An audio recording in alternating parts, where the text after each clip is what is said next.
Well, ladies and gentlemen, on the phone, on the experience, what a day, what a news day. I'm sure he has been occupied ever since this story broke. We just heard about it as we were doing our open, et cetera, et cetera. But on the phone, on the experience, the major domo of the Wrestling Observer, my old friend Dave Meltzer. Dave, thank you for being on the program.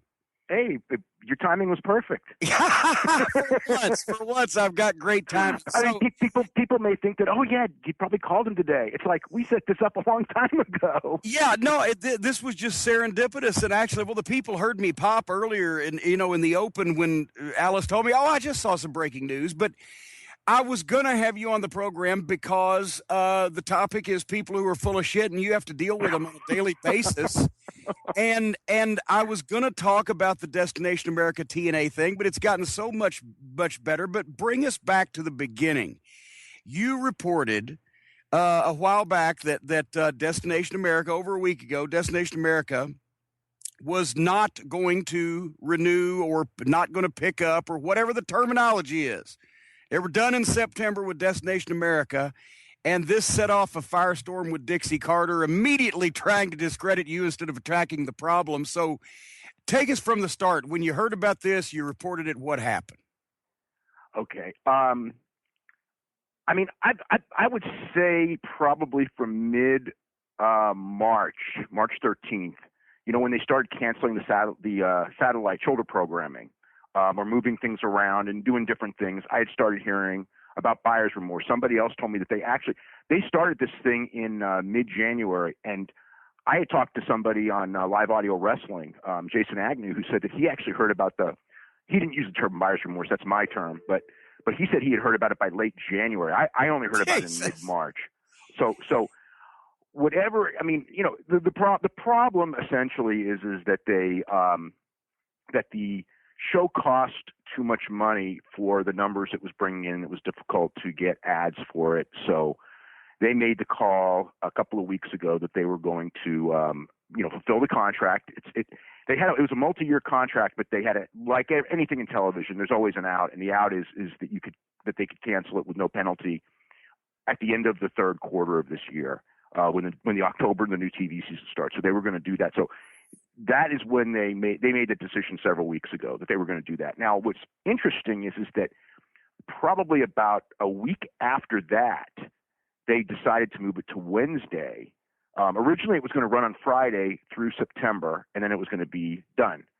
Then they decided to move it to Wednesday, which was really, I mean, it was what it was. And again, during this thing, as soon as they said they were going to move it to Wednesday, and I actually had contacted Dixie Carter. I think it was on May the 12th was the first time I told her that, look, I know that the show is being canceled in September, and if you've got anything to say, tell me. So she knows. I know. She knows there's a story coming. She chose not to respond, and I just want to mention also that in my dealings with Dixie Carter over the years, I would say her not responding to an email of mine may be somewhere between 5 and 10% of the emails I send. The other ones respond. And it's funny because I thought, this one I'm going to hear back in 30 seconds. You know what I mean? and so I don't hear back. So it's like, okay, it is what it is. Then when it got moved to Wednesday, I emailed her again and I just go, look, is there anything that I don't know? Because the people I know at Destination America, actually at Discovery, but they know nothing different. They're still under the impression that it's canceled. I mean, has something happened? Of course, don't hear from her again the second time. So so that's that. So got to go with the story. They moved to Wednesday. So it appears to me, then, they moved to Wednesday starting June 3rd.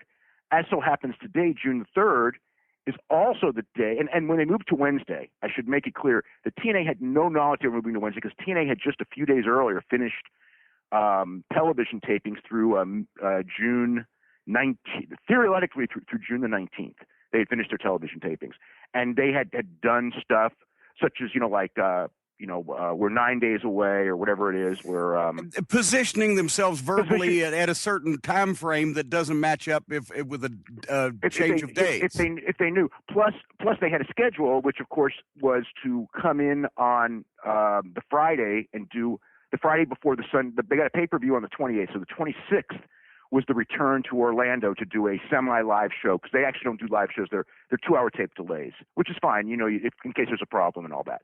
So their schedule said they were going to go June 26th. And actually, even after the move to Wednesday, it took several days before it took 2 days actually, before they moved the tapings, and they had to move all the tapings up, and they had to switch everything around. So they had no knowledge at all of the move to Wednesday. Okay.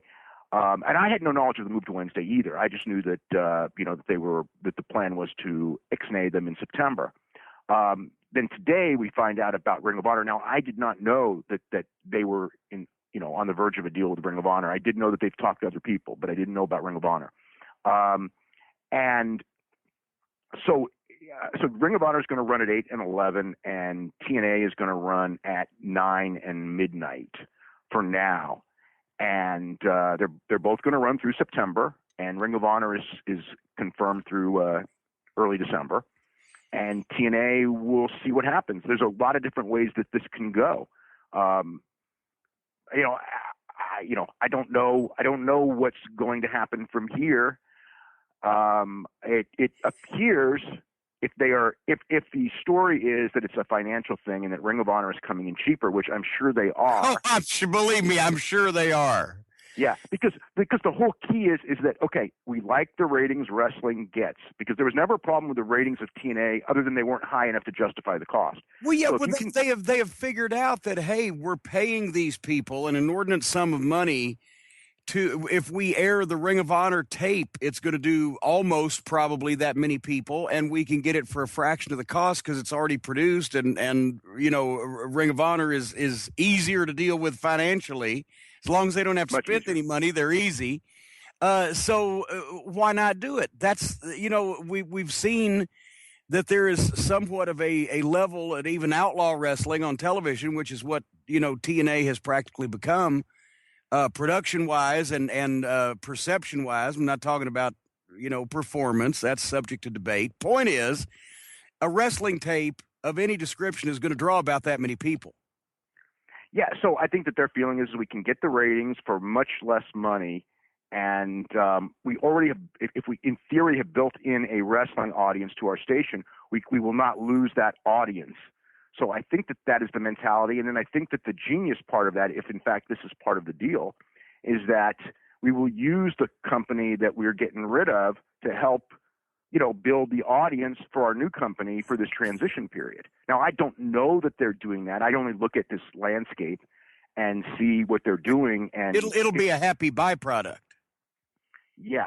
So that's, but I mean, there's a lot of things that can happen. There's a lot of things that can happen between now and September. So we'll see. Well, let me add the biggest question that comes up in my mind, first of all, is how does Dixie Carter manage to piss off this many television networks this quickly? Is there any truth to the email rumor going around? See, I can't tell you that. I've heard it from a number of people, but I haven't seen that email, so I cannot tell you. I've seen, plenty of people have told me the story. And have you told the story? Well, basically, there is a rumor going around that Dixie Carter called in an email called the Destination America executives dummies, and I think it was Discovery, which is their parent company, or Discovery executive dummies, and then accidentally, apparently, according to the story, carbon copied the president of Destination America. I mean, that story is so wild. What is it with Dixie and Russo and emails? Do they not understand the function of? I mean, because of that, the Russo story last year, which was so unbelievable. I couldn't even make up the Russo story. And believe me, I can, I have more than once thought of ideas on screenplays for, comedic wrestling promotions from my own experience. And when I heard that one, it was just like, I couldn't even make up one that good. So, but it really happened. And so that's why this seems so preposterous, but generally the preposterous things when associated with these people seem to come true. Yeah. Dealing with the guys, and it once again, it was so telling. Destination America not denying anything. Dick's not sending out a denial of anything, trying to attack you and your credibility, and you want to kill. I mean, it's funny that like everybody got this notice about like a lawsuit except for me. I got zero threats. I got nothing. But everyone's going, oh, they're gonna, it's like they're sending everybody else. But it's like, deep down, she knows I know. I mean, she knows. She knew from day one. And she had a week. You gave her a week, which apparently I gave her a week. I gave her a week for me to confirm, for me to get second and third sourcing. Okay, which was part of it. But I did go to her immediately when I got the first sourcing. So the fact is it wasn't like I planned to give her a week. She got a week. Okay. I mean, I planned to write the story. I mean, it was going to go in the Observer, so it was going to go out on a Wednesday, no matter what, unless somebody beat me to it. So when it didn't come the first Wednesday, which was just too quick to get, to get second and third sourcing, then it was going to probably be a week. So yeah, she ended up having a week and, more than one email and, more than one chance. And she had that. So she had the time to alert her staff, alert her wrestlers, alert everyone, give her side of the story, try to talk me out of printing the story. I mean, which was actually kind of funny because I actually would have expected that, but there wasn't even that. Instead, they decided that their tact was going to be to say that I'm a liar and I want them dead. And I mean, which is the most preposterous thing in the world because I have plenty of friends who work there. And even if I didn't, it's like, why do I want people to lose their job? I mean, I don't want these talented guys like Bobby Roode and people like that work so hard. I don't want anyone to lose their job. I would hate that. But it makes a good, I guess for people who don't have a brain, and I have to say that, it makes like a good story. Oh, he wants to kill TNA. Let's rally the troops against this, outside force, this invading influence that's trying to take us down. Let's rally the troops. Meanwhile, you're not telling the troops that your boat has a hole in it. Yeah. Well. So at first, the first thing they do is they say that they're going to address it at the next TV. Well, that's a month away. Now it's June 24th. Then it was June 26th. Okay. So no, it was June 24th because they already made the move. So it's June 24th. So that's a month of this. So people are going to TNA, even other reporters are going like, you need to tell the talent. And JR wrote like, whatever this is, you need to tell the talent. So they send out this message to all the talent, which is the vague thing about we're going to take legal actions, but they don't say what was wrong and there's irresponsible reporting and all that. So that's the only thing the talent gets. So after JR does that thing the other day where he says, you need to be addressing talent, she calls this talent meeting for today. Now, which is Wednesday. Now she calls this talent meeting. Somebody crapped in her post toasties today too with this news. Yeah, also. So she calls the meeting, whatever they're going to say, having no knowledge whatsoever that Destination America first thing this morning puts on Twitter that in fact TNA is on Wednesday nights, and so she's got to say what she's got to say, and her version is this is good. It's good. What? Wait a minute. Okay. Let's back up a second. Because I didn't listen. Stone Cold Steve Austin is a friend of the program, but I didn't listen to his podcast with Dixie Carter. But you ran it down in this past week's Observer, and some of the things I just want to ask you if you really mean that she said some of the things that you claim she said. She said it was their decision to change networks from Spike to Destination America. Is this what she said? That is what she said. Okay. And your comment, how can you possibly be viewed as competent in heading a company when you say it was your choice to move from Spike to Destination America? Yes, folks, it was my choice to move from Radio City Music Hall to the drive-in theater on the outskirts of town. Yeah. She said being the highest rated show on a major network wasn't enough of a game changer, so they had to make a move. They weren't the highest rated show on that station anyway, but that's what I was about to say. That's the second thing she said. They were the highest rated show on Spike, and they weren't for most of the period of time that they were. There were times, but not the majority of time. Right. Yeah. She claimed More investment backing. They received more investment backing to enable greater growth. Did she try to tell the talent, the boys, that Destination America was paying them more money than Spike was? I have not heard her tell the boys that, but the fact that they were in had all these financial problems again this year when they're, and cut, look, they cut Bully Ray, who was one of their best guys, or they didn't renew him, I shouldn't say, right? And who else? I mean, there were several people. There were a lot of people who were let go. The roster's the thinnest it's ever been. They're doing tapings farther in advance and grouped more together than they ever have before. So they're clearly spending far less money. Well, and good for them. They've got to run on a budget, but they're spending far less money than a year ago. That is not what a company. And again. I mean, it's obvious. Spike paid them a lot of money and kept them, really kept them afloat. Oh, I know. I was there. They kicked in on Sting's money when they kicked in on Angle. They kicked in on, I believe they kicked in on Jeff Hardy. They kicked in on the overseas tour. They humored them through the night changes and the hiring of Hogan and Bischoff and they helped them on taping when they left Orlando to go on the road. That's right. The problem was when they went on the road, that was going to be one of the game changers. And I mean, it did look better on the road than it did in Orlando, but the numbers stayed identical. I mean, the problem was not where you taped. The problem was whatever the problem was. What you were taping. Yeah. What you were, I think what you were taping and just, there were points. There were points when I really, their product was really good. In fact, this year it was the best it's been in a long time. But there were points where I felt that they had momentum, but it was always like they would take a few steps forward and then they would do something like really stupid, and it was like they would they would never. You know what I mean? I think they never figured out what their audience was. I mean, they were always. I don't know if it's trying to be WWE. I guess it is. Instead of being their own thing. At least Ring of Honor is their own thing.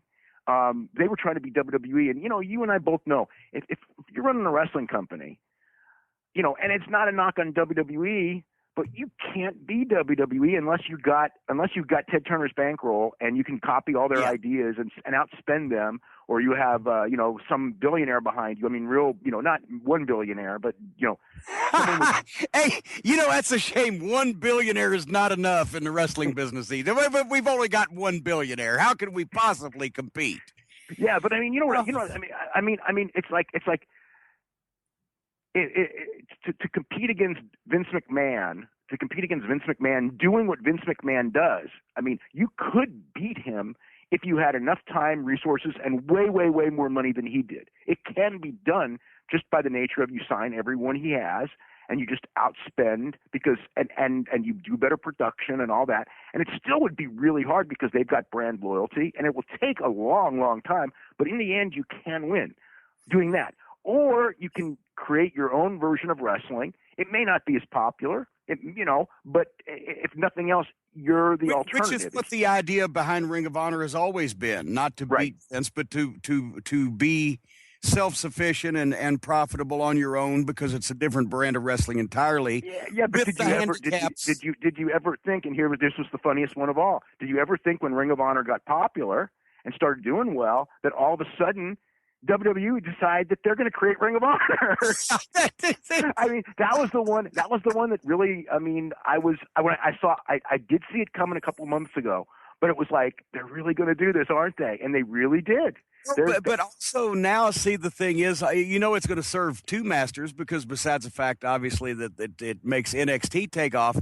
Then Triple H is going to look like, well, he can run a promotion because sooner or later when Vince kicks off, if he's 97 and if Triple H is the guy, there's going to be mass panic amongst the stockholders unless they think he can run a wrestling promotion. So they're spending about $25 million to prove that Triple H can run a wrestling promotion. It's not, real hard to do the math there. But going back to Dixie for a second, and I hate to beat this over the head, but how can you trust? How can the talent trust anything she says? Because she constantly, it's not even a thing where I can lie my way out of this. It's like She's either getting caught with a dead boy or a live girl or whatever the political phrase is.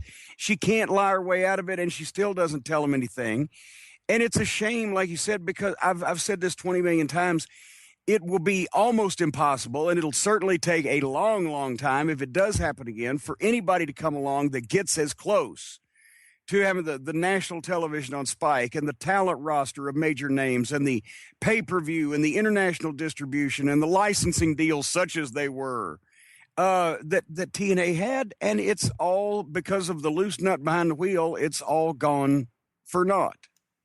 Yeah. I mean, it is sad because, again, in 2009, they were turning a profit. And they did have a business model. I mean, it wasn't competing with Vince, but they had a business model that could take them to a certain level because they were getting paid by Spike for television and they were getting paid on their international deals. I guess they were, but I mean, what upset it was when they started, with Hogan and Bischoff and everything like that. And she got, what started the apple cart was when she sent Jeff home and there was nobody there with any. That's what I told Dutch as soon as that happened the first day. That was before they got rid of him. I said, the inmates are going to end up running the asylum around here because without Jeff, there was nobody that they respected that had the pull at the same time. There was nobody with the legitimate leadership position and that they respected. They would, of course, if Dixie said, here, pick this umbrella up, of course they would. And then they'd whack her over the head with it as soon as she turned around. Because nobody respected her because of shit like this. Yeah. Well, I mean, the Russo thing was a real bad one last year. I mean, the whole thing of you hire someone in creative and then you try to lie to everyone and say he's not there when his fingerprints are all over the television, and then it comes, and again, trying to keep it quiet, and then it when it comes out, How bad does your reputation I'm not saying that's what cost them Spike, but they did make the decision a week later, and it was one of many things. Well, yeah, it certainly could have made them happy that, and they're lying to us on top of everything else. But how bad does your reputation have to be if you have to take a job conditional on the theory that you don't tell anybody you're actually working for this company because of the detrimental effect that it will have? That's a bad reputation. Speaking of which, yes, we call him Voldemort here on the program. But we'll use the name Russo. I just threw up a little bit in my mouth, but we'll use the name here to make sure everybody understands what we're talking about. He's grumpy with you too because of your reporting from several weeks back. Can you explain to the folks why he's grumpy with you and why it has everything to do with him being full of shit? I don't really want to get into it with Russo too much because it's not really an important part of the story. I mean, what happened was, where his name comes up is Billy Corgan, who, was another, he was one of the attack dogs, and it's just irresponsible report. I mean, if you read the story, and you did read the story. Yes. Okay. I mean, that story was freaking complete. I mean, that story, it said everything that happened. There was nothing in there that was wrong or anything. And it wasn't just about them. It was about Ring of Honor. It was about Lucha Underground. It was about the battle for number 2 and their being, canceled or not renewed or whatever was the key thing that happened that week in the battle for number 2. And then I actually had that battle for number 2 story scheduled for 3 weeks earlier, and there just kept being big news. So it ended up going in that week it all fit in. So it was part of a big story. But anyway, the point is so he was talking about irresponsible reporting, and I'm thinking I gave you guys, advertently and inadvertently, I gave you guys had a week on this, and now you're going to call me irresponsible when you had a week to give your side of the story. I mean, it's like, come on. And the fact that, again, this is, not some speculation and not some third-hand hearsay. I had the fucking evidence. You know what I mean? I had it right in my hand. By the time that story came out, I had the actual thing right in my hand. So it's just like this is not like, oh, Dave thinks, Dave doesn't know what, whatever. It's like this is not an opinion, and this is not a he said, she said. I had the stuff right there. Well, so, and also that's Russo's another guy who, okay, he will say what you said, but he'll say it differently, and then he'll say, well, that's not true. Well, that's actually not what he said when you say it differently. Yeah. His big thing was saying that he was working for Lucha Underground, and I'm not. And I never said he was. I said yeah, you said he was trying to. He was trying to. I said he was going there. He went there. I said right after he had the meeting, when he was down there, that the people there that I talked to, right after the taping, is like, so what's the story? And it's like, well, he was here, and he said this is what he said, and he doesn't know enough about Lucha Libre, so the odds of him being hired are very small, which is what I wrote. So it's like, I never said he was being hired. I just said he was going. He went, I mean, he went to He went to do some interview with Melissa Santos. That's what he claims. That's the only reason he went. It's like, okay, I'm going. Well, everybody knows she is a pretty girl, but Well, these podcasts, we have to be right next to each other in person, and I don't know whether people know this or not, but Russo, that's the thing. He has tried repeatedly to get jobs with every wrestling promotion promoting wrestling. He wrote Ring of Honor before I'd even left. He was emailing Joe Koff, hey, Joe, how's your creative team? And no, thank you, because Joe was smart enough to realize that not only would the wrestlers have mutinied, but the fans would have mutinied. I don't know how he expected he was going to coexist with me in the company. I don't know whether he thought that suddenly to get a big name like him, they would just, fire Delirious as Booker and install him, or how those problems were going to be overcome. I'll tell you what, whatever success they're having now, boy, they're not having. Yeah, that's probably the smartest decision Joe Koff has ever made in running Ring of Honor, is not to bring in Vince Russo. But so following along with the theme of the program, once again, we've talked about some people that just say things that cause the people to imagine that they're stunningly, bafflingly, majestically full of bullshit. I do want to say something that's really interesting through all this is that. And I'm wondering where this came up, but today the big thing is like, who's giving him all his information? And Jim, when someone goes, who's the guy giving Dave information? It's like, I've been around for 30 years. It's like people are going, you do. Who's not giving you information? I'm not saying I talk to everyone, but I don't talk to like one person in every company. Put it that way. But I mean, the whole thing is like. All of these people, it's just like, look, I mean, it's like if I had an issue I had something with TNA, I am gonna email Dixie when I have questions. I mean, and it's like when she was in there, it's like I on the Austin thing, I want to put a lie detector. I mean, it was kind of amusing me when she was doing this. I want to give a lie detector to find out like who's talking, and I go, Dixie, are you gonna go on the lie detector yourself? You know what I mean? I mean, it's just like, Jesus Christ. And I mean, all these people are like, who's the guy? Who's the guy? And they've decided that it's the current head of creative is this theory. Okay. And I'm going to say it because it's not that person. Okay. But I'm just wondering I'm not accusing anyone of anything. I just find that the timing of all this happening today, think about that. Jim, you think about that yourself and come up to your own conclusion about what's happening. Well, and the thing is, who's the guy that's talking to? Who's the guy that's talking to? Who's the guy that's not talking to you? Yeah. It's like we joked one time in WCW, they were going to drug test the guys. Well, who's the one that'll pass? Ole? It amazes me that people think in this business, in this day and age, that they can keep secrets and that they still act like, well, those dirt sheets. I mean, let's face it. I got to tell you something. Ring of Honor kept that secret. Well, like I said, I didn't know till this morning about this thing. I mean, I did not know. That's a combination of some very old-fashioned wrestling business folks and just a small staff in general. If the whole company was going to close down tomorrow, they don't have to tell 4 people. Well, and as it turns out, TNA's roster didn't know either. So, yeah. Ouch, painful. But so. What is there an alternative for TNA if they are bumped off of Destiny? If they're bumped off Destination America, if nothing changes between now and September, if they go away from that television network, what are they going to do? They've still got international commitments.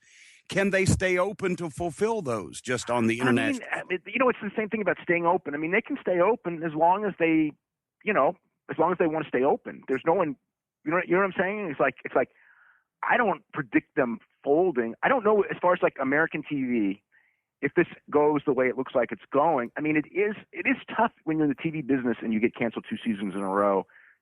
But it's not unheard of to get something. And certainly when it comes to sports, which, you know, essentially they're not. There are networks that drop sports and they go to lower networks, and there's always a, you know, I mean, the one thing about wrestling, I mean, the bad thing about wrestling is the ad, you know, a lot of the advertisers don't want to advertise on wrestling. The good thing about wrestling is that any wrestling with decent names, and you know, I mean, it can do it can do so much better, especially in this watered down thing. I mean, you know, it's all about timing, but I mean, it's like if you had, you know, if you know, I keep thinking like if the business, the territories, a lot of the territories that were around in the 80s were in this environment today, where you're getting paid to put on your show on television, they wouldn't have gone away. The good ones wouldn't have gone away because they'd been making that was money they weren't making before. They had to make everything up on the house shows, and they had to pay for television. You had to pay for television in when you were doing Smoky Mountain. If you didn't have to pay for television, I don't know what the economics were, but if you didn't have to pay for television, Smoky Mountain, I think you and I talked about it, you know, the game would be a completely different game, right? Yeah. We would have easily been either breaking even or making a profit without the cost of you know, television. Yeah. So let me ask you this, though. That brings up something of, you know, to take TNA's side for a second. Destination America, whether buyer's remorse or just regret or whatever, that set in awfully quick. Did they somehow think, were they pie in the sky, and that there was going to be 1.5 million people watching this program, or that they didn't realize they couldn't sell the advertising to the sponsors that normally buy time on ice fishing from Finland, or what, you know, what, how did that come about so quick? I don't know. I think that it's probably the combination of the ads, and I think that maybe because, you know, the one thing in theory with TNA, you know, with TNA is like they had a pretty loyal audience base on Spike. I mean, it was whittling down, and it whittled down a lot in the last year, but it's still like the one thing about TNA that always, I would say, impressed me, if that's the right word, is, you know, you could put them against like, you know, a big sports event, a big thing on television, or a major holiday like Thanksgiving. Okay, WWE, you put a WWE show on Thanksgiving night, it's getting killed. Okay, you put WWE on Halloween night, it's getting killed. TNA going on those same nights, TNA maintained most of their audience. They, you know, I mean, there were nights where I'm going like, you know, I mean, New Year's Eve, I go like, there's, you know, they're going to get killed. And I mean, are they hurt? Yeah, of course they're hurt. But they don't get hurt that bad. Well, but you know, it's just like when I was a kid, and the Louisville Gardens ran every Tuesday night, and some nights it was nearly full if it was a big show, and some nights were better than others, and an average crowd was half a house. And every once in a while, you know, it might only be a couple of thousand people, but once or twice a year, there'd be an ice storm or hurricane winds or tornado warnings out, and there'd still be 1,000 people in the Louisville Gardens. That was the people that were going to, they looked like refugees. They were going to get to the Gardens no matter what the fuck happened, and no matter how arduous the process was. And I think with TNA, that is that's the bottom level of wrestling fan that at least could get them on Spike and was going to watch through thick and thin, no matter what night, no matter what the competition was. That was the base number. And then I think we figured out when they left Spike and went to Destination America, this is available in fewer homes, we figured out who of that base number had Destination America, because that's who's watching now. Right. So the feeling would be that, like, and again, this percentage is not, it's not far off, actually, now that I think about it. Okay, it could be wrong. Someone's going to go, oh, it's 62%. I'm going to say 61%, okay? But it could be off by a percentage or two in either direction, because I don't have my numbers in front of me. So let's say 61% of the audience that did have Spike is available to Destination America is available to 61% of that audience. So I think that they were in there going like, this has been a pretty damn loyal audience, and they were doing, you know, over 1 million, you know, 1.2, 1.3 sometimes, but regularly over 1 million. That we go in there, and it's a combination of two things. Number one, we can get that base audience, and by going on Friday night, which Vince was abandoning, there was almost 3 million people every Friday night who, as creatures of habit, on Friday night, what did they do? They watched wrestling. So we're going to be there on that night. Okay, that was the theory behind all this. I never thought Friday was the right night. I don't think that TNA did either, but they had no choice. This was a Destination America decision. TNA, I could tell you as a fact when TNA made the deal, they thought they were going on Wednesday, which now they are. But that was the mentality behind it. And like in television, you learn something new every day. I mean, you always learn something new when it comes, like when WWE moved from Friday to Thursday. I thought for sure, when they moved from Thursday to Friday, they lost over 20% of their audience because Friday is a bad night for TV. It was no surprise, okay? So my thought was you move from Friday to Thursday. Finally, it took you years to do it. Your audience, I didn't think they were going to go up 20%. They're going to go up. They went down. So it's like, well, you learn something new. I don't know what that means. And again, that's why they're moving from Friday to Wednesday. In theory, when I heard Friday to Wednesday, it was like, well, the one good thing is their audience is going to go up because Wednesday's a lot better night than Friday because people go out on Friday. But that's not for sure. Now with a Ring of Honor lead-in, I do think that they're going to benefit in the ratings in the sense of I think there's a synergy there that some people who would not watch TNA may watch that first hour and stick with it. I think that's the mentality of putting them on the same night from the Destination America standpoint. We can put them both there. If we prove that in fact Ring of Honor can do the same numbers for a whole lot less, then we've got our answers. And if somehow it doesn't work, well, maybe something else happens. Who knows? Do you think TNA is going to suffer in comparison being watched back to back with a show that has obviously way better wrestling matches? I would tell you that production, they're about to meet in the middle because I heard Ring of Honor has some new lighting equipment and is actually getting a little bit better. And meanwhile, TNA has downgraded. So on production, I'm thinking they're going to meet in the middle. But I'm thinking, what happens when fans get a chance to see the supposed big league TNA show, and all of a sudden here's this Ring of Honor show that they may on this network may never have seen before, maybe a new audience, and all of a sudden they're going, "Holy shit!" Well, here's the thing. This year, the TNA product has been a lot better. So, I mean, it's not. I mean, the writing has been better, a lot better. I mean, the garbage quotient is down. The angles are better. So, if this was a year ago, the gap would have been there would have been this big gap where one TV show was better content, much better wrestling, much less stupidity. Ring of Honor had all those advantages. I don't think those advantages are quite there now. Now, I mean, like when you talk about some of the matches that they got at these Toronto tapings, no, TNA is not going to be able to equal those matches. And they're not going to be able to equal the high end matches with Kyle O'Reilly and Bobby Fish and those type of guys. I shouldn't but you know what? TNA's been focusing a lot more on the in ring and they've got TNA's wrestling's gotten a lot better. So I don't know. It's like a TNA, like I said, the TNA product, which was a laughing stock and all that, it really is. It's really improved a lot. So because of that. You think it's like the reformed cheating husband that he really means it this time, but the wife is never going to believe him?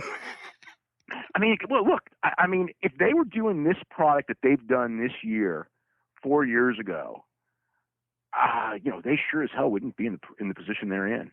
It was like so many things. I mean, whether it's wrestling or movies or whatever. That first impression is so important, and you run people off, and then you finally figure it out, but figure out how to do the business too late. Even if you're opening up a store or something, and we finally figured it out. Yeah, we finally, in time for the going out of business sale. But yeah, but the people in the town are already like, we've suffered with your stupidity for 5 years. It's like, we already got our other stores. So yeah, I don't know. I don't know what's gonna. I mean, it's like I don't know what's gonna happen, but I don't. If the TNA product, again, I'm enjoying it most weeks, and I didn't enjoy it for a long time. I mean, there was certainly that period where watching TNA was work, and now watching. But the other part of TNA is there's no feeling of immediacy that I think that you need with professional wrestling, and the idea that it's Friday or whatever, it's this day, and I can't wait to see what transpires next in TNA and where these things are going. There is none of that in TNA because they weren't building to big shows. because they got out of the pay-per-view business. Now I know they're getting back in soon, but in typical TNA, they're gonna, the entire build. That's another thing. It's very difficult to just have a television wrestling product without the big shows to build to the big match to make and talk about the place to go. Exactly, the destination, America. Yeah, I mean, it's like that was one of my things with Lucha Underground, where you get absolutely mind-boggling action. But I keep thinking, but what's the big match that I want to see, and where are we building towards? It's just like, well, that's our model's different, and it's like, and it is, and it's fine, and if you can make enough money off TV, that's fine. But I think that people, like, with the idea of I have never seen a wrestling promotion really hit without the idea that you're always building to something, right? And when you're not building to something, you're going nowhere. So it's like when TNA, like the last couple of months, when there's no big shows and no pay-per-views and no nothing, yeah, it's good. But it's like, what big match are we really excited? Because the whole thing's about building, whether it's boxing, whether it's MMA, whether it's professional wrestling. The big thing is like, I got this match coming up, and I can't wait to see it. Whether it was Brock Lesnar, with John Cena or whatever, and WWE doesn't do the best job of it anymore either. But the idea, that's one of the reasons why they're not on pay-per-view now too.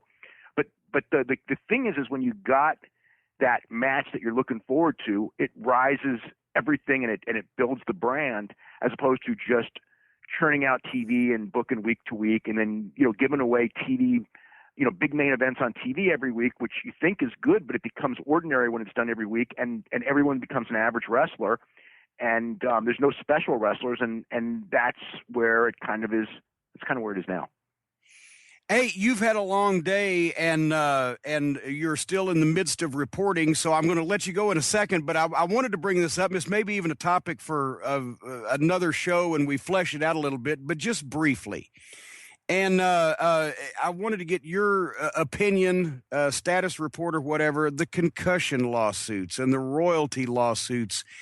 And I sent you a copy of a column I did for Fighting Spirit magazine that folks in the United Kingdom, it's going to come out in the next couple of weeks. And with all the things going on, I don't even know whether you've read it. But the point is, I think everybody is they're either being victimized by attorneys that think they can get something they can't get, or they're in on the scheme themselves, or they're barking up the wrong tree, or they're at the wrong fishing hole, or whatever the old conundrum might be. The point is, you can't get the royalties, you can't get the concussion lawsuits proven in this environment, in this business. What it needs is for the employees, at least, or the talent of the WWE, at least, that can afford it, to be employees and get benefits and coverage and all that other good stuff. What's your sense on, are we going to see 20 million more concussion lawsuits that go nowhere? This will set a precedent, but I think that this is inevitable in every sport, because once the NFL players won, but the NFL situation was different because there was evidence the league withheld information from the players. I mean, they had a smoking gun on them. There's, WWE. Well, and also if you played professional football, then you played for the NFL. Because there's no other professional football league in the United States of America. So that is understandable. If they have problems with concussions stemming from playing football, they got it in the NFL. Well, a lot of them played high school and college, but I know. But you're basically right. When you're talking about guys who have wrestled for 15 years and 3 years were in WWE, how do you prove anything? Right? Well, you can't. And that's, in addition to the legal staff that Vince keeps for just such an occasion, because Turner used to run from lawsuits and settle at every opportunity because they had the money and that was their mindset. Yeah, but Vince being a person that doesn't like to give up anything, he will not roll over and play dead for anybody. No, Vince is a fighter when he's challenged. I mean, that's you always got to say that for him. And well, the other one too is on these. Okay, he's got to fight, because if he rolls over on one, everybody's going to come after him. Yeah. So the whole thing is you got to, it's like you got to make your move now, and I'm sure he's going to, it's going to be a long, arduous process before these things, whatever happens with these things. But But the point that I make is that the boys, once again, the boys are their own worst enemies. And they muddy the water because when guys file lawsuits like these that don't go anywhere, that aren't going to go anywhere, that whether it be for the royalty issue, you don't think that Uncle Vince has his ass covered. They've got a document holding them harmless from any claims that could result from footage that they have purchased. If you want to go sue a dead wrestling promoter, I mean, the old footage being on the network and all that. I mean, it's like that one we know is going nowhere because that's happened in other sports too, and it goes nowhere. Royalty issues as far as DVDs and stuff. The only royalty issue suit, and this was settled, and I don't know what the settlement was because it was sealed. That I thought that they could have lost, and I mean not lost, but settled on, and they very well may have. I don't know. Was the one with Owen Hart, and that was because, well, yes, but that because they didn't pay any royalties for 10 years, and they did put out DVDs and everything like that. And I mean, that's a unique circumstance. I'm talking about guys who may have never even worked for the WWF or trying to go back now. And it's a long, complicated nowhere. Yeah, it's a long, complicated subject. But the point is, right now, there's no pension, retirement, benefit plan, etc. for wrestlers. We know how a lot of them end up. We know how, now the GoFundMes are getting, wrung out to death, and everybody's rolling their eyes about that. Wrestlers don't have a great reputation in mainstream to begin with. After all, it's happened over the last decade. Every time somebody's in the news, it's either they're drunk, they're fucked up, they're getting kicked out of somewhere, they're in legal trouble, or they're suing for, some wrong from the promoter.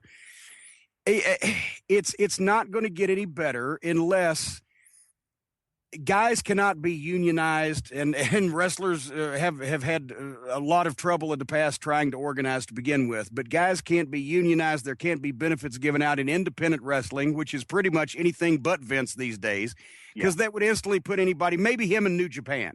Anybody else would be instantly out of business to undergo those major costs. But I have no sympathy for the WWE with the level of money that they take in, that they can't make the guys employees and give full insurance and benefits. Don't just give public relations rehab because it makes you look good that you're trying to take care of your poor former employees or guys that are down on their luck.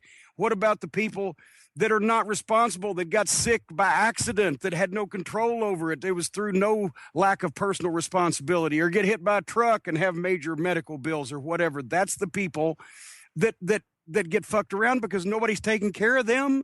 If rehab, you can't go to rehab for, goddamn old age or Alzheimer's.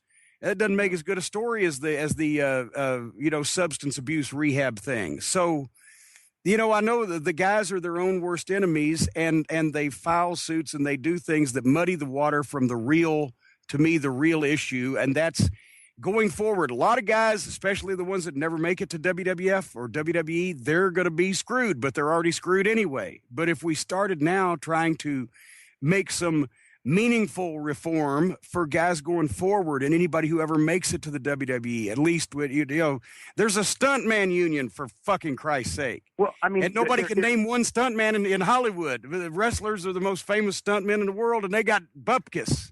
Yeah. Well, I mean, the one thing is that, again, much of, we years ago, I mean, it's funny when like, I talked to some of the guys of the old era, before our time even, the Red Bastien, Nick Bockwinkel, that time frame, 50s and 60s, right? And these guys, I mean, they made the same as the Major League Baseball players, and they made the same as the football players. And there were football players that left football because they could make more money as wrestlers, and it's like it wasn't like they were making giant money compared to the guys today. But the point is that the salary structure of baseball, football, basketball, hockey has risen a far greater percentage than the wrestlers, even though ticket price and everything like that, revenue, it's all up. And the reason is because all of these guys, at some point or another, and they all went through the fight, all the, the unions and the strikes and everything like that, but it was the union thing. And the union thing does make a difference, and the wrestlers never could do it because it was so fragmented, and also because, again, the business of a regional promotion was not as big as the business of of Major League Baseball, and they weren't really affiliated with each other. So during that period in, say, the 70s and you know, and all that, it's like you really couldn't do it that way. But now, when you've got only one place to work and all that, you really can. But it's tough, and you know, I don't want to blame the guys. Vince doesn't want to be a wrestling promoter like his dad, but he's running his business like a wrestling promoter like his dad. In some aspects, he is. Yeah. I mean, where it benefits him, sure. You know, he's going to do it. I mean, you know, Vince is always what benefits him. It's like when you know, when sports rights fees went through the roof, it's like we're sport. You know, we used to say, you know, or when it looks to the, you know, in the DVD charts, I remember it was like, you know, if you compare yourself to entertainment, you know, in the movies, you know, your DVDs don't sell that well, but sports, well, we kick ass on the sports, you know, but then, you know, in other times it's like we're not sport, you know, why would, you know, it's whatever's the right thing to do at that point in time, but. It's a tough period. Look, it's a tough period for WWE wrestlers too, because with the exception of, you know, 4 or 6 guys, they're you know the term. They're all walking on eggshells. They're all scared. They it's not like before. You know, it's like sometimes I'll go like, God, I wish there were some Bruiser Brodies out there. You know, you know what I mean? Who will just say "fuck you." But it's like it was really easy for him to do that when he was making $12,000 a week in Japan. You know what I mean? Do you think can the people tell that the guys are scared now? Because I've never seen a more overall a more emasculated, downtrodden group of wild Indian wrestlers that are supposed to be these, you know, wild, unstoppable, you know, unique maniacs that do their own thing and march to the beat of their own drummer, and it's all like they're not anymore. I mean, it's funny about like that. I bother. You know what's funny? It kind of like it kind of is like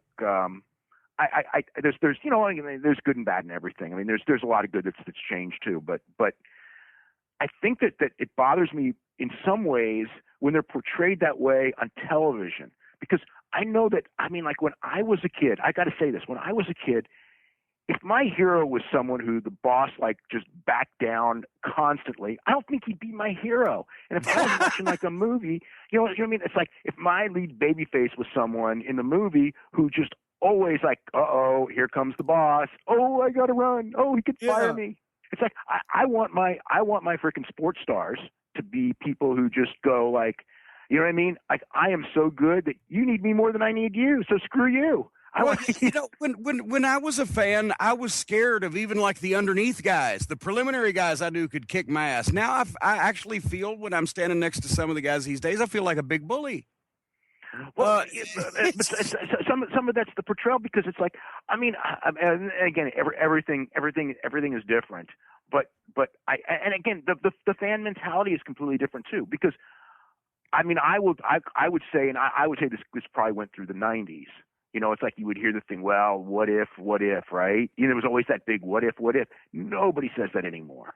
Nobody says that. You know, even like moments, like a guy would get like, you know, you'd get a program going, and the guys were real good in their program, and you would go in there and they would work their program like it was a shoot. You know what I mean? They would fight a fight to look like a fight, and you're watching it going like, oh, you know, I know wrestling's fake, but you know what I mean? There may be a little bit of bad blood here, and maybe someone's gonna drop an elbow. As Buddy Wayne used to say, the Memphis Buddy Wayne, not the Portland Buddy Wayne, that never trust a midget. But anyway, that was for you, buddy. But anyway, Buddy Wayne from Memphis used to say it best. He'd say, the fans would say, well, say what you want to, but them guys were mad. Every once in a while, the top guys would get the people, and they would think there was something more to it, and their images overall were people you didn't fuck with. Jim, and I think you and I actually had a conversation about that on one of the drive-thrus within the last few weeks. I'm trying to remember, but we were talking about sort of the death of kayfabe, and I said when I started watching, I knew what kayfabe was, but I still had that sense of, you know, these guys might actually hate each other. It's like I know it's fake, but Look at the way what they're doing. And I don't feel that way anymore. Yeah. Edge and Matt Hardy did a good job. I'll give them credit. But that's how many years ago is that? Yeah. Oh my God. Well, listen, I'm going to let you go, Dave, because I know you got to get back to the salt mines. You got breaking news. It's a fluid story. It's evolving as we speak, but basically we've covered a lot of people full of shit today on the program, and Dixie Carter, I think, gets the gold star. I think she even beats out the Duggars after I've heard this whole thing unfold. She beats out the Duggars for the gold star as being most bafflingly full of shit. But folks, once again, we don't want TNA to go out of business and all the wrestlers lose their jobs and et cetera. But it is somewhat of a source of entertainment to me that somebody can continue to make the wrong choice every time they have a choice, can continue to piss off everybody that they work with and partner with, and can somehow manage, when they have an option of doing right or wrong, manage to do wrong every single time. It is almost stunning. I don't see how you could do this on purpose. But nevertheless, TNA, Ring of Honor, Destination America, and so much more. And we have proven that one person that's not full of shit is Dave Meltzer, because everything he said has come to pass and continues to do so. And we will keep track of the Wrestling Observer newsletter. And Dave, give the Twitters and the websites and the way everybody can subscribe and do all the stuff that they need to do to stay up with the news. Okay. It's www.wrestlingobserver.com, and we got the website. And Brian Alvarez and I do multiple radio shows. We've got a subscription thing for radio shows and the Observer newsletter, which is, one of the backbones of the backbone of the site. And it's the deal. I mean, if you want to know what's going on, I mean, this is the best source of inside information. But also, if you go on sites and say Dave Meltzer said this, sometimes they're absolutely right what I said, and sometimes they're absolutely wrong with what I said. And I have, in the last couple of weeks, and especially in the last week, I have been reading things that I said where it's just like, and actually this happens all the time on Twitter. It's like, you said this, and it's like, well, if you read where did you read it? I don't read your stuff. It's like, yeah, I just listen to people who tell me what you said, and then I get mad. I love reading about what I like in wrestling or things like that. When I'm looking at going like, oh, it's like, you're completely lost on that one. But I can't believe that people, especially around the wrestling industry, would misquote people and would turn around and claim that they said something they didn't say. I've never personally experienced something like that. Yeah. But yeah, don't believe it, folks, unless you read it in the Observer. And you could even be old fashioned like me. I still, it's on the internet at the touch of a button, but I still sit down in my chair with my puppy on my lap and read it on paper the old-fashioned way, as the wrestling gods intended. Yeah. Like There's on the site you can subscribe. You can subscribe to to the mail issue, and it will be mailed to your house, and you can read it, or you can get the computer version, and it's your choice, and you can print it up and you can read it that way. It's like I still get my magazines too. So anyway. And of course, you can go to the forums, but there be monsters. So there's trolls living under those bridges, ladies and gentlemen. All right. Well, on the program today, and thank you for being here, the major domo of the Wrestling Observer newsletter, Dave Meltzer. And Dave, I blundered into it last week when I said, well, as soon as I started talking about Snuka, I said, we really ought to have Dave or Brian on here because you guys have been doing the reporting and there's so many moving parts. I guess the big question was, start us off with what brought about Irv Muchnick's work and what brought about this renewed investigation. And then we got to talk about, why did it take this fucking long? Yeah. I mean, so obviously the situation, the death of Nancy in Argentina was in 1983. And a couple of years later, I was in Florida and I met one of Nancy Argentino's sisters and I don't even remember exactly where I was, and it was actually, I was talking to her boyfriend, who was a professional wrestler at the time, And then in the course of the conversation, she mentioned to me, you know, my sister is Nancy Argentino. And I go, wow. You know, it's like, and we talked for like, you know, quite a while when she just brought it up. It's kind of like wow, that's interesting. And then she kind of told me, you know, the story of what happened. I mean, I'd heard the stories at the time, but I didn't know the details. And she kind of told me the details. And I believe that I actually at one point told Irv Mushnick in conversation, you know, I met Nancy Argentino's sister, and there was a lawsuit filed by the family, and they wanted default judgment, and they never got paid. So there's something to this. So he went head on. He went to Allentown in the early 90s, you know, talked to everyone he could. The people at the building slammed the Ag Hall slammed the door. He was the, you know, the New York outsider coming into Allentown to investigate their little town secret, right?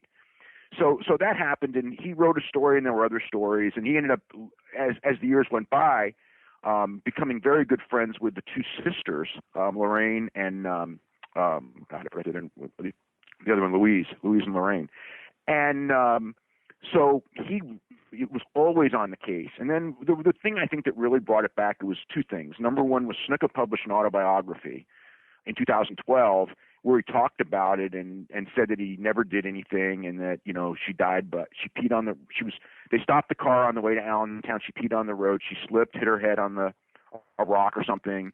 They went to the city, to the motel. She wasn't feeling well, but, you know, everything was fine. Then he comes back to the room after wrestling that night, and she's dying. He calls 911. He never hit her or anything like that. And then the sisters were furious, and other people, I guess, were furious as well.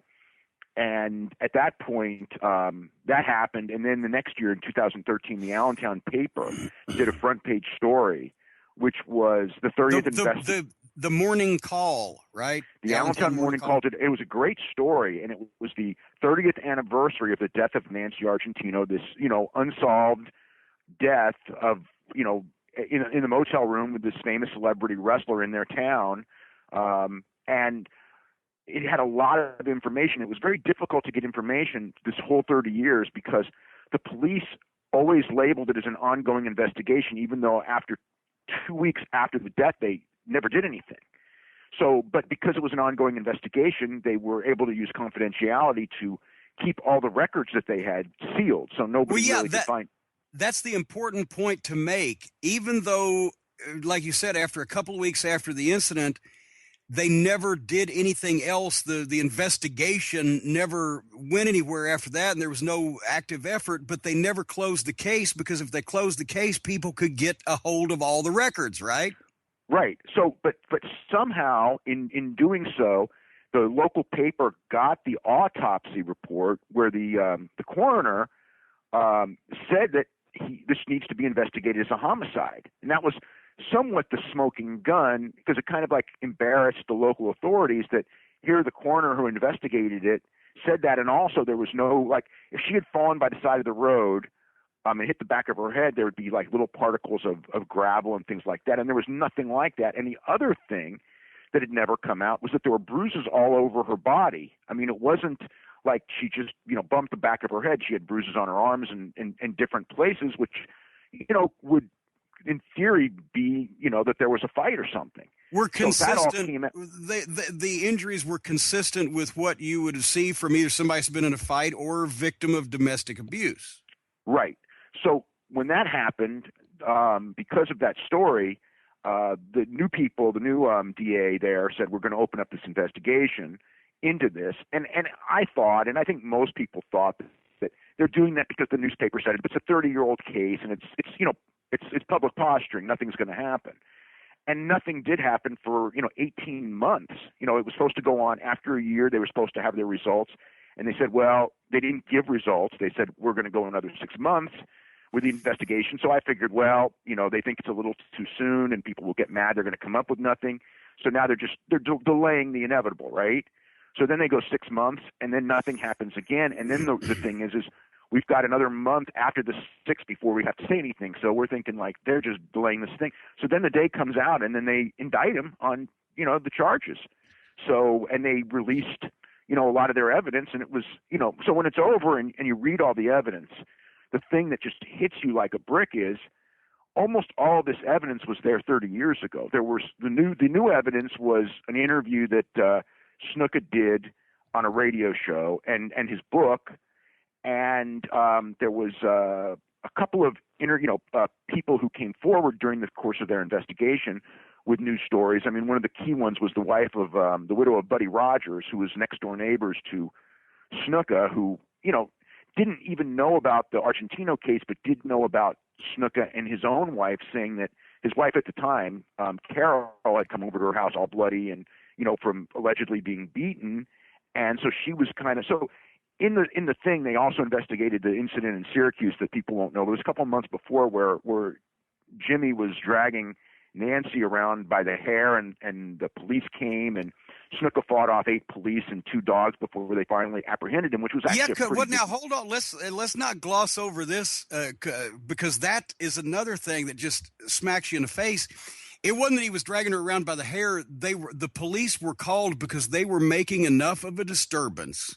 And there was people screaming and yelling, Snuka and Nancy Argentino, whoever, that when the cops got there, it was still a hot enough situation, an active situation, that Snuka, naked, was dragging Nancy Argentino naked down the hallway by her hair in the hotel. And I mean, the thing is, I mean, when you talk about enough of a situation, there were cops that came and they saw him, and you remember what Jimmy Snuka looked like in 1983. Oh yeah. I mean, he was a super 250 pound super muscular guy, and they took one look and they said, hey, I mean, they didn't go after him right away. They said we need backup, so it ended up with 8 people and 2 dogs, or not 9 men and 2 dogs actually showed up, and then they after a struggle that involved the dogs biting and all this, they took him in. And he paid a fine, and that was that. But that happened months before her death. So it was kind of like in the course of what they gave to the grand jury, you had this incident where there was a domestic abuse thing with his wife that was alleged a couple of months after her death, and then the incident in Syracuse with her before the death. So it created a pattern there. But I mean, the whole thing, when you read all of the evidence, I mean, even if you throw that stuff out that I just said, and you just read the reports from the coroner and what Snuka had told different people that night, you would go in there and go like, you would have to seriously investigate this case. How much shit happens? How many cases are pressed in court every day on a sliver of amount of evidence, as opposed to this that didn't go anywhere? Is the whole point of the thing. Right. And the thing is he told like several different stories. And I mean, the whole thing is when I read everything, this is the way I interpreted what happened. Okay. So the night he comes back from wrestling that night at the TV tapings, and she's in bad shape. They call 911. They come in there, and Jimmy is at this point, I think, telling the truth as much as he knows it, saying that something happened. I pushed her. She fell. She hit her head. So.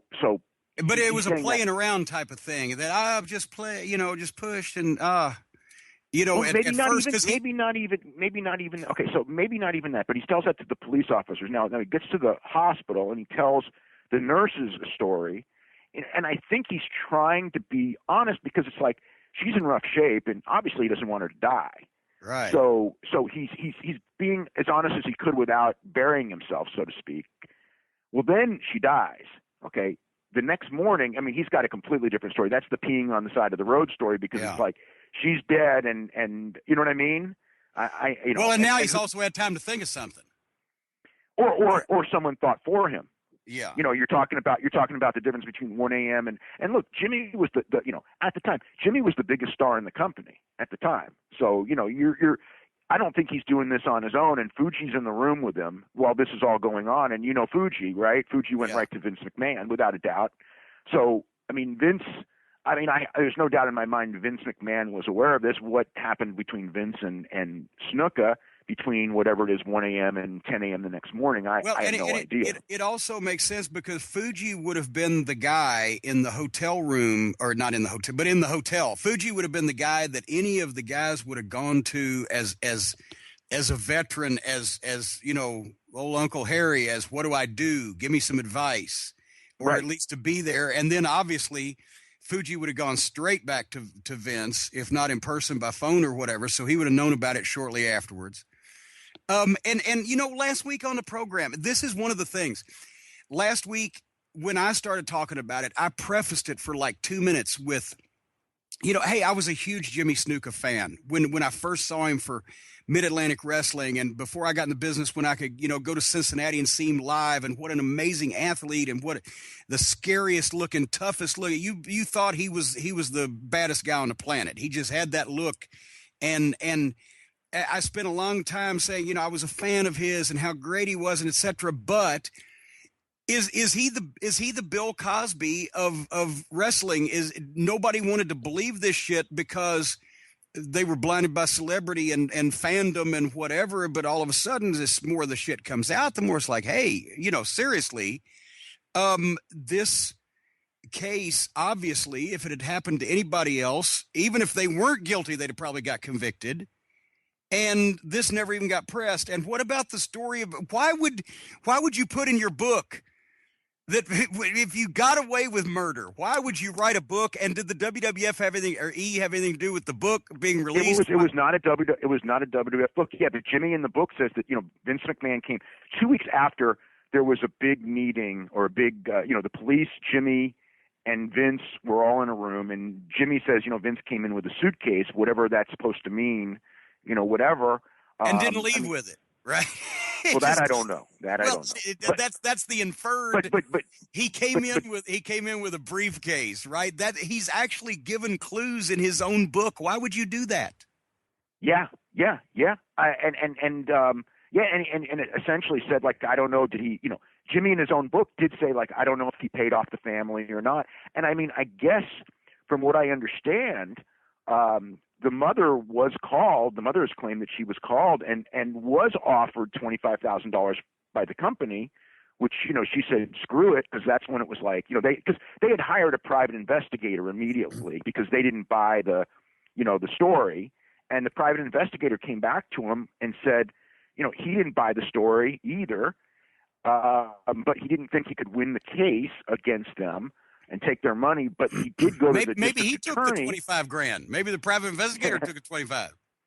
No, but he went to the district attorney and he was going like, you need to prosecute this, and he just said that he was like completely stonewalled, and he couldn't understand why he was stonewalled because all the evidence that he had indicated it should be prosecuted.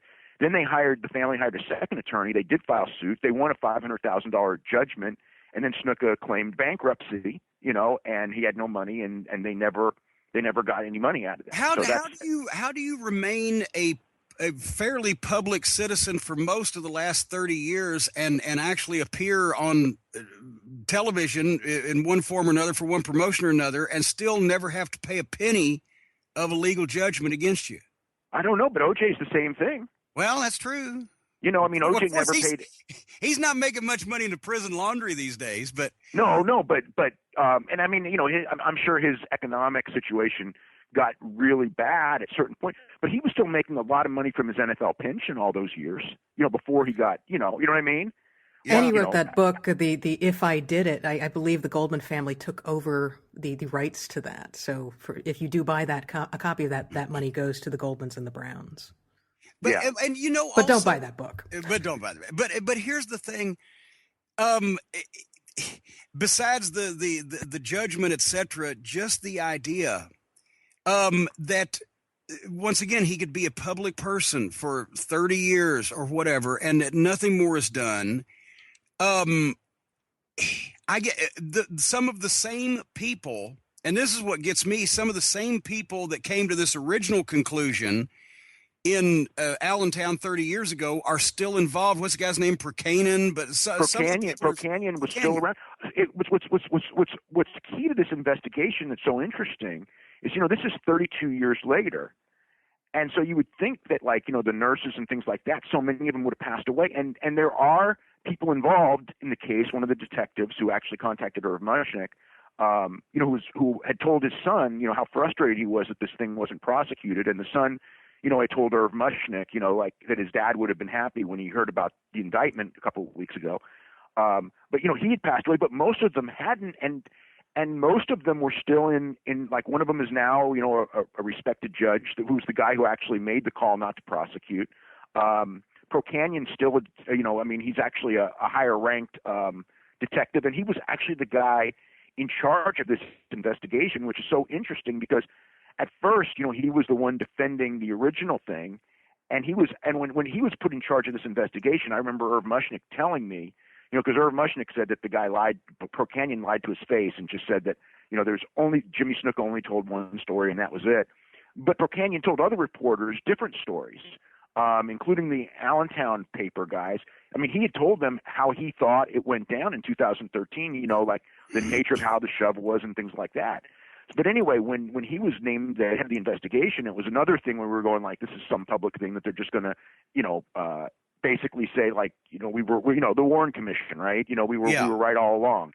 But it didn't turn out that way. I mean, I was stunned that morning when those indictments came because it was like, for 19 months, it's just, okay, I know how this ends. You know what I mean? But at the same time, now that's kabuki-ish to me that some of the same, especially one of the main guys that said, oh, no, don't do anything about this 30 years ago. He's still involved in the case. Does he want to see a conviction, even if it's a just one, because that would prove that he was an idiot 30 years ago?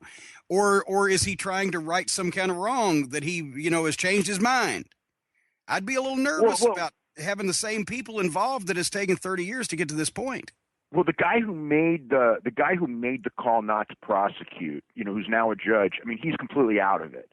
But the detective, it's 30 years you go through. You could, you may go through a lot of phases, and again, it's like, maybe at some point, who knows what's going through their head? It's again, it wasn't even Allentown. It was actually Whitehall. So it's a small town. And, Vince McMahon and WWE, they come into Allentown every 3 weeks. They put on shows. Jimmy Snuka's, he was a weird kind of celebrity, as you'll understand this.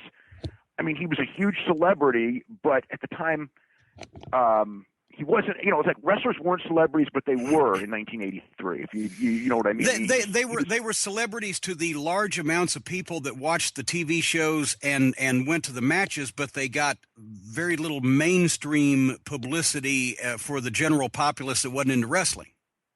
Right. So they were bigger stars to the wrestling fans 30 years ago, but they were smaller stars to the average public. Maybe that's how they used to get away with all this shit. In a way, I mean, I consider they were bigger stars because they were actually bigger stars, but they got reported on less. Is how I always would consider it. So because it's like this stuff. If this stuff had happened today, it would have been a national news story. A famous, again, like Snuka could be the equivalent of Falicina, or maybe right underneath. And if something like that happened, I mean, it'd be gigantic. But then, when Nancy Argentino died, I remember the New York paper. It was like a graph one day in the paper that a woman died in the hotel room with Jimmy Snuka, and that was it, and nothing was ever said again. What is Snuka's condition these days? Because we know he's had the stomach cancer, and he's been known throughout the years for playing. I think even one of the detectives said he was playing the dumb island boy, and Vince was doing the talking. Right.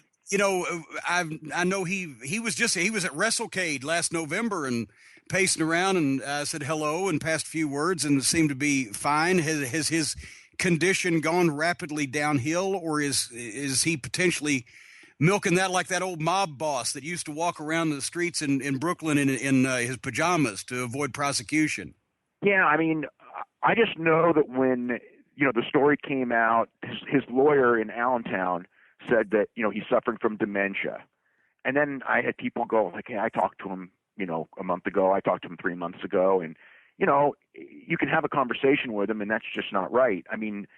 So, I mean, Jimmy, would not take the stand during the investigation. He never spoke, so, and probably just because he had so many contradicting stories from different people, it would have probably been a disaster had he done it. So it was probably in his best interest not to. But promos yeah, were never his strong point anyway to begin with. But I mean, as far as the dementia aspect goes, I think that's greatly overplayed, but he's suffering from stomach cancer. That's one of the reasons why they didn't keep him in prison, and they set bail for him to get out, because it was he needed medical care, and what would end up happening is the state would have to pay for all his medical care if he was in prison the whole time. So, and they didn't think that. They didn't think he was at risk to be running or anything like that. So they set bail at $100,000. Well, I tell you, once again, was a big fan, etc. And it's another one of the boys, and you hate to see the boys get sideways. And if this was, it's I don't even know if it's a benefit of the doubt thing, because if this was the only incident that had ever been reported, well, everybody can fuck up, and were they drunk or whatever, and blah blah blah. But when obviously there was a pattern not only with the same girl but also with his wife, and Buddy Rogers even made the comment at one time, I think, well, he's the sweetest guy in the world, but when he's on the shit, which everybody was in those days in wrestling, practically at the top, he turns into Jimmy Snuka turning into an animal in those days would not be something you'd want to fucking see. No. So no. Buddy, with all of that was different, go ahead. Buddy knew him pretty well, because you remember Buddy was with him not just in New York, which people know, but also in the Carolinas. Right. I think that's how they got put together in New York, was because they did it in the Carolinas, right? Yeah, and then the other thing too is, okay, so when Nancy Argentino passed away, Jimmy's family was still living in the Carolinas. Okay, and he was working in New York, in the Northeast Territory in WWF. Now, after that, they moved. Now, they moved to Haddonfield, New Jersey. I don't know if it was next door or, 2 houses down from Buddy. So it's like, if you're, that tells you how close you are. If like you're, let's just say, you're in the old days, you're going from territory to territory, and you're not, your family's in a different territory, and it's kind of like, whatever reason, you move your family up because you're doing great in the territory and you're going to stay, or whatever the reason is. Maybe the wife got mad that this came out and wants to make sure she's there. Right. We're going to move next door to another wrestler. It's probably going to be someone you're really tight with. It's not going to be someone, you know what I'm saying? Yeah. And they, so they were tight, but at the end, obviously it was over, the situation with the wife. Buddy and Jimmy were not tight at the end, and that was the reason why. Well, I just, like I said, everybody wants to give the celebrity the benefit of the doubt. And is he the Bill Cosby of wrestling? With all of this stuff going on, the worst you can say is obviously he didn't mean to do it, or the best you can say is obviously he didn't mean to do it if he did it, blah, blah, blah, allegations, whatever. But that many incidents in really a short period of time, you got to think he may have been fucking out of control on the shit. And if so, well, that's terrible, but it's his fucking fault ultimately. So, if I was Nancy Argentino's family, I would be at this point more angry at the people who prevented this for 30 years or who didn't press it or didn't get anything done about it for 30 years than I would be against the guy that actually did it, I think. Yeah, well, all I know is that that's still like the big unanswered question, because when you look at the evidence and the statements and things like that, it all pointed right to him. I mean, there's people who go, well, they didn't have enough for a conviction, but the fact that they just stopped after 2 weeks investigating, it's like, that's kind of, I don't know. I mean, the coroner himself said, I had suspicion, but I didn't have enough for a conviction, because the key that he said was, I can prove, that there were marks on her body and that he probably did the marks, but were those the blows that killed her? I can't prove that. But it was a death from a blow to the back of the head. So at worst, if he didn't hit her in the back of the head, and he probably didn't, it probably was hitting something on the way down, but whether it was a shove or what it was, it still was something that he's in the room with her and she hits her head on something, a desk or something, and she's got marks on her body. That would go to court anywhere in the world. That's what I'm thinking. And how do you just, like, after 2 weeks say, well, we're dropping this case cold? Here's the question I have. Is anybody investigating that side of it? Is anybody investigating the idea of a conspiracy or collusion in any way? No, they absolutely did not do that. In the grand jury, they made a point that they were not investigating themselves. They were only investigating.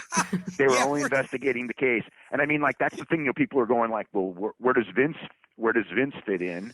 You know, and it's like they were not going there at all. You know, where Vince, you know, I mean, there's the obvious inference. Here's the thing: if they tried to take Vince to court over this, maybe he'd end up being like that mafia don. He'd be walking around that gated community he lives in Stamford, down the street from Ron Howard, in his pajamas and slippers and a robe. So we can't take Vince to court.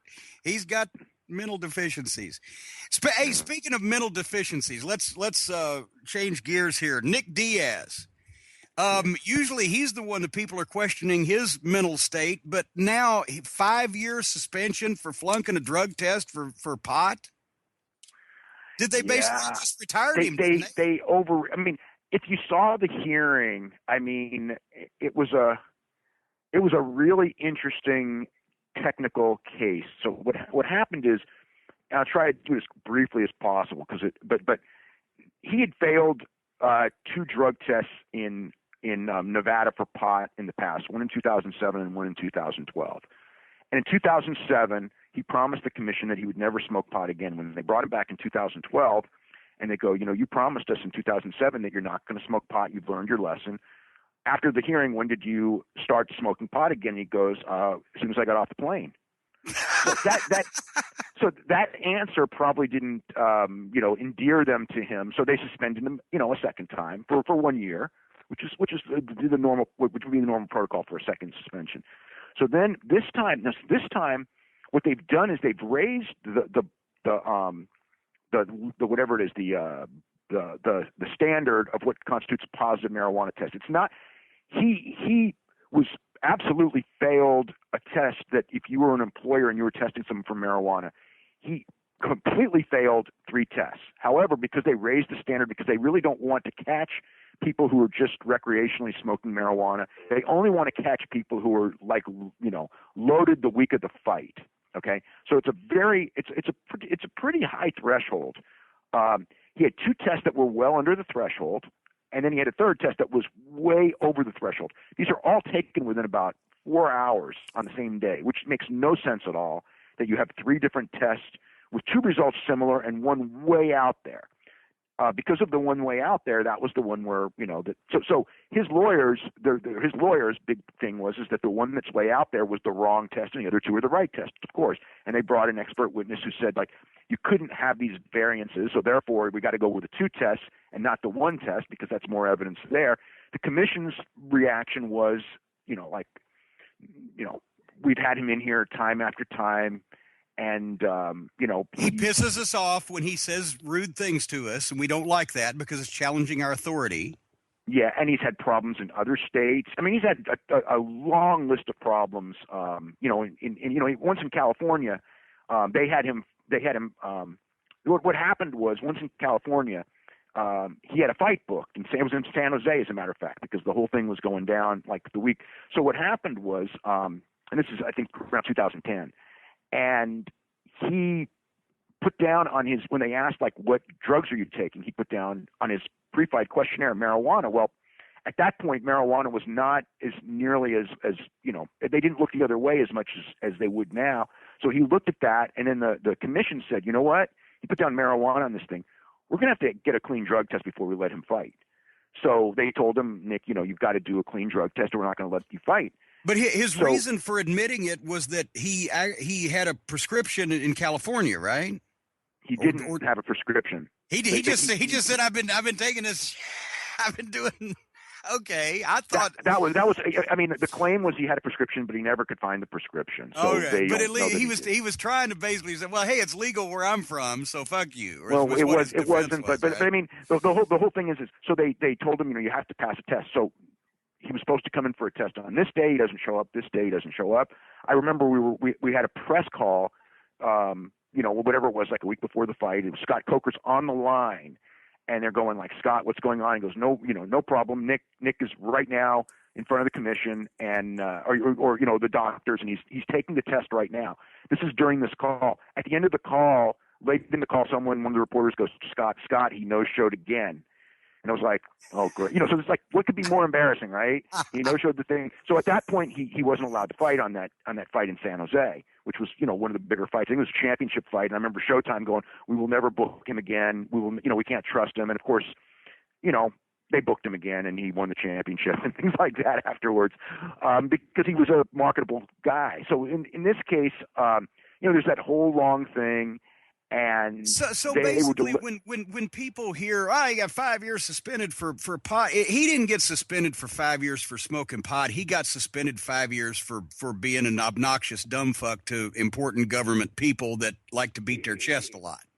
Yeah, it was for the culmination of an 8-year track record, which the straw that broke the camel's back was his third positive in the same state for marijuana, where right now, so he. Well, it's the same thing as here in the state of Kentucky. There was the big uproar because the WWE won't come in and do a pay-per-view or television taping anymore in Kentucky when they used to do Raws and pay-per-views and they'd sell out 18,000 seats or whatever, because every time, the last time, especially they did it in Lexington at Rupp Arena, there's a no blood policy along with every other kind of policy in the world at the commission here in Kentucky because of all the hardcore fucks. And what do? Because they're the WWE and they're more important than everybody else, in front of the commissioner, humiliating him 25 miles from the Capitol. They bleed all over the place. They break any rule they want to break. He tries to fucking get their license pulled. Frankfurt wouldn't go for that because they pay so much in taxes. He got them fined as heavily as he could. And now, to be pricks, they won't come back and just follow the rules like everybody else has to. But at the same time, the commission always has to beat its chest. So you got one of those impasses where usually the government wins. Yeah. So, this is probably going to go to court because of the nature of, what happened was it was just the whole thing. And also in the court, they were trying to ask him questions and he pled the fifth on every single question. He wouldn't answer anything. What's your name? I plead the fifth. It was ridiculous. Did you fight on January 31st against Anderson Silva? I plead the fifth. I plead the fifth. I plead the fifth. And so they went in there and said, this is not a court of law. This is a hearing in front of the commission. So pleading the fifth means that we're going to infer, and this may be completely wrong, but this is what they said. We're going to infer by pleading the fifth the bad answer to every one of our questions. And Pat Lundvall just goes on with all these questions. I plead the fifth. I plead the fifth. So we're now interpreting everything you're saying as the answer. The answer that makes you the most guilty. I'm guilty of sin. Yeah. Yeah. So at that point, they're going in there, and it's like he's tried to make a mockery of the sport. He's tried to do this. She wanted to suspend him for life, and then one of the other commissioners goes, I just can't see suspending a guy for life over a marijuana. It's 5 years, 5 years for a fighter at what? How old is he? 31, 32. It's pretty much life.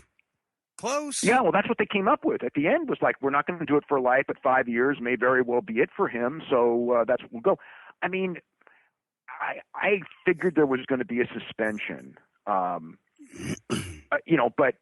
now the thing is, okay, so they actually have like written designations of how long somebody would be suspended, but these came up after January because his actual drug test failure was January 31st.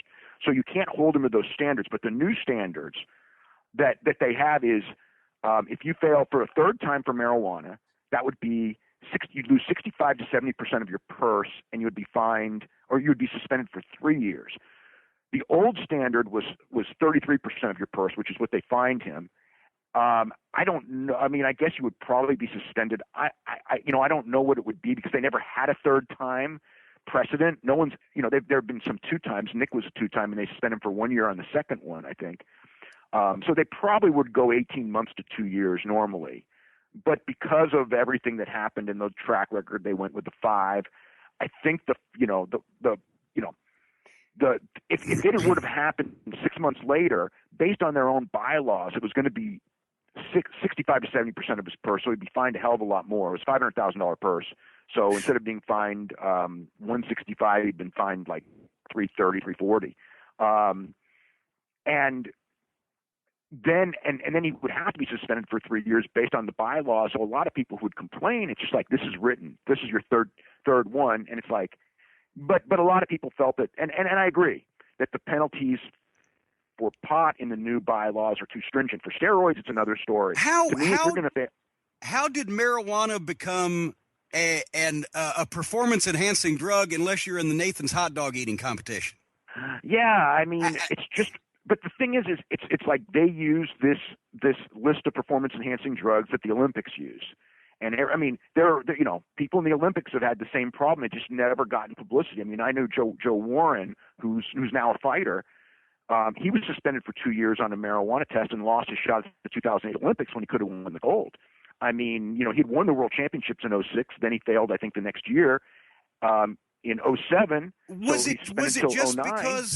it just because it was formerly illegal everywhere, so they grouped it in, or is somebody convinced that it is somehow a performance enhancing drug for a fighter or really any kind of athlete except a couch jockey? How? Yeah, that's a real interesting question because it's like a lot of laws. It's there because it's there, and it's kind of like maybe it's a silly rule, but every sport in every jurisdiction has silly laws and silly rules that. But then now, especially in this country, as more and more states legalize, and it can't be shown to have a correlation to improve your athletic performance or your ability to fight. I would think probably the contrary would be true. And it's legal in a number of states.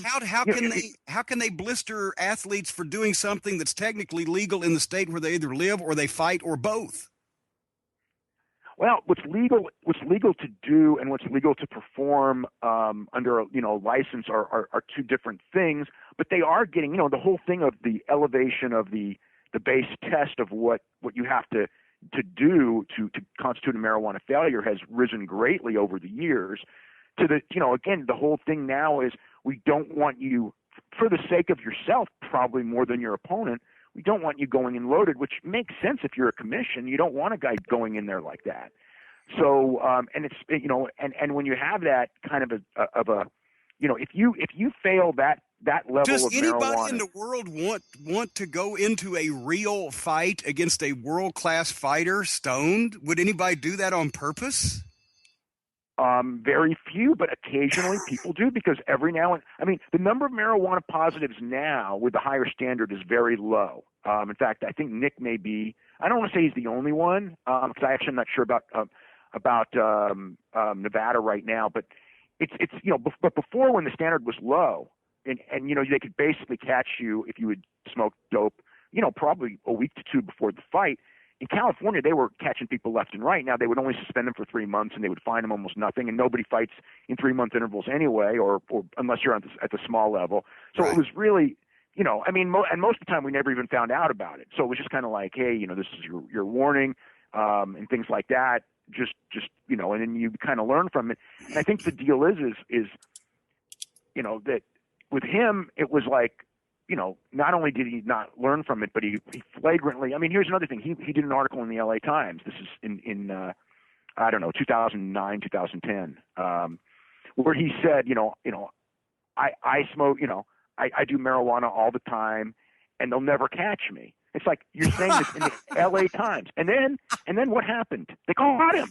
I thought wrestlers were the worst criminals in the world because they always committed their crime on television in front of a TV camera. But apparently, at least Diaz shows that the MMA fighters are not much better criminals.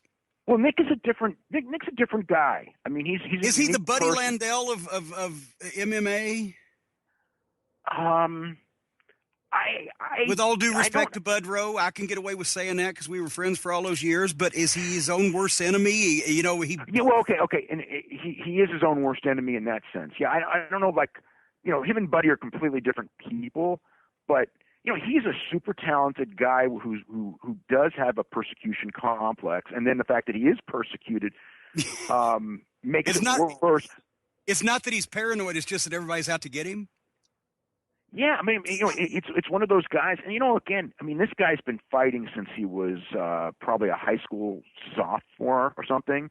I mean, he was fighting professionally. I know he was by about 16-ish. I mean, I remember, and it was just the way of his life, and he's very, very dedicated to it, and he's got a certain life. I mean, he was one of the best conditioned fighters I ever saw. I mean, he'd go out there and run marathons and do triathlons, and he would eat perfectly and just do all of this stuff, and then railroad his career on the fact that he basically refused to stop smoking dope. And it was such a weird contradiction to me because, it's one thing where you have a guy, like say an NFL player who's like this naturally gifted athlete who just, is a fuck up, but is such an incredible athlete that they can get away with it and still perform at the NFL level. Nick was a guy who trained harder than anyone, who ate better than anyone. I mean, the idea of everything had to be organic. He didn't eat meat.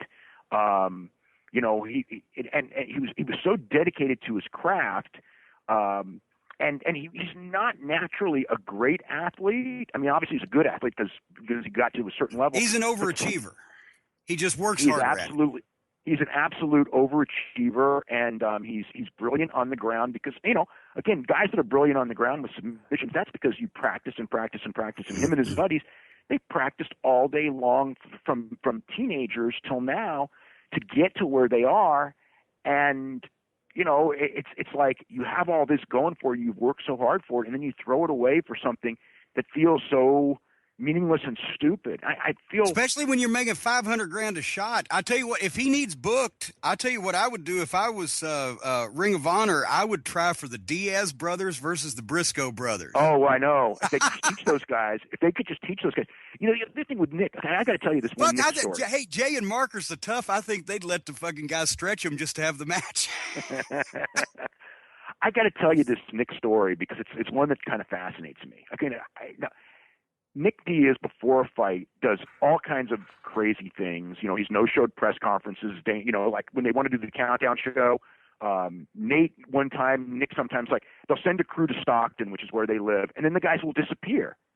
And they can't find them, and they got this crew, and they spent money for the crew. And then, UFC is they spend all that money, and then these guys disappear, and they can't find him. And it's like, well, we'll meet you for this interview on this day, and then they go to wherever they're supposed to be, and then they don't show up. So it's like they're very frustrating, okay, to deal with. But because people like them, and because they are, they're both good fighters, and Nick is a really good fighter, they keep getting booked. And, Nick and George St.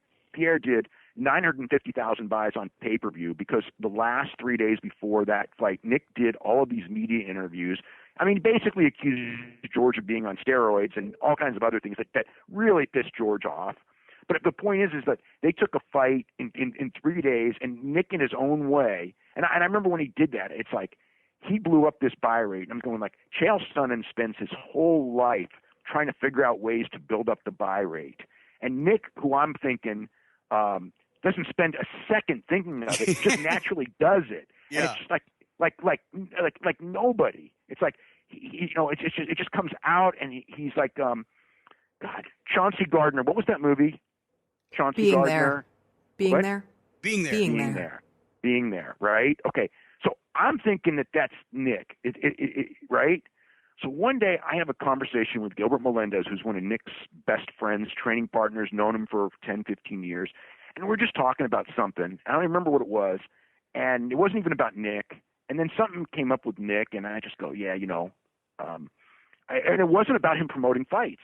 And he just goes, that Nick is actually a genius. And it's like, oh, okay. That's really interesting, isn't it? I mean, and Gilbert's not a bullshit guy at all. He's anything but. So all of a sudden it was like, this guy is but still, look at what he's done to his career. I mean, he's a genius at promoting. He's a genius at promoting fights in a way where you don't even know. Like, he's out there going, like, he's the one who the term wolf tickets. Wolf tickets is a term that I don't know if he made up, but he popularized in MMA, which is a term essentially. I was just going to say he didn't make it up because Butch Reed was using it in Mid-South, but go ahead. Okay. So the wolf tickets was the term that he used, basically that these guys are doing pro wrestling angles to promote fights, and these people are going for it. and he's just going like, you guys are all trying to sell these Wolf tickets. He's complaining about it, and it's like, maybe he's the best at all of us at Wolf tickets after all, and he's the one who's telling you the term. I mean, it was just, I don't know. He didn't even know it. Yeah, but Nick is a really, he's an intriguing guy, but in the end, that was Butch Reed's locker room expression for any time somebody was cutting promos that they knew that he knew they were never going to come through with, bitching around in the locker room. He's you're selling them Wolf tickets again. Yeah.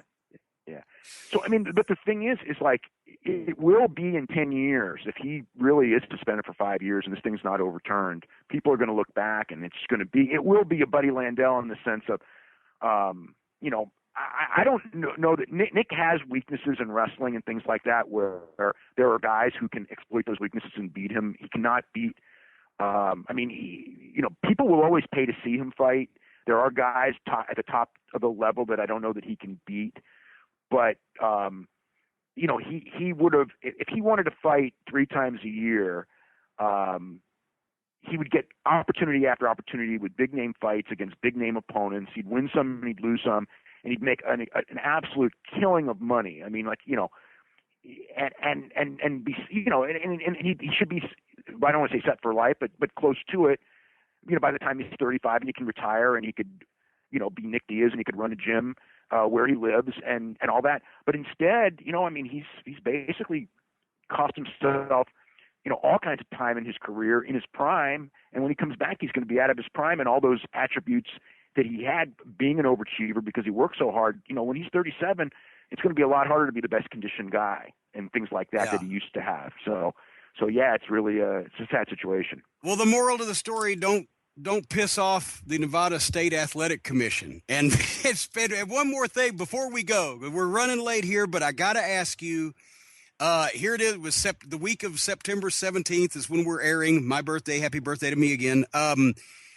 TNA was supposed to be, according to last we heard from the memo that you uncovered, off Destination America's schedule at the end of September. They are listed for October 7th, but kabuki-ish things have happened with television scheduling before. What's the latest, if anything, on TNA's domestic television future? I don't know anything, but it's telling that they have no television tapings, and the last show taped is for September the 30th. They do have matches in the can that they can cultivate and put together, or they can put together old shows or highlight shows if they need to fill time, without a doubt. But they have not taped anything new, and that's pretty ominous. But I don't know. The last I heard was probably the memo came out. The last I heard anything from Destination America would have been shortly after the memo. And it was, when it was basically that nothing's changed and they didn't expect anything to change. This is when they moved from Friday to Wednesday, because I thought, you move from Friday to Wednesday and you put Ring of Honor there, is this a change? And it's like, are things going to change? And it's like, no. And certainly every move by TNA and the fact that they haven't scheduled tapings would all indicate that they know of it, but no one, the station has not said anything to anyone. And the station never, this is the key thing, the station never once denied the whole time that late September thing. And actually, TNA, at first they denied it, and first they said it was all lies, but of late they haven't denied it. So I don't know. The only reason that this is being questioned now is that there was a report that they were on a schedule that was issued for the following week, October 7th or whatever. But I can tell you, folks, I don't know about networks, but I can tell you from dealing with a lot of television stations that a lot of times that happens, that either a new program will be coming on and they won't list it for the first 2 or 3 weeks just because they forgot, or people just copy schedules and release them from the previous week without knowing that a program's going off the air. And it may not happen on NBC, but when you get as far down on the food chain of networks and cable networks as Destination America, their quality control is probably not 100%. So this may be a wolf ticket. Yeah. So I don't know what's going on, and it's really interesting because, man, we're only a couple weeks away, and it's certainly we should know, and especially for the guys. You've got these guys, and they don't know anything. And not just the guys, the people who work in the office. The people I know people near the top, and they literally don't know. The only thing that they know is they believe that the company is going to survive and they will continue to produce television for international markets using, basically old tape of old matches to fill time slots until they do tapings, which would be, in theory, they're going to do tapings in India in late November. So they would fill time until late November. And then after that, they would be doing tapings in England in late January. So there's probably going to be some highlight shows. If they don't do any regular tapings, they may have to do a set of tapings at some point in the United States, maybe. But if not, they've got product through mid-March as far as just filling TV time. They are doing some house shows, which they hadn't done all year. But I can't imagine them, if they have no TV, I can't imagine them doing too many house shows. And again, I can't imagine them drawing if they did house shows that didn't draw with TV. What are they going to draw without TV? And all the stars that have left. Well, not only that, but just with the whole, basic, like declining momentum, because they haven't done any house shows since they moved from Spike. So Spike, you're doing 1.3 million viewers a week, and now you're doing, let's say 450,000. And the product is not as interesting. They've lost. I'm not saying the writing is any worse, because it's really not. Sometimes it's even been good, but the star power is down, and they don't really have any big programs. It's not like they've only written TV. The TV this year has been written for next week's TV and next week's TV. There's not like there's been any programs where it's like, I want to go see this guy fight this guy. It's because they just go from TV show to TV show. So it's like, as far as a house show, I don't see what they're doing that builds house show attendance. I don't think that they're going to draw very well at these house shows. They've got Bound for Glory, which is their pay-per-view on October 4th, and they'll have TV up until, the last TV will be right before Bound for Glory, so that fits. But they got a Bound for Glory show that, nobody knows what the line. Here we are, we're a couple of weeks away. I know the main event is Ethan Carter III against Drew Galloway, and I think that's the only match I know. There might be one other one that I could look up. But the point is that if you're a regular viewer of TNA, just try. Just even if you don't have the star power that you used to, put a fucking card together for your biggest show of the year, supposedly, and advertise it for a few. I mean, that's the one thing. Like Ring of Honor's got this pay-per-view, and I've known the card for the Ring of Honor pay-per-view for, I don't know, a month or so at least. And it is what it is. And these guys, you know what the difference is? Ring of Honor has a booker, Delirious. TNA has writers that are delirious. That's the difference. Hey, how does Global Force Wrestling fit into all of this before we go? Say again? How does Global Force Wrestling fit into all of this? Because I know they're involved in some. I tweeted a few weeks ago. I was glad to see that Jeff Jarrett stopped by to pick up his wrestling company. So Jeff has taped, as you guys know, 2 sets of tapings in Vegas. He's got a third one in October. And he's attempting to sell those shows. I know that they have a station that I'm probably not at liberty to say, but they have a serious negotiations going on with the station in the UK. And Jeff's talked about that much as well. It's something that, again, if the deal goes through, it's something. They are, of course, trying to do negotiation in the United States. The United States is not coming.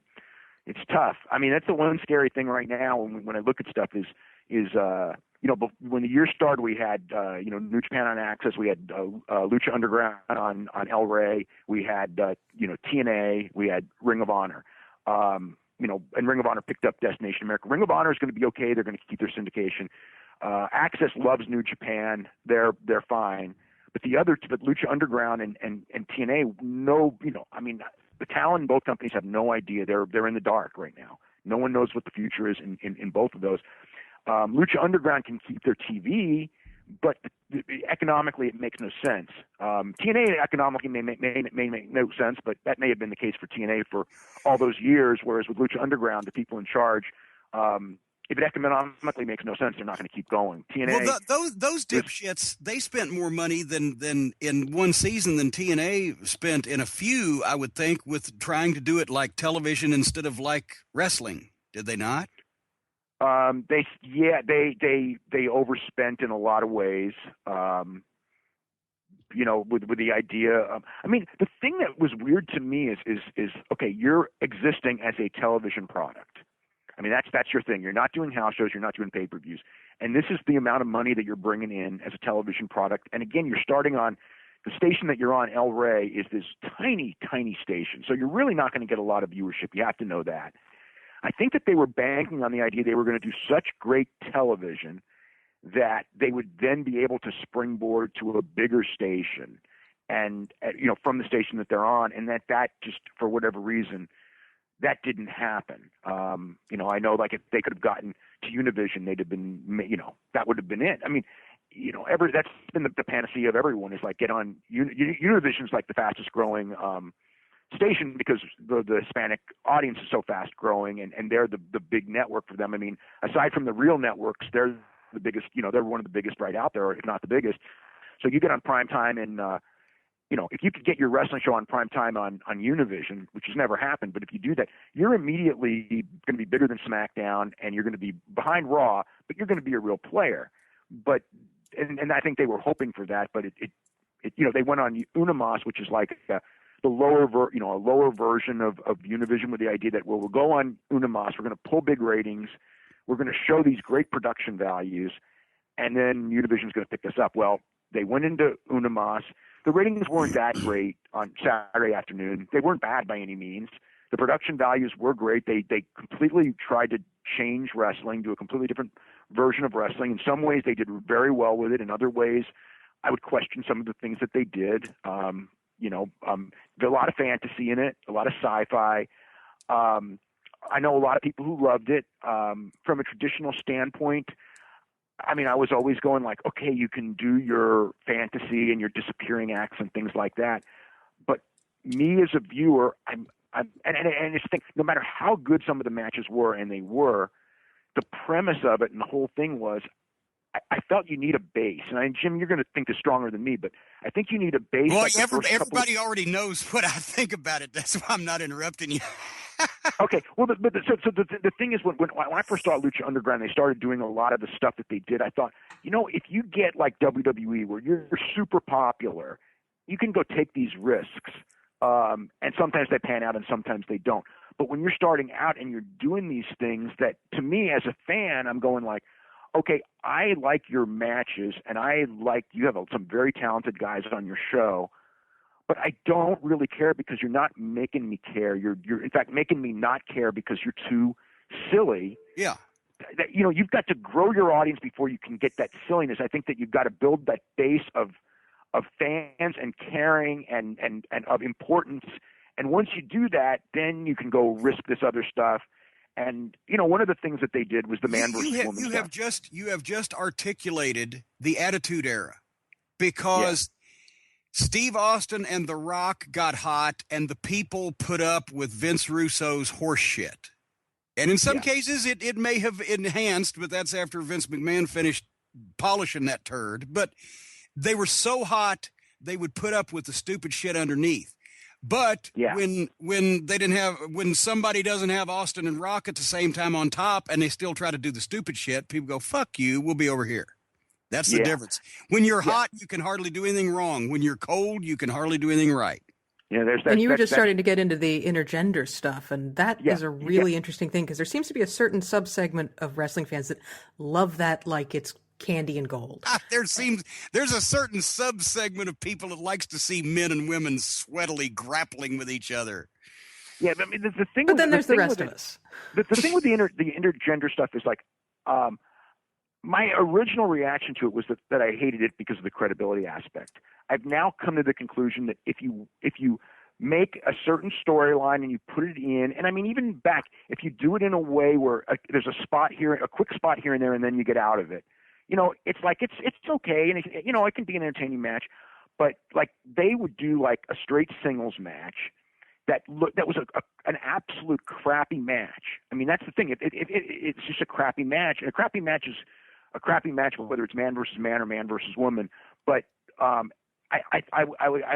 other thought was like a guy punching and kicking a woman in the face on a pro wrestling show in 2015. That's the last thing we need. Right. When if anything, domestic violence is more of an issue than it ever was in the past, far more. to me, that feels like tone deaf to what's going on in society, and then going like, we've got guts to do this. It's like, it's not you got guts to do this. This is just like it's you got the bad taste, like that fucking noted piece of shit Ed Ferrara and his fucking miscarriage angles that he used to love to have when people weren't even really pregnant. I said, you're getting it coming and going, because people that know that she wasn't really pregnant, now you've just done something in bad taste. And for the people that thought she really was pregnant, you've really done something in bad taste. So you've done double whammy, you fucking moron. Plus here's the other one on that one. I mean, that's another issue, but that is not an issue that people want to watch wrestling for. Of course not. Because what people don't understand, and I mean, because it's male writers writing, but if you're in a woman who's gone through that, and a lot of women have, that's not entertainment to them.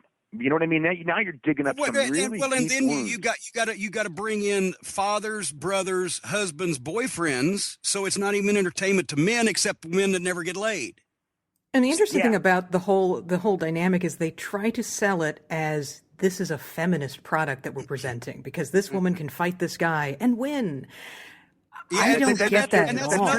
That's another problem that I said a couple of weeks ago. Ronda Rousey, yes, she can kick the shit out of the fucking guy that works over at Valvoline, but against another trained fighter, even of equal body weight, no, the woman is not going to win biologically. It's not even being sexist, just being truthful. And a lot of people, and that's why I'm more offended, even more than the domestic violence, I'm more offended about just putting the boots to the corpse of the wrestling business and any credibility, and people ought to be ashamed to go along with it, whether they're the opponents or whatever the fuck. But then somebody tweeted me, well, you put Baby Doll over. Yes, and you know what? We never had a singles match, and if you'll recall, Dave, how many times did I actually strike Baby Doll offensively in our entire months-long program? Do you remember? I don't remember, but I don't remember you kicking her in the face. See, like punching her in the mouth and kicking her in the face, those like as far as like going in there and running after her and being befuddled by her and all that, I mean, that was it's a completely different thing. The wrestlers wrestled, and we did our thing. We did an angle where I gave her a gut shot with the butt of the racket. And that's the only time I ever touched her. And from then on, the wrestlers wrestled, and I ran around scared of her because actually, number one, I was a heel manager, so I was supposed to be. It got more heat on me being a wimp getting beat by a girl. And secondly, from the night in Raleigh when she really did knock me out with that potato, I learned that she could whip me if she wanted to. So it wasn't a problem after that. Okay. So here's the thing. The idea of a wimpy guy and a girl, and it's like people will say it's a fair fight, or even the girl has the advantage because she's a large woman, or a super athletic woman who could do some cool moves on a guy, like with some martial arts moves, is one thing. But when you have a huge guy who's just beating the hell out of a woman for minutes on end in a match, I know. I've seen PWG and everything like that, and I watched how that people get into it and the comebacks, and it's some ways because I don't even know that those people are wrestling fans. I think those people are fans of the local repertory company that do these theater plays, and it just happens to be in a wrestling ring. Well, because you could say the same thing about a big guy beating up a girl. What does it say when the supposed greatest tag team on the known planet Earth double super kicks an 8-year-old kid in the face, and not only does he not have to have facial reconstruction surgery, he don't even get a fat lip? Well, it's theater.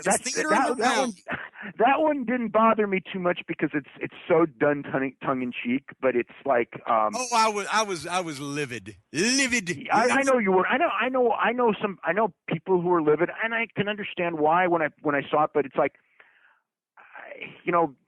that's, to me, it's it wasn't. I don't know how to explain it, but because they named that move after you glory hog. No, it's not. It's not. I tell after knowing you turned into a glory hog. It's when it has to do with. I think it has to do with like context. It's very clearly not a wrestling match, and it was just a kid, and they were just having fun playing wrestling. Okay, but the work looked better than probably the rest of the shit on whatever card they were on. The kid wasn't bad. Well, I know it looked good. I mean, that's the thing. But I mean, it did. It looked good. But the guy, It's really hard to explain. Their super kick on the kid looked better than the punch that Baby Doll hit me with that really knocked me out.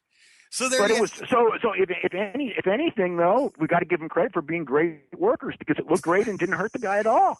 So I mean, it's like, and that's one of the things when I watch those guys do that, all those kicks and everything. And I mean, it's like their timing and everything is absolutely phenomenal because it looks like they'll do stuff that looks like they're just tearing people's heads off and. It's within work, and I mean, but it doesn't, and then they make it obvious when they continue right on, and nobody sells the effects of it. But that's like the old timers. The old timers used to come up when I got into business in the Tennessee territory. One of the favorite lines was, they'd come up to a kid and they'd say, "I tell you what, I learned to work watching you wrestle," and the guy'd smile, and then all of a sudden, after about 5 or 10 seconds, it would sink in what you just said. Your shit's so see-through. Anyway, I'm not trying to get you to bury your boys because I know that Matt and Nick are potentially your illegitimate sons.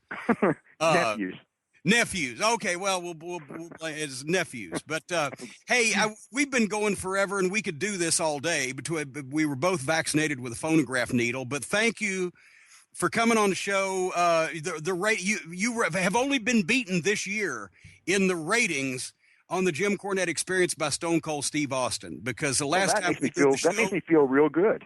Well, it was the big TNA announcement the last time. Right. We always get together over TNA and things. But, I remember, right? Yeah, we were going to do that show, and then that thing happened like the day or two before, so it was perfect timing. Actually, we heard about it, I think, when we were doing the open to the show, and I said, well, I'll ask Dave about that. But anyway... Jim Cornette Experience, who last week passed 750,000 downloads in 2015. We're going for 1 million by December, and I want to thank Dave Meltzer of the Wrestling Observer newsletter for helping us get there, because I'm sure it's going to be through the roof again, Dave. If it's not, I'll never have you on here again. But you can go to WrestlingObserver.com and subscribe. And of course, Brian Alvarez's Figure 4 Weekly and F4W online. And you guys have the whole empire. Anything else you need to plug before we get out of here? No, that's pretty much it. I'm just it's going to be a very interesting next 2 or 3 months, especially when it comes to TNA and to an extent Ring of Honor on Destination America, because their deal's up in the first week of December, and see if that gets renewed, and the Lucha Underground and WWE going against the NFL. I mean, the first week of WWE against college football last week, and then the NFL and college football on Thursdays. It was real bad, record low ratings, and hopefully, I'm a fan. I want everyone to do well. Hopefully, it doesn't stay that way, but it wasn't a good sign starting off football season this way. Well, there you and if we have trouble getting to 1 million downloads by the end of the year, we're going to have you back on again. So we try to give ourselves an artificial boost. Thank you again, ladies and gentlemen, for an expanded edition of The Experience. For Alice Radley and Dave Meltzer, I'm who else? Jim Cornette. Happy birthday to me, and we'll see you next week. Well, and folks, I even told him before we went on the air that I was already going to give him the big intro so I wouldn't embarrass him by putting him over and making him listen to it. But our guest is Dave Meltzer. Dave, thank you for being here. It's like one of those news shows where people think there's going to be fireworks, but the guys actually like each other. I know. It's funny. All week, people are going like, "Can you get a big argument with them?" I go, "Probably not." I go, "I'm not going anywhere to argue with anybody, so no." Well, and for some reason, people think I'm so confrontational. I don't know why. But no, I think I explained. Yeah, I mean, I've got papers to prove it, as Roughhouse Fargo used to say. But I mentioned on the program last week or 2 weeks ago, whenever it came up, for all the people who've wondered why I didn't debate other people or confront other people face to face, is I don't just speak to people on the show because it's my show that just piss me the fuck off and have no redeeming social value. But with you, we've known each other for a long time, and I've shared a lot of opinions that you have or have had and probably still have on wrestling. And so since I respect your goddamn pedigree, we could actually discuss shit without me screaming, "I want to gouge your fucking eyeballs out, boil you in oil, and sell the fat for soap." Just to get everybody in the proper frame of mind here. But a couple weeks ago, It got brought up. And Brian, it just appeared on Twitter out of nowhere, right? Just in clumps. I don't know why. I can't explain it, but all of a sudden, within like a 2-day period, a ton of people started tweeting us the Chuck Taylor grenade spot clip. And so I watched it, and of course, my head burst into flames. An invisible hand grenade. After who would have known that the Three Stooges, multi-man, 8-man Three Stooges block finger poke spot would have been the most credible wrestling in the clip. But the guy does an invisible hand grenade, and it blows up, and everybody takes a fucking bump, and all 400 people are just screaming madly. And so I roasted him on the show, but I was heavy on where I'm going with this. I was heavy on PWG, this fucking outlaw bullshit, blah, blah, blah. And I think I ticked you off because I've blistered the promotion as much as the spot because I'm not PWG. Yeah, I'm not defending the spot. I mean, the thing is with me, it's like you're going all this. I'm going like, I've been going to PWG for a couple of years, and I never heard about the spot. I never saw the spot. It was guys that were there. I mean, some of the guys are still there, including Chuck Taylor, but it was years ago, and it's like every single promotion at one point or another did something completely ridiculous and stupid. But you can't just say, okay, from now on, I'm never going to care about this promotion. I mean, it's like Memphis did really crazy stuff, but and used to get shunned. You remember when you were a kid, everybody, the other promotion, Memphis, it's garbage wrestling, blah, blah, blah. And it's like, but if you paid attention to it and watched it, it really wasn't. And PWG actually, as far as the live show goes, it's probably start to finish. It's a weird thing because the rules of wrestling, if I was doing a show, they break a lot of those rules, but because of their audience being so unique, it works. I mean, it's like the first time I went to a PWG show, I remember it was Speedball Mike Bailey was wrestling, and he was in the opening match, and it was his first time in the building, and he did like literally every single move in 20 minutes that he knew. And I was thinking and the people were going crazy, and he was getting over, and nobody knew who he was, and he was getting over. So I go, yeah, he's getting over. He goes, but he probably, when it was over, I go, he probably just killed the show because it's like, what can you do? This guy did everything in the book. And guess what? He didn't kill the show, and the show got better and better and better. And it was just like, wow. And the other thing that was so weird was that was like a learning experience for me is the Young Bucks were out there, and they were working complete heel.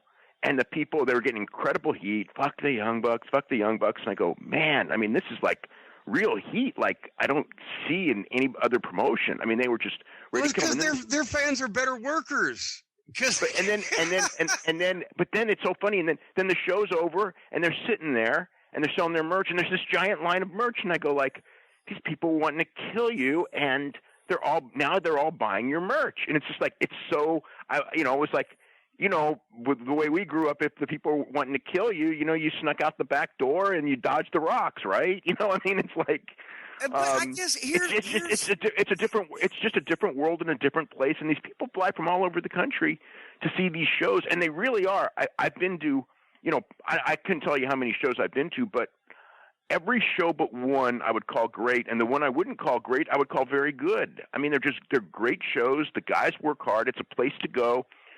And I've seen some silly stuff, but not a lot of it. But I have seen some, like at Bola, on the last day of Bola, they do a 10-man tag match, and it's like tradition where they do a slow motion spot, and they do a thumb in the ass spot, and it's like it's completely ludicrous. And so the day of the first time I went to Bola when they were going to do that. These people, like in the hotel lobby, are going, oh, I can't wait because we're going to get to see the thumb in the ass and the slow-mo spot. It's like, I could care less about the thumb in the ass and the slow-mo spot, but the people were waiting all year for this spot. So it's like, okay, if they're waiting all year for it, that's fine. It's an annual tradition that they do slow motion and thumb in the ass spots at this particular show, and then they book a match that can do that spot. Yeah, I mean, it's just like they do it. And the one that the last year, they had Jushin Liger was in the match, and the whole thing was how none of the other wrestlers wanted Jushin Liger to do the spot because he's Jushin Liger and he shouldn't lower himself to do it, and he kept wanting to do it until finally, at the big pop at the end, he finally did it because they couldn't stop him from doing it. It's completely preposterous, but it worked that night, and then it's like, and the rest of the show was phenomenal. But here's the problem I got. You can't keep shit like this a secret anymore. If they were just doing it for their people in their building, and for the people who like that kind of thing, that's the kind of thing those people like, then that might be one thing. I wouldn't want to be involved in it, but it would be contained. But now with the internet, people see this all over the fucking world. Yeah, but they see all the stupidity all over the world constantly. There's so much stupidity in wrestling, and they're hardly a major offender. I'm not saying, and look at almost any week I can watch stuff on other shows that's just completely stupid too. And it's like, But is there a difference? I'm not even saying it's good. It's just what it's evolved into. Isn't there a difference between stupid and stupid phony stupid?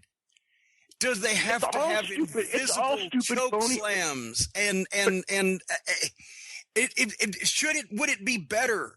Certainly it would be better, but I'm asking you, would it be better if they actually, instead of the inmates running the asylum out there and everybody just being allowed to do every fucking thing they possibly could do? And then putting in the foolishness of it, so they're wrecking their bodies and still reinforcing on the same show that everything they're doing is phony. And yes, for that small group of people, they like to work with them. They're part of the show. I think that may be part of the appeal from what it sounds like.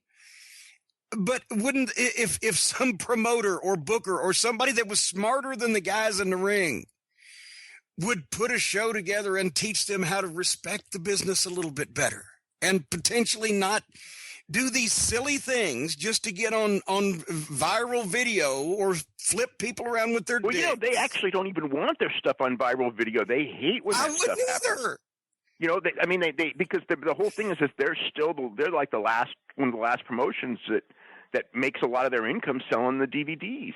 So they don't want this stuff out like that, but it does. It's impossible to contain it, and we all know that, and that's just the way it goes. But if you want to be taken seriously as a place where the best talent, and regardless of the style, so if the style now is do everything in every match that everybody, well, no, it's not. That's the funny thing. It's every match is different, but there are guys, and there absolutely are guys who will do a match where it's like do everything that they can, and that stuff does get over in that building without a doubt. But it's not one match after another. It's like watching a show where every match is different, or generally the matches are different. I mean, there's probably 3 or 4 different styles on any show, and they're all done differently. I mean, when Hero was there, he was doing like a real slow, everything meant something type of match, and it got over great. And there was a lot of matches with really good psychology. There was a lot, but then let me rephrase it. Rephrase it. If their philosophy is get the best talent and not put any restrictions on them, to do what they can do and get over with the people through their talents without being given bad booking or bad gimmicks or whatever by the big companies.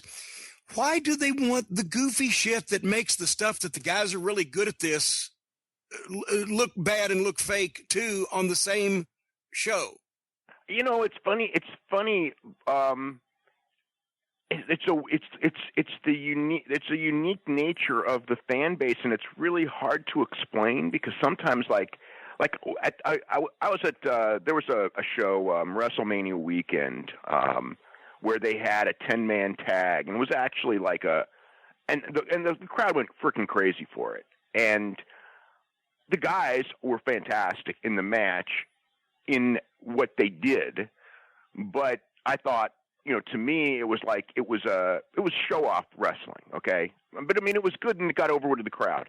But in the middle of the match, they stopped and they all did their dance number. And it was just like, oh my God, they're doing a freaking dance number.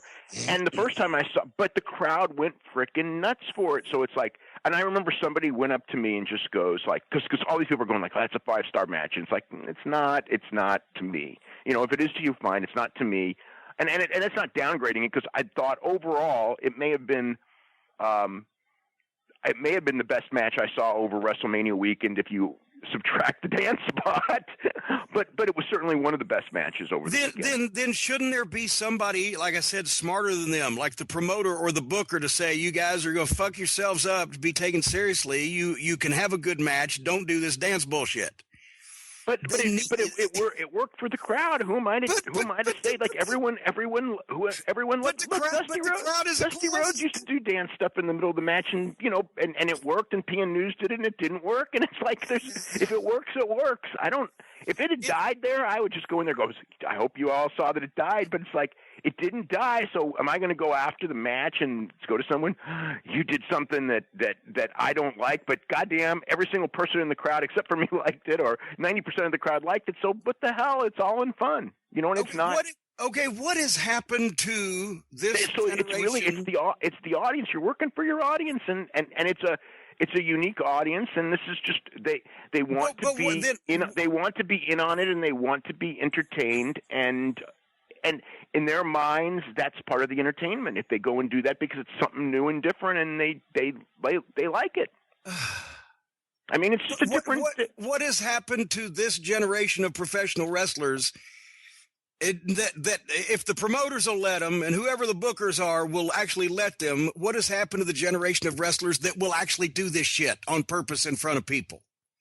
Whether it's they're trying to get over with the crowd, with what the crowd wants, and if it didn't work, they wouldn't do it a second time. That's the whole thing. It's like, look, I mean, they're not. I promise you, they wouldn't get a chance to do it a second time if they were working for me or anybody else I've ever known in the wrestling business. I believe me, I understand where you're coming from, because my natural inclinations are the same thing. As far as like when but when you're in the building and you see if it works, like, to me, if it works, it works, and it's not killing the business, because the business is a weird business right now that's on the underground level is actually getting stronger because of these guys.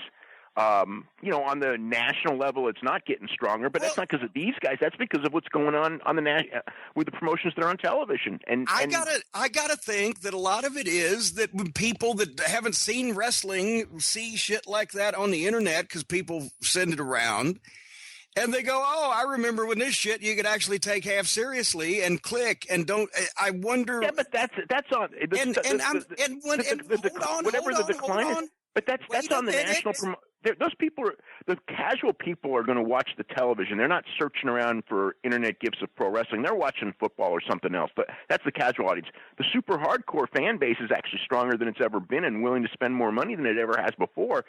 Because they think that they're in on the act, and they think that they're a big part of the show, and they're, whatever it is. And it's like, that's just what, but like, as far as I can't understand a fucking guy getting in this business and wrecking his body and doing the things you have to do, and then making it all look silly just because he can't get over any other way, and fucking making everybody that really is a talent and actually has the ability to get over look bad. And that those guys don't turn around and kick the other guys' asses.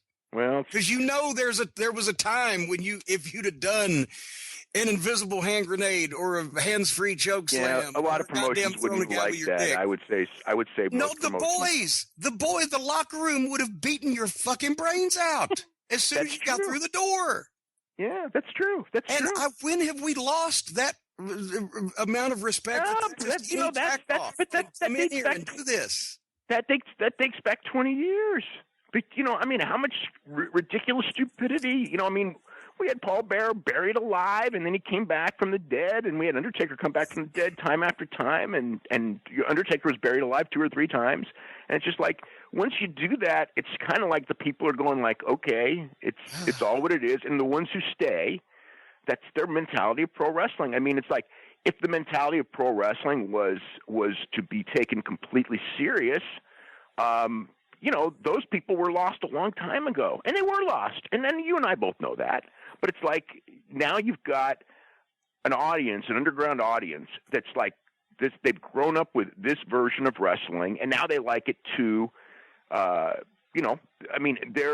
whatever it is that turns them on. That's what these guys are trying to learn to do and make their names with. There ain't enough of these people, as even Ring of Honor found, because Ring of Honor is a lot more serious than the Ring of Honor is more serious than most, and they wouldn't allow. Yeah. But and there still weren't enough people, as we found out.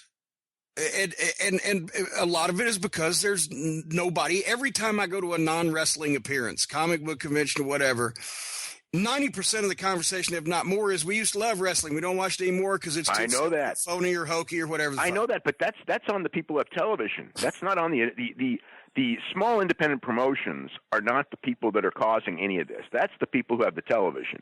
And the people who have the television decided, that this is the direction they want to go. And, even when it's like, and it's not, and now it's all WWE because Ring of Honor has television and New Japan has television and Impact has television, but they're not watched by enough people to where it really makes a difference. It's WWE, and it's like, and WWE, they have their ups and their downs, and they're mixed up in the sense that sometimes they try to be serious, and then sometimes they try not to be, and they kind of get. Which is the same thing. I have the problem with them. They have guys that have great matches, whether it be Undertaker at WrestleMania or whatever. There's a lot of great matches in WWE, but then there's a lot of terribly scripted interviews on WWE. The main events that you potentially see on Raw that are actually great matches, or the big pay-per-view main event matches.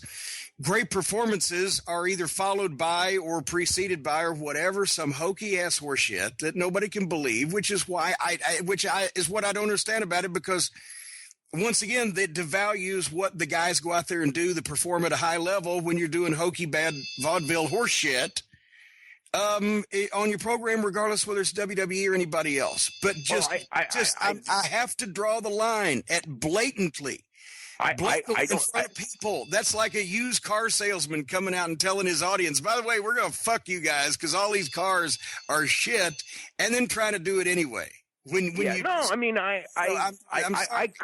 cringe at a lot. The thing that I can't, that bothers me the most on WWE, and this is the one that really does, because, one of the things with like my friends that when we'll talk about the wrestling, they'll go like, the matches are as good as ever, maybe better. And the guys themselves, they work hard. They're in great shape and all that. But the interviews suck. And it's just like, compared to what we saw growing up, it's like, I'm not going to say that that the wrestlers are any worse now or better. Everything's different for style. But I will say that the interviews are way, way worse than the interviews I grew up with. And the reason is because, if you broke into the business in 1984 and they handed you a script and you couldn't think on your feet, you weren't allowed to think on your feet. I remember I know what would have happened to your career. Superstar Graham used to tell me, and he was a very successful wrestler in the 70s. And he was just like, I could never get over today. I could never get over because they would hand me a script. And how did he get over? He got over 100% on his talking, and 70% on his talking, 30% on his body. But I was about to say look, but certainly not words. Sure. Yeah, but it's like so many. There's a few of the guys who can pull off the scripted promos pretty well, and there's a few of the guys that have the whatever the word is. They John Cena or Jericho or whatever, who are kind of like the people have enough confidence in them. It's like, if you go off script, we're not going to murder you. You can go off script, and they do, and they're very good at it. But most of the guys are out there doing the script, and they're they're using words that they wouldn't use within their character, and they're saying things that you just listen, and it's just a major turnoff. But it's like that's the stuff to me that when I hear people go like, I don't watch wrestling anymore. That's what it is. The one I always hear is just like, how can you, those promos are just so cringing. And it's like, so that's probably turning more people off than the stuff, the underground stuff. It's got its. Let me say something before we leave and go back. Let me say something about the promos. Okay. Here's another problem. Then obviously it's complete gaga to give somebody a script and tell them to read it word for word instead of put it in your own words. Here's your story, tell it, whatever the fuck. But these guys don't even know their story. That's the crime of the whole thing. A lot of fucking guys need to learn to, they ought to make cell phones illegal in the locker room. So everybody had to tell stories again. So you actually had to get up and perform in front of your peers to keep people's attention, or elsewise they'd tell you to sit down and shut up and stay off the fucking phones and everything and have a personality. And the thing is, if somebody gives you something that's written down and you tell that story, but you tell it better in your own words and make it good, then they shouldn't yell at you. They might, but then fuck them. But if you don't knock it out of the park, you're fucked. The problem is that you've got to use certain verbiage that is an immediate turn-off verbiage, and you have to use it. And some of the guys are so good they can get away with using that verbiage, and they're still good. But most of them aren't, and that's a big problem. And it's this stilted wording that you listen to these guys, and the guys in their own minds, you can just go like, you would go like, this character should never. Do they actually stand there and say this exactly that way? Well, they give them a script, and I mean, they just give them well, fuck it. If I'm going out there in front of 10,000 people, I believe I said this to a guy that I actually can't speak about now because he's restrained me.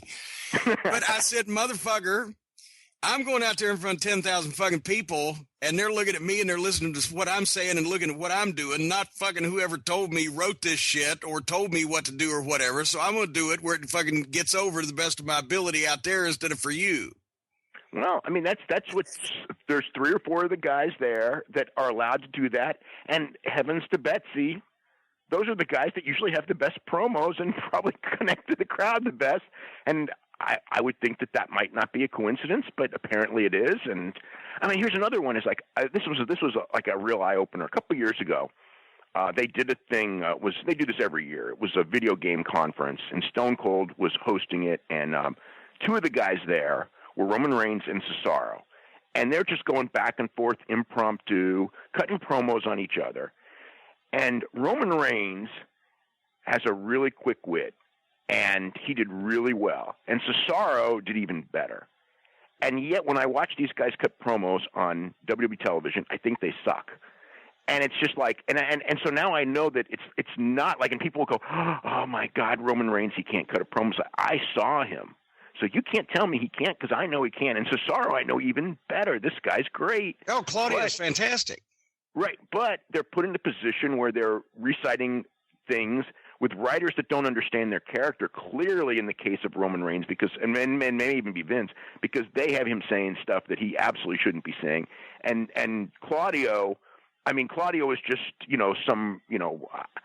I don't even know the character he's trying to play. But the point being is that a lot of these guys, I mean, maybe, there's going to be some that will, here's the thing, some will fail. Not everybody in the old days. I remember watching old, interviews a couple years ago, and there were guys that were bad on interviews. Now, the guys who were good on interviews blow everything away today practically, but there were some guys who were bad. So some of the guys now, left to their own devices, would be bad on interviews. But most of them would be much better than they are, and some of them would be shocking people with how good that they are, but they're not allowed to be, and it's really kind of sad. Well, there you have it. Can I ask a question, Jim? I was about to say, well, yeah, and I was going to go to another friend of Dave's, but you go first.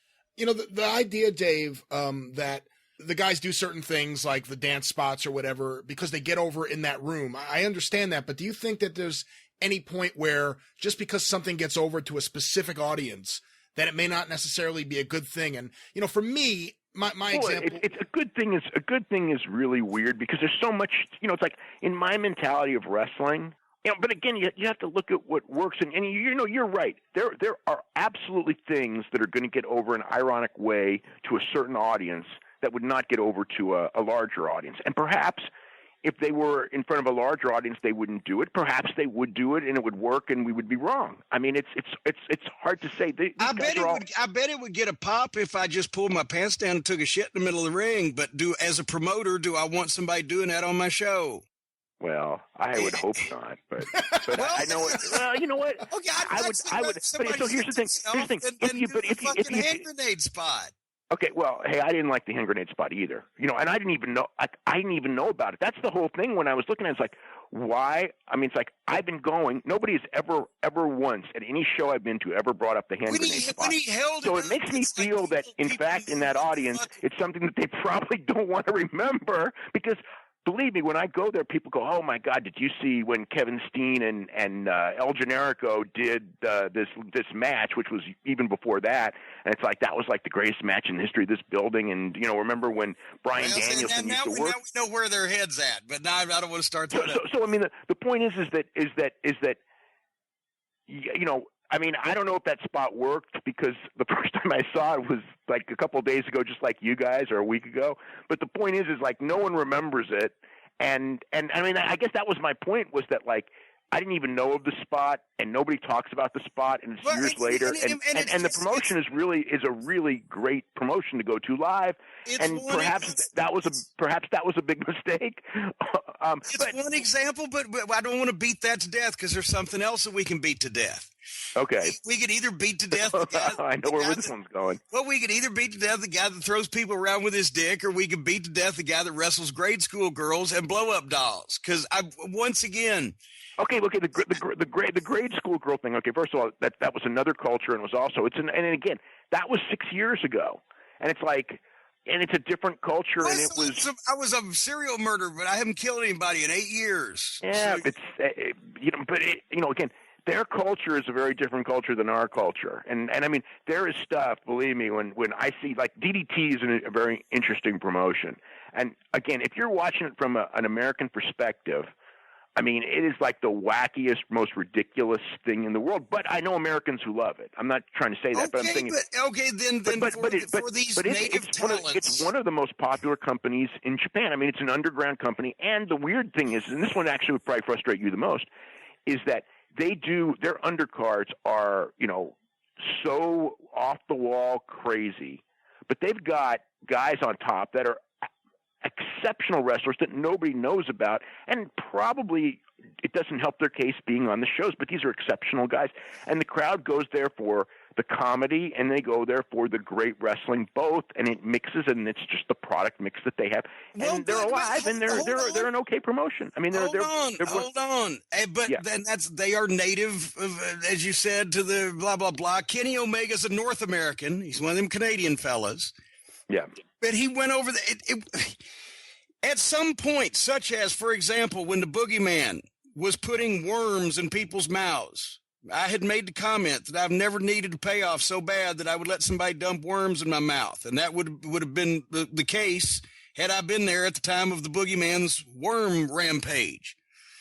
And the same thing, if I was a legitimate, or thought of myself as a legitimate professional wrestler, and somebody booked me to work with a fucking 9-year-old girl or a blow-up doll in a competitive match, and I didn't say, fuck you, then I should be disqualified from being in the serious fucking wrestling business. I'm sorry, but I agree with you that Omega's a good athlete. He has a good look. I think he's got the goofy facial expressions, and he used to remind me a lot of the They're not as bad as they were years ago. Not as bad as they used to be, but regardless, he disqualified himself in anybody's mind that ever had an ounce of respect for the wrestling business. Okay, but think about this. Okay, all right. I'll just give you some examples. Why would you do that? Okay. 20 plus years, roughly 20 years ago. He wants to be a video game character. He's another one of these video game guys. He wants to be a video game character or something. He apparently done. Okay. But 20 years ago, they did that horrible Secrets of Pro Wrestling special, right? You were working for WWE at the time, and Harley Race is in that show, and I'm going, what the fuck is Harley Race doing in this show? Now, does that invalidate every single thing that Harley Race did in the wrestling business? It's like, no, he did all that stuff. But it's like, just Delirious just a week or two ago did an I Quit match where the finish of the match is a guy put a gun to his head.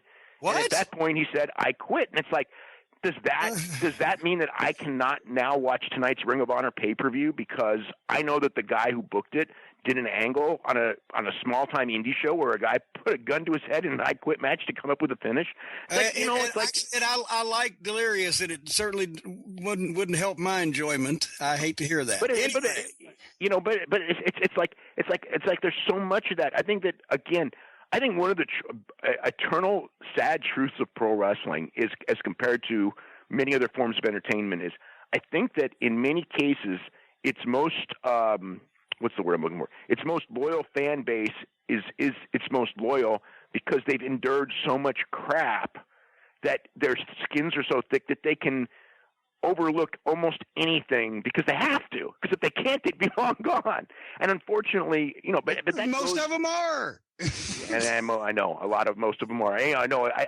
I wonder if pro wrestling is the one entity in this country where if you go with like basketball, like if you ask like basketball fans, like, do you watch basketball? Most of them would say yes. If you watch people who at one point in their lives were pro wrestling fans, do you watch pro wrestling? I think a lot more would say no than yes. And they actually had a survey in Canada, which actually, by the way, proved that to be true, at least in Canada, that in fact, unlike any other sport, more professional wrestling fans will not watch professional wrestling now. Then it's more than 50% of them will not watch professional wrestling now. So yeah, these guys have, but again, what runs them off is what's on television. It's not what happens in a little building in front of 400 people. And so it's like, but we need to put the blame on the people that are at the top. That make these calls. It's a disease that's spreading because the more that happens in these little 400-seat places and more the people go, oh, that's cute, the more these guys think it's okay to do, and then the more they spread it around and put it on the internet. And I think even worse than wrestling actually being extinct, which is what the big companies may do to it, would be wrestling existing as a Saturday Night Live sketch where nobody really ever fucking took anything serious. That's what the weird part is it really is a dichotomy in the sense that they do these things that are really silly, yet at the same time, those same fans appreciate a good match as much as anyone ever has. And we are getting, incredible wrestling matches. Why do you think people do silly things when every time people see, oh, gosh, Samoa Joe and Brock Lesnar just did an angle and got over like $1 million? Right, it did really well. Yeah, that's what captures people's attention and draws money on pay-per-view and mainstream, et cetera, et cetera. So why are the independent guys still going out and trying to stick their thumb in everybody's ass? Well, they're really, that's like more of an exception than the rule, but it does happen. But it's the same thing as far as like, again, why on 205 Live? Okay, when the Cruiserweight Classic went in there and they did a straight wrestling as sport show with a sports presentation with Mauro Ranallo and Bryan Danielson as announcers trying to call it like that. And they were extremely successful. Everyone loved it. And they were the highest rated show except for pay-per-views on the WWE network. So then when it's over and the tournament's over, we're going to turn into what every other show is with these silly angles and everything like that. And now nobody watches it. So now I can take that and go, okay, what have I learned from what I just said? What I've learned is perhaps what you like and what you would probably enjoy might be more popular, but they're so set in their ways that even when their own statistics will tell them, it's like, but that's not wrestling, and people will not watch this because it doesn't have the angles, because that's what draws people to wrestling. And it's like, well, what if the facts say different? And I think that's the thing. Is like, no one, it's like, listen to your own audience. But sometimes when you have a cult audience, they want cult weird things. And we never got to the bottom of the question of, would you as a professional wrestler say, no, I'm not going to fucking work with that blow up doll? Or unless you were Buddy Landell trying to get fired from the territory, would you not work with the Invisible Man? Yeah, well, it's a different country, and it's hard for me to in Germany, they like their balls nailed to a step stool. They love all kinds of things in Germany. I'm not sure we want to do in a wrestling ring. Yeah, I know. Look, I'm not saying, but I don't like. I'm not going to go in there and go because a guy did something in a comedy promotion 6 years ago that now that he's in a serious promotion and it's the number 2 promotion in the world, that he's not good and he's not talented. But if I'm running the serious promotion, I would say, fuck this fucking guy. He jacked around on somebody else. He'll jack around on me. But they booked the match. He didn't book the match.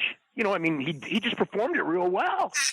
He was given something to do, and he either could have he could have gone in there and been really bad and sucked at it, or he actually made it as good as possible to the point that people still talk about it and are fascinated by it, years later. Now, should he have done it?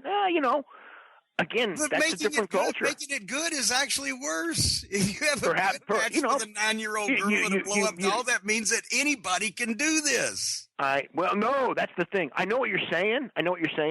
But the reality is that not anyone can do it. But you're right. I know what you're saying in the sense of if a 9-year-old girl can go in there and take all of his moves and get up, then my God, how devastating is it really? But if he can make it look good, like he's killing that little girl, I know. And everybody, all these guys do must be phony as fucking a football bat. I think. And once again, Ole wanted to put a pumpkin on my head, and I said, "No, you're not going to put a pumpkin on my head." I can't imagine a fucking wrestler being forced to, much less voluntarily, doing phony bullshit like that and demeaning and wiping your feet with the fucking business. But it wasn't demeaning their business there. Now, granted, again, and it's not. I mean, I'm not, and I don't. Well, then let them get the local guys to do. I don't. I mean, it's a different business, and the fan base the fan base is going like a movie fan. It's like they know that stuff in the movie isn't real, but they enjoy the movie. I mean, that's what the fan base is going. And sometimes, movies take weird twists and turns too. It's just what it is. I mean, if everyone went and believed, and now you're doing something, you're killing their belief, and it does to an extent to some people, but evidently not to enough. Because if the business of those companies went down, then they paid the price. But if they didn't go down, then it didn't kill them.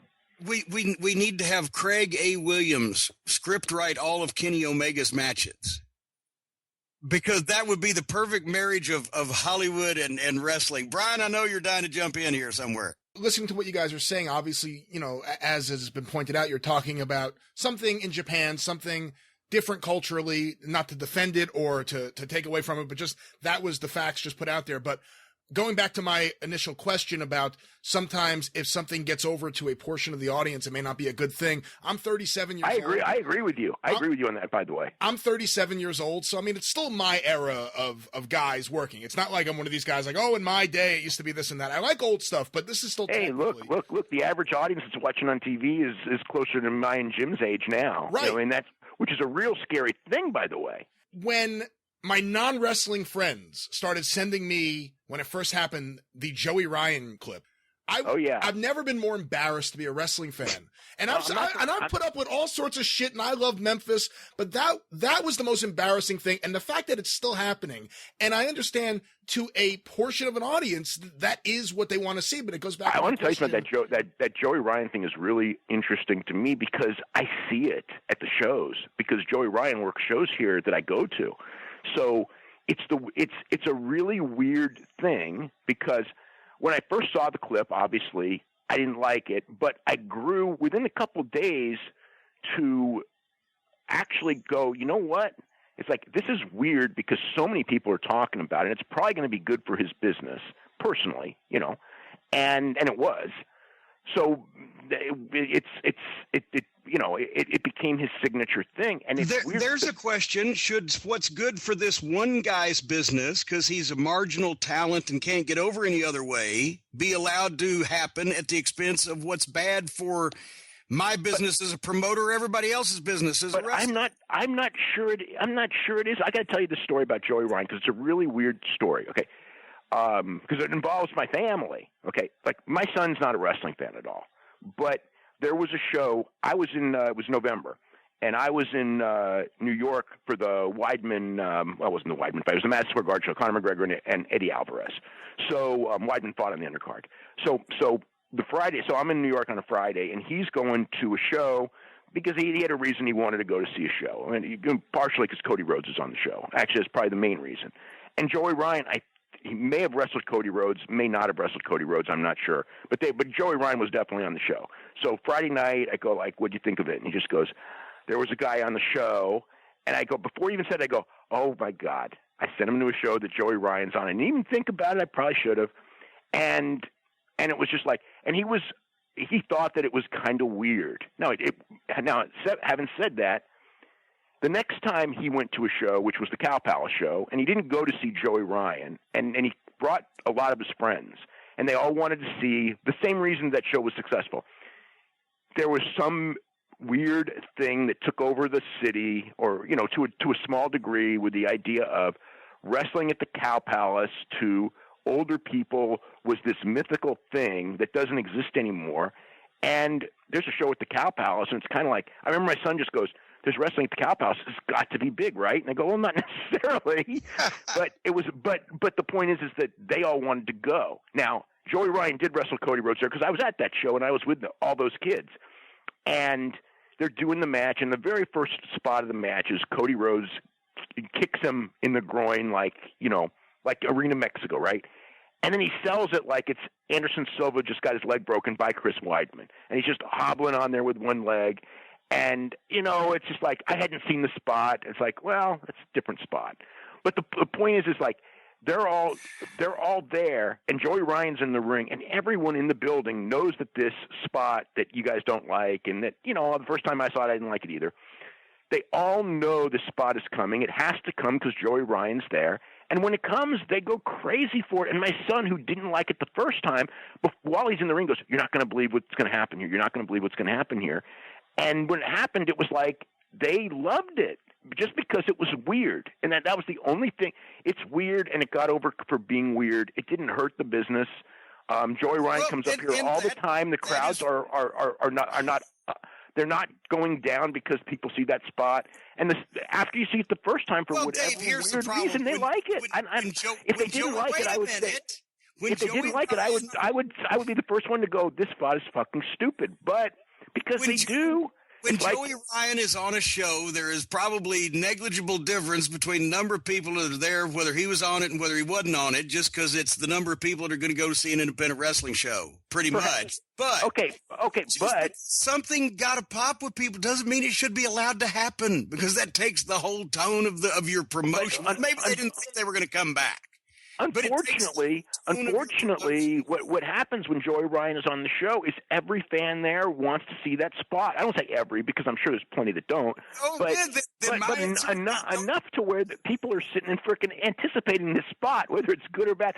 And it's the same thing historically there have been so many spots. And granted, this is extreme.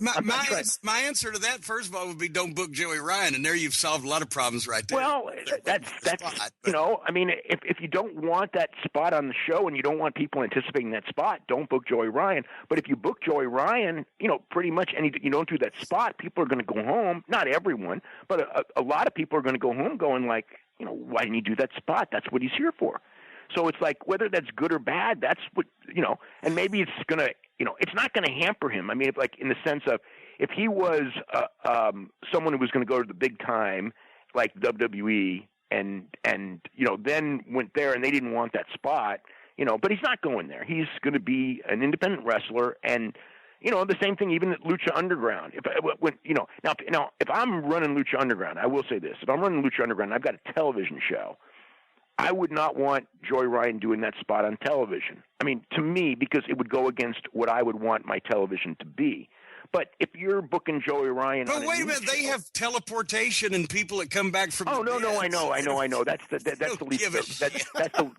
That's the least of their problems.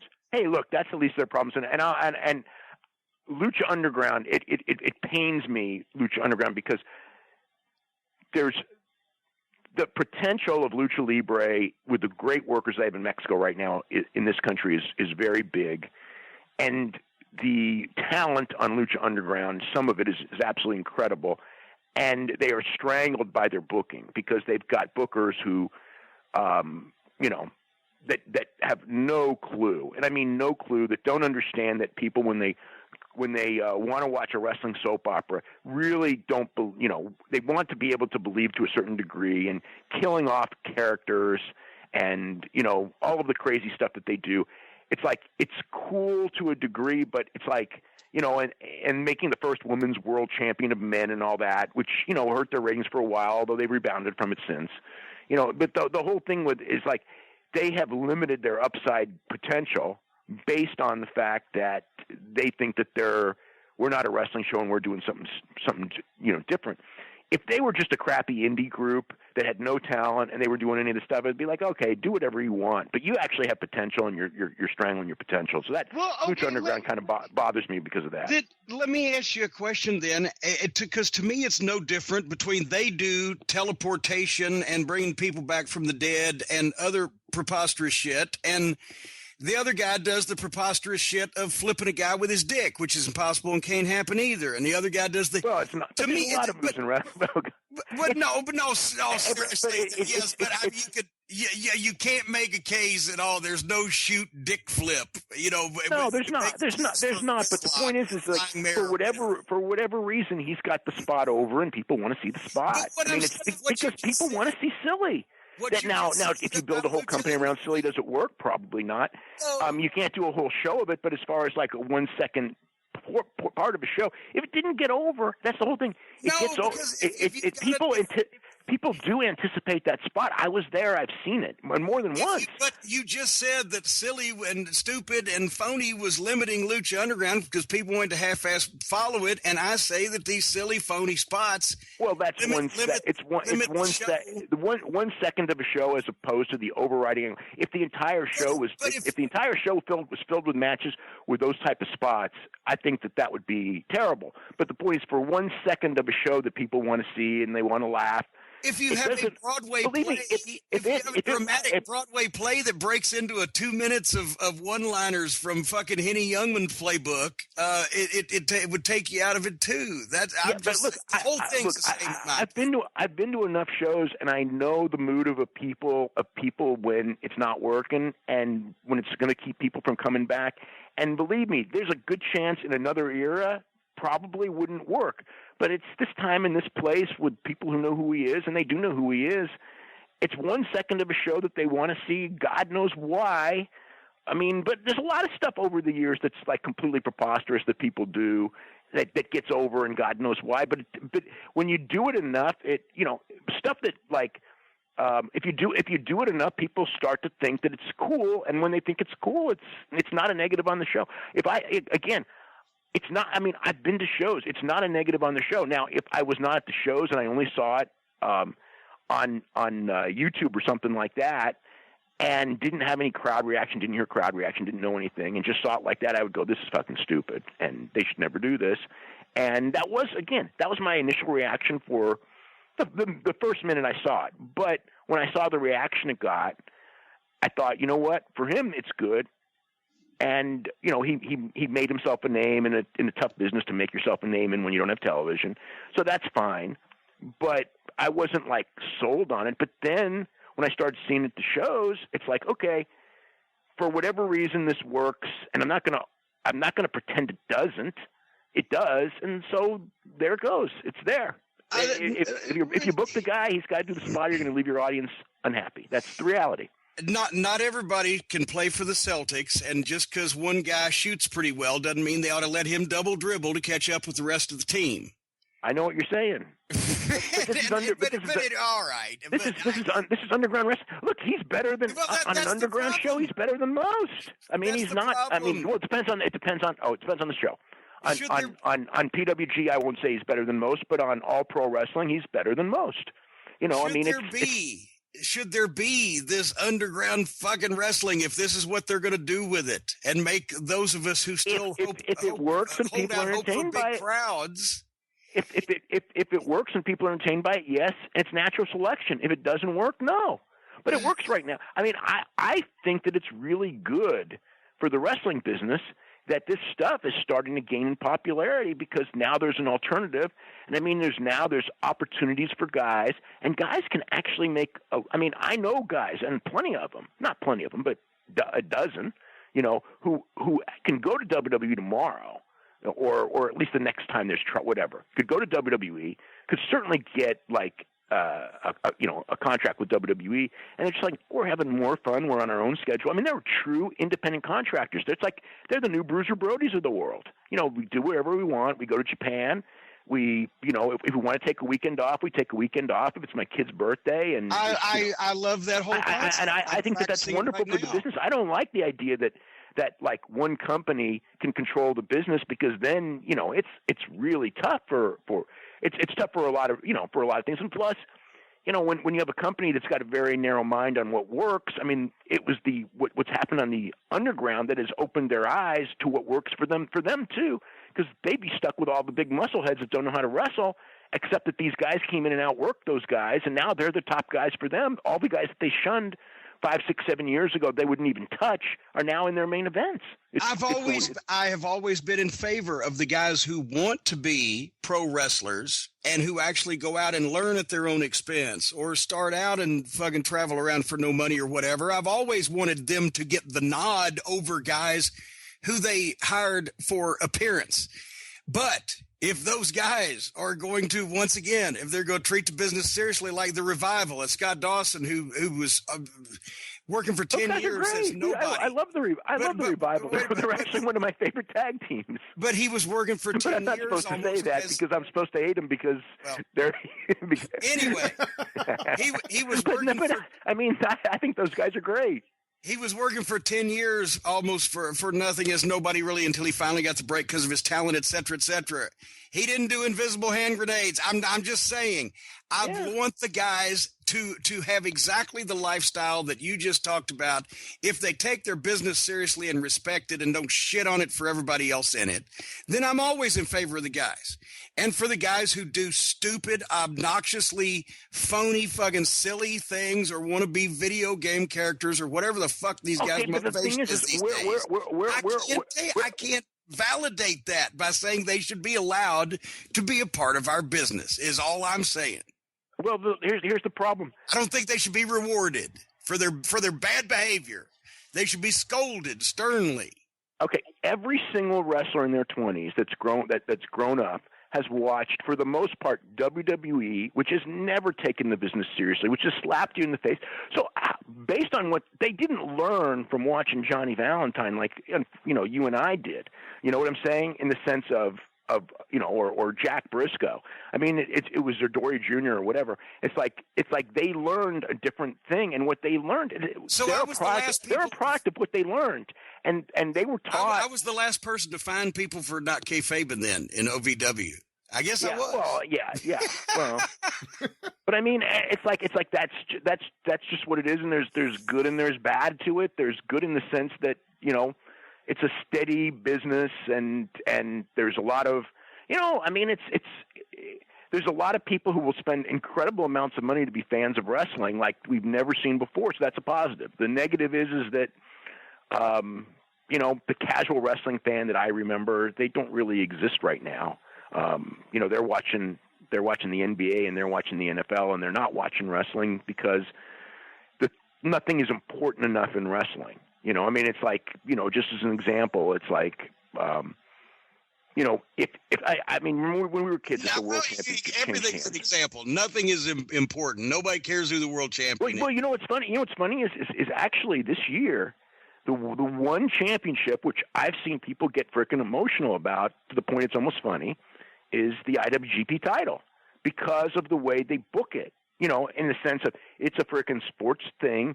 And I mean, I know that when that second Omega Okada match came in, nobody knew what was going to be the finish, and everybody was speculating they were going to do a 60-minute draw, or this guy's going to win or this guy's going to win. And it really did get it got an interest level in a way that WWE really can't get because they know that the championships are hand me down. And I mean, it's like you deserve like if you work for 4 years, you deserve a world title because you worked for 4 years. I worked hard for 4 years. I deserve the world title. In Japan, it's like for you to get that IWGP title. I know people go like this is an example, and there's a guy there, Hiroki Goto, very good wrestler. Okay, if he solid, always upper mid-card guy, been around forever, when he's in a big match, usually delivers. And whenever he goes for the IWGP title, he always loses. And I know people, and they go like, it's so unfair. He keeps going for the title, and he always loses. And it's like, you know what? That's what makes the title. Because Hiroki Goto can't get it. You can't just get it. I mean, it's not a championship because you're good, you deserve it. It's like the only guys who get it are frickin' Tanahashi, who's an all-time great, Okada, who's an all-time great, AJ Styles, who's going to be an all-time great. There might be some guys who aren't going to be all-time greats that may get it down the line, but not. Those are the only guys who've had it. And Naito, who's the top merchandise seller in the company, those are the only guys who've had it over the last whatever it's been 5 years.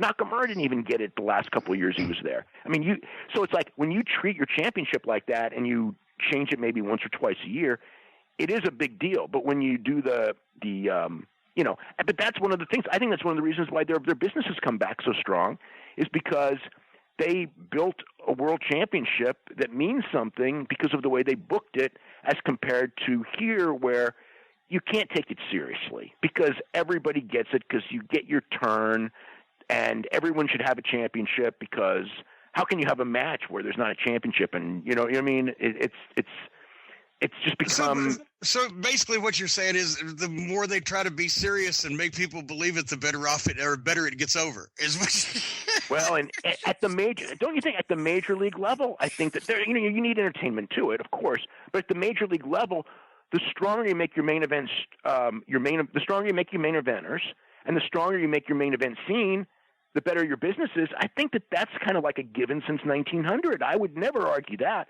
On the small level, you can't make people believe anything at that level. That's just a night of entertainment, and they know it. And you just gotta, again, you just got to figure out ways to make them keep coming back, and the people go home and have enough fun that they want to come back, intermittently, however often you run it, and that's what that business, the independent business is different. You don't have TV, you don't have superstars that look like that are on television that are. Big stars that, You're I'm dealing setting with a my small sights audience. too high in expectations, is what you're saying. I'm holding these people to too much of a standard. You're holding small indies to a standard that the top promotions should have it, and the top promotions don't have it either for the most part. I mean, even New Japan does, and look, New Japan does plenty of comedy stuff on their undercard too, but they don't do it in their main events, and I think that's a key part of it too. Hey, Dave. Go ahead, Brian. I want to ask you, something like Pro Wrestling Guerrilla, which, very much akin to an ECW or even some events at Carrick Hall. It's about the room, despite DVD sales. It's all about the room. What do you think is super indie like that? What do you think the positives are, and what do you think the negatives are? Everyone in the room tells me it's the room, and I've only seen them in the room, so I don't know. I mean, they've gone other places, but not for years. I know that they're probably just because they've outgrown the room 10 times over, and they're leaving so much money on the table. I mean, when you're selling out in 4 minutes every single show on the internet with no advertising, you're not scratching the surface of your potential. And when every Thursday, because the tickets went on sale last Thursday, they went on sale at 8:00 my time on Thursday, and then at 10 after 8. You start getting emails from friends going like, well, I didn't get tickets. Did you get tickets? You know what I mean? It's like, so that's a decision that they've made. But I mean, as far as like, it's the weird thing about PWG to me is that, and I have friends who do indies here, and I always say like everything that I would tell you not to do, they do, but it works for them. It's like, because I would say like, when you're doing an indie show, end the show at a decent hour. People don't want to be there till 11:30 at night, and then the poor main eventers are going on after a 3 hour and 15-minute show, and everyone's tired, like that. The PWG, that doesn't count. I mean, I've seen main events go on at 12:15 and then go 30 minutes, and the crowd's with them the whole time after everyone's torn down the house on the undercard. It's all this stuff I'm going like, this shouldn't work, but it does. So it's a unique thing. I mean, it's great for what it is. I feel like you're going to the baseball all-star game, every time you go there. And, so I mean, I don't know, just really enjoy the show. I can't really come up with negatives to it because they serve their audience so well. I mean, but the nature of, unfortunately, like one of the things is like, they have some show-to-show booking, but not a lot. It's usually self-contained shows, even though they run every couple of months. And it's like you would want more booking from show to show where you shoot an angle here for the next one. And it's not that they don't do it. They do it, but I would want to see more. But the negative is because of the nature of so many of the guys are going to be in Japan on this day. It's kind of like who is available. Some of the guys are going to be with other promotions. They may have whatever it is. It's like you never know who you're going to get until the lineup is announced because it's who is available and who didn't take a booking somewhere else first. So it's like it's the booking that I like, which isn't there to that degree, is hampered because you just don't know who's going to be there and what. And that's just the nature of indie wrestling. If you're using stars, and it's good, the stars of indie wrestling, the Cody Rhodes and the people, if he's going to still be doing this for a long time, and I don't know I don't know what's going to happen with him later, but I mean, he's been doing it for the last several months, going everywhere that'll have him, and getting more, what's the word? Probably turning down as many dates as he's getting because he's in such demand. But those kind of guys, just a Matt Riddle's probably like the young guy that's coming up, who's a true independent guy but he's got a contract with WWN, so he does have a first priority. But a guy like that, it's like you don't know if you're going to get him or not on a show, and you can't really do angles with him. So that's a negative of it. But the positive is that those guys who book the shows, they are so ahead of the curve on the guys because they're studying all the tapes. And if a guy is really good on a small promotion, it's like Leo Rush. Although I guess Leo Rush had more of a name than they brought him, but Mike Bailey is probably a better name. The one that I had heard barely of and saw, and he's extremely talented. And since then, I mean, he probably would be doing really, really well, except he's banned from the United States, unfortunately. So he's going to have, so he's limited. He couldn't have been real good then if he stunk that bad. He got banned coming through customs, and now he can't come to the country for 5 years. So now he's just got to work Japan and Europe and Canada. But I mean, but the thing is it is a place to go where to make a name. I know that like a lot of the UK guys came there first. Pete Dunne was, I saw there before he quote before WWE signed him, and he's fantastic. And Mark Andrews, who certainly didn't go there first, was a freaking eye opener because it was. I watched this guy week in and week out in TNA, and it was like, and I knew he had talent. Don't get me wrong, I knew from TNA he had talent, but I never knew how freaking great this guy was because, they don't do a great job of showcasing talent. Then I saw him in PWG, and it's like, God damn, this guy is great. This guy's like the most underrated guy in the entire business when I saw him. And now he's getting credit for it, and WWE signed him, and hopefully, he'll be able to have good matches because if you watch that.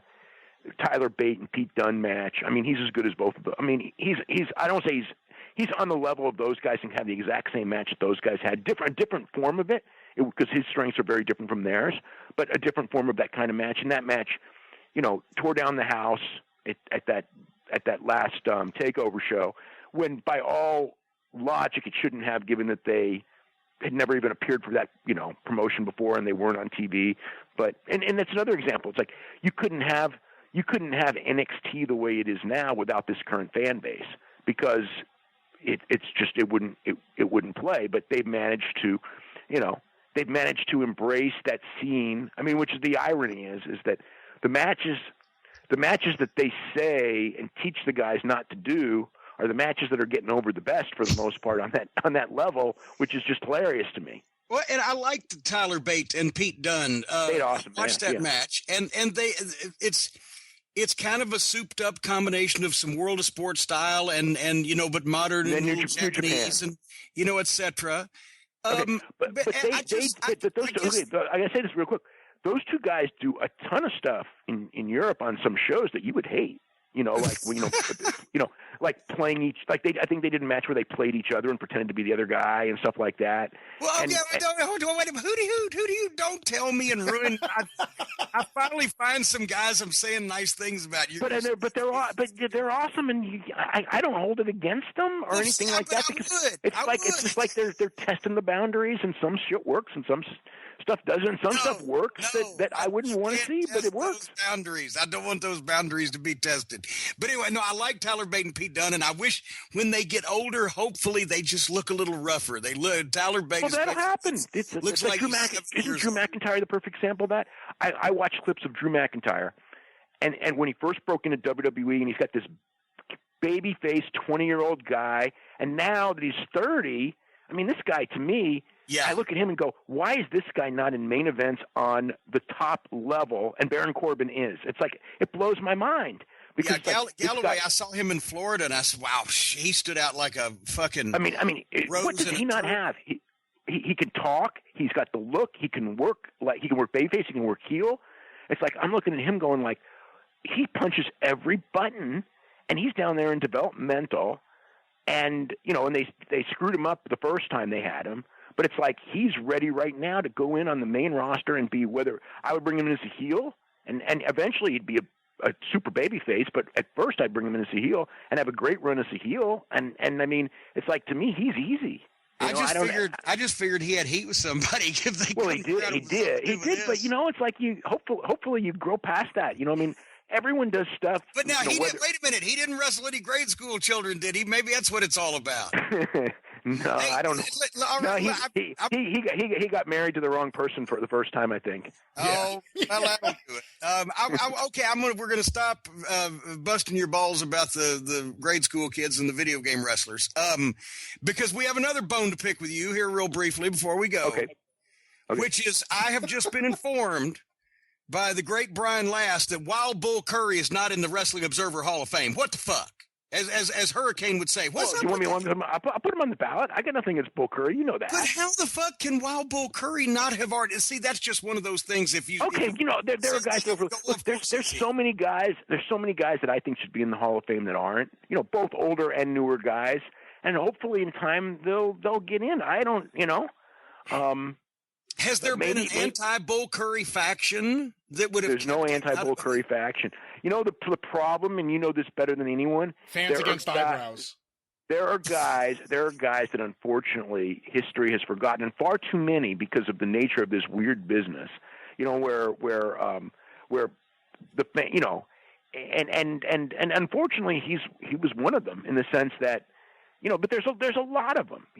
Where there were guys that were big stars that, for whatever reason, once your company dies that you're the big star of, your history dies. Well, but I'm just, and I know, and you're exactly right, and especially, because Ole Anderson's not in somehow, Jerry Jarrett's not in somehow. I don't understand. Well, Jerry Jarrett probably will end up in, and Ole, Ole may or may not. I don't know. There's no way of knowing that one. I mean, it's hard to get the votes. It's really, really hard. But it should be hard. It should be hard. There are exceptions like that, but Bull Curry, 40 years as a main event guy, the face, the iconic name and visage, top guy in everywhere from Connecticut to from New England to Texas to fucking Florida to blah, blah, blah.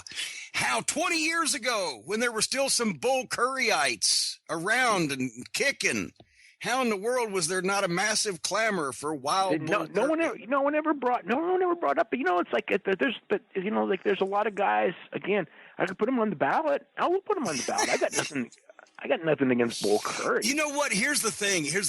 And I hate to make this sound morbid, but I mean, the issues that you do that are my favorites of the Observer are the obituary issues, because there's such. I'm doing lots of them now. But there's such detailed, descriptions and depictions of the guy's career and how over a lot of these guys were, that even those of us who think of ourselves as students of the profession, with, oh my God, he did that also and that and that. Well, look at those numbers. And so I like those. And I think the way to get into the Wrestling Observer Hall of Fame over the past few years is die and get elected the next year, because everybody remembers how great you were.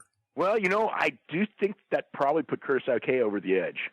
Because his big name was being, a legend in Australia, New Zealand. I mean, he was a star everywhere in the United States, of course. Yeah. But it was really Hawaii, Australia, New Zealand, which, yes, the people in Australia and New Zealand know. In New Zealand, he's actually probably the most famous foreign wrestler. In Australia, he's in that list with King Curtis and Killer Kowalski and Ray Stevens and DiNucci and all them. But in Hawaii, he's probably, I guess, if I would say the iconic wrestler in Hawaii, it'd probably be Curtis. He had more main events than anybody else for sure, because I looked it up when he died. But it's like, but when that came out and people did see that, I do think that helped. And some people see that as a negative. I see that as a positive. The fact that I could write a story, and again, I didn't write the story to get Curtis in the Hall of Fame by any means. But as I'm writing the story, it just reminds people. Yes, same thing happened with Albano. Albano's another. Well, yeah. Albano, you know what? I mean, Albano. The thing with Albano is that so many people saw him at the end of his run when he was kind of a caricature of himself, and I think that hurt him, and it made people forget that, again, and in his territory, everybody would vote for him for the Hall of Fame. But again, he was a one territory guy, and when he finally went national, he really wasn't very good anymore. because, babyface manager's a tough role. He was older. They didn't really want him to get over. He was more, there's all the reasons it didn't work when, in the 80s when he would be brought back. But in the 70s, he was the number one manager that they had. But the other thing, too, is there were so many guys. I cannot say that Lou Albano was a better manager than Ken Ramey, and nobody knows Ken Ramey. There's guys out there. There's guys out there that people don't know about. It kind of breaks my heart. When Ken Ramey passed away, I wrote a big story on him because, again, it's like people don't even know the name. Oh, I tell you what broke my heart once was years ago. So I wrote when John Tolis passed away, obviously, and you guys all know John Tolis. Yeah. And I wrote the big story on John Tolis, and then the big reaction was, I've never heard of this guy. Who is this guy? And it's my God. Oh, it was so sad, but it's like, why would they have heard of John Tolis? Obviously, if you lived here, especially or Los Angeles in particular, that's the most famous angler there ever was, but it's 46 years ago now. So it's a long time ago. Hey, Dave, if I could ask you about a few specific names, and obviously, it's the Wrestling Observer Hall of Fame, but there's voting, so it's not like you just induct anyone you want. And look, there's plenty of guys that I want in that don't get in, plenty. And and if I campaign for them, people will say I'm cheating. It's like I think I should have the right to talk about the Hall of Fame. And I've gone years without talking about it, but I'm breaking my moratorium at some point this year. Good. And I'm going to talk about it. But because you're going to make the big pitch for the Fabulous Moolah, right? No, there's a lot of more modern people and a lot of older people, and but anyway, go ahead. Yeah, well, it's the older ones that I think about more, just because the further we get away from their careers and there being any footage of them, it's easier for them to be left in the dust. So the first name I'll ask, you're absolutely right about that. Yeah, Bull Curry's one that I'm really behind. The other one, and I think this may technically be part of the historical category you have, where you don't actually put it on the ballot, but you have a group of historians who would vote. But I think Morris Siegel is a real. That's an interesting one. That's someone that that's definitely an interesting one. Yeah, because he ran Houston forever, and he ran the whole Texas office, and Texas was a big hotbed of wrestling in the 50s, especially. So yeah. And we just did the kayfabe commentaries, Bruce and I, on Houston, and when you take into it, Morris Siegel started in 1919, and Paul Bosch. 1915, and Paul Bosch retired in 1987. So that was 72 years that city was under only two promoters. Isn't that amazing? Yeah, and that's probably unique in this country. Well, what else would be like the Tunnies in Toronto? They didn't. I think they probably go back to around 1930 to until Jack was done. So, but yeah, that's amazing that you had. Morris Siegel, and Paul was essentially Morris Siegel's protege, right? Yeah. Well, because Paul didn't actually take over the office till he died in 1967. So Paul had it for 20 years, but Morris Siegel had it for 51. Wow, amazing! Even though he was in kind of ill health toward the end and whatnot, I don't think he was going around nailing up posters every day. But you know what I'm saying. No, that's definitely a good name, Morris Siegel. Yeah, absolutely. Name number 2. I'm curious if you think anything will change, because this does go into that category of guys you recently did an obituary for, and in doing so, I think you opened a lot of people's eyes to his career, and I'd be curious what your thoughts are. Mario Milano. Yeah, okay, so this is like a weird thing, okay? Everyone in Australia will tell you he has to be in the Hall of Fame. But outside of Australia, he wasn't a Hall of Fame wrestler. Now, he did have success in some places. He was fairly big in New York for a while, and they even considered him for the WWF title, so he was actually pretty big. And and actually in Tennessee, I think was the first place he had success. Yeah. I think Mario Milano. Okay, it's weird because like here's the thing, because I used to talk to Barnett about Australia all the time, and to the fans of Australia, because Mario Milano came to Australia, got married to an Australian woman, and stayed forever. In the culture, he became so big. But in the heyday, like Barnett would tell me, like Danucci was much bigger, and he drew much bigger. Danucci drew big, Kowalski drew big, Arion drew big. Yeah. You know, and it's like, and Milano drew for a couple of years and all that, and but not as big as them. But culturally, in Australia, people remember Milano longer than anyone because he stayed and he was part, and he did indie shows till he was in his 50s, and he would be on, you know, the morning show, talk show if they needed to interview an old wrestler. There's Mario Milano. So everybody knows. I mean, he's a household name there. So more than DiNucci and more than Arion and you know, maybe more than even Kowalski, you know, who's probably the, you know, I mean, the guy who really was the, you know, I mean, I'd say Kowalski, Ray Stevens, and DiNucci were the guys who really set the territory on fire. So yeah, I mean, it's weird because how do you do voting? Because people outside of Australia probably aren't going to vote for him, but in Australia he's going to get every vote. But should that be the case? Because an example, and it's like, it's weird. That's what makes the Hall of Fame weird. Another example of someone, and Jim knows this, and you know, I think Dave Brown, without a doubt, is a Hall of Famer. I mean, I would, you know, but he'll never get votes outside of Memphis, because if you didn't grow up with him or you weren't a tape trader and saw him in his time and thing, it's like the name Dave Brown means a lot in Memphis, but it doesn't mean a lot in New York or Florida, and I don't think, and people can't understand it. I mean, no matter, you can tell them, but they won't understand it. But it's like there are guys like that, and you know, that's the one of the flaws of the voting being a worldwide voting is that the guys who went to a lot of different places are going to have an advantage because they were stars in more places, or guys who were guys who were exalted by certain people, you know, or given credibility by WWE. I mean, as stars, whether they deserved it or not, are going to have an edge over guys who may have been a lot bigger stars in their day. But what you're saying is Mildred Burke is going to come back from the grave and pry Mae Young out of the coffin. But I mean, you know, it is interesting the way history is written about women's wrestling. Not, you know, I mean, as far as WWE did that big history piece on women's wrestling, and you know, Mae Young and Moolah, and it's like, well, what about, you know, Cora Livingstone and Mildred Burke? You know, Cora Livingstone was probably more of a pioneer than anyone, and Mildred Burke was the biggest women's star, you know, much bigger than you know, obviously Moolah or Mae Young, but it's not their, you know, their thing, because, you know, Moolah was a friend of the McMahon families, and Mae is Stephanie McMahon's personal favorite grandmother type, you know, and there's nothing wrong with that. So she has become, you know, she's now the iconic woman of wrestling because of Stephanie. And it's like, okay. And but for the grace of God, could have been Cora Combs. Yeah, really. It could have been Cora Combs. I mean, right? I mean, Cora Combs, like Mae Young's unique personality. Cora had the same similar unique, feisty old woman personality.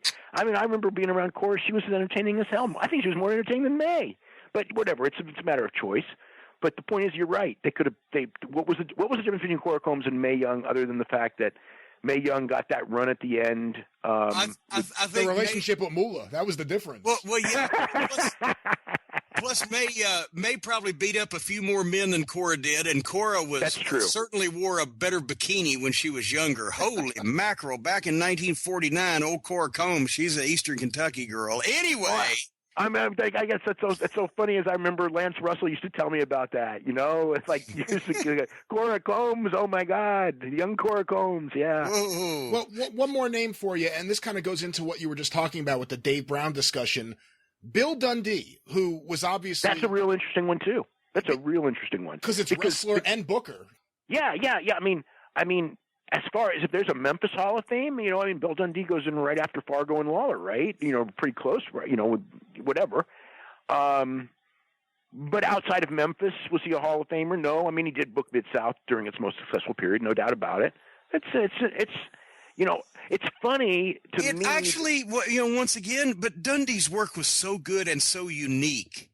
Except for his working punches, which would rattle your fucking chains. But his work was so good and so unique that he got over in a place where he could make a great living and more money than he could anywhere else in the country. So he stayed there, but that penalizes him with exposure. But the thing is when he did leave, he was never really a big star anywhere else. But again, he didn't ever. When he left, booking in Mid-South was his strength. As a wrestler anywhere else, he never had the support or the direction to go be a main event guy. Yeah, but I mean, one of the things that again, I do think that because so much of the Memphis footage has actually survived, maybe because of you, because Memphis. I think most of it is, yeah. Yeah, because if you look at like the old stuff, I mean, the WWF kept some footage, maybe even a lot from the 70s. So there's that. But all of like the San Franciscos and the St. Louis and the Florida, all that footage, Georgia when in the 70s when it was really hot, right? But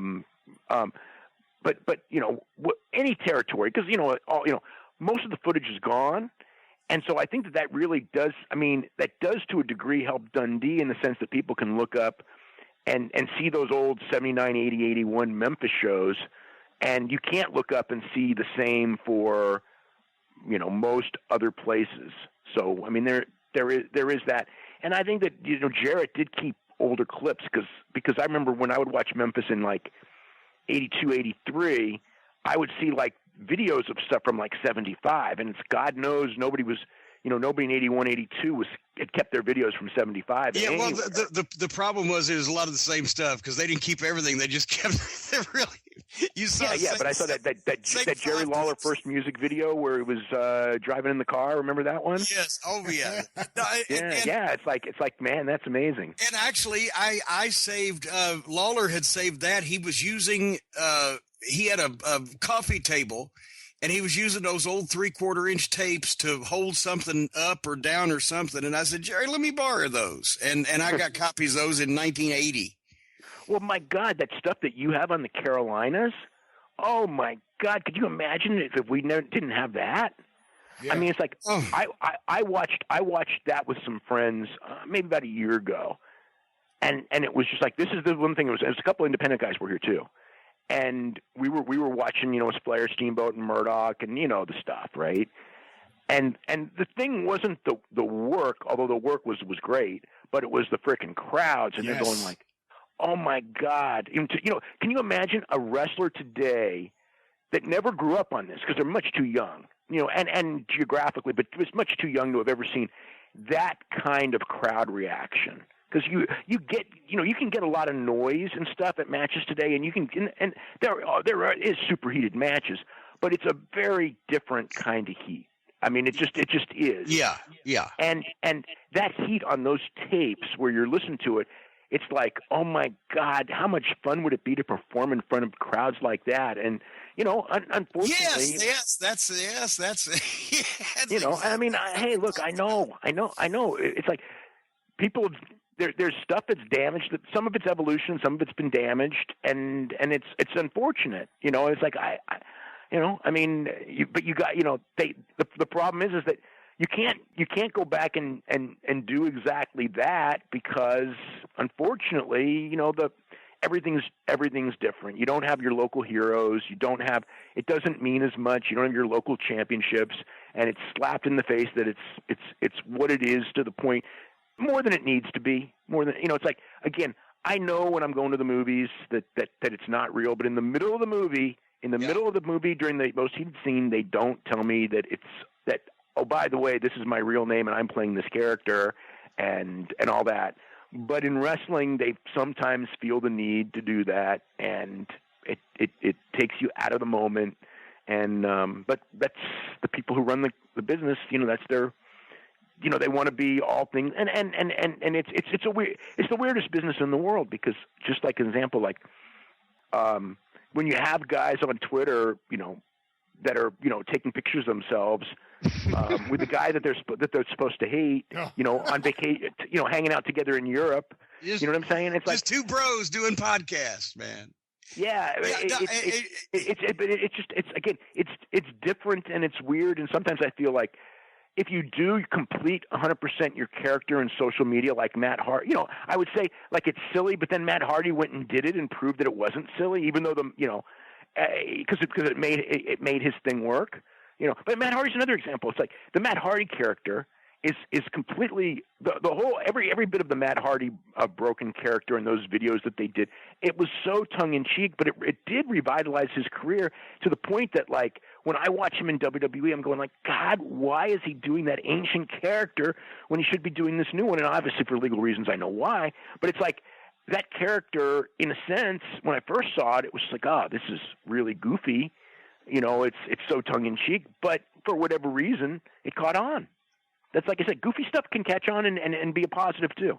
And by the way, hashtag fuck that owl. But anyway, we're going to wind up for a couple of reasons. One, we have agreed. We have just agreed on all y'all's on our previous statements, because I do love the Hardys and I do wish the crowds would be the way that they were. And you did mention that the Lost Mid-Atlantic Classic films are available at JimCornette.com. 18 discs, 36 hours of the greatest workers in the greatest matches of the 70s in the Carolinas. I want to tell you something. I swear to God, everybody, this is not plugging because I'm on your show.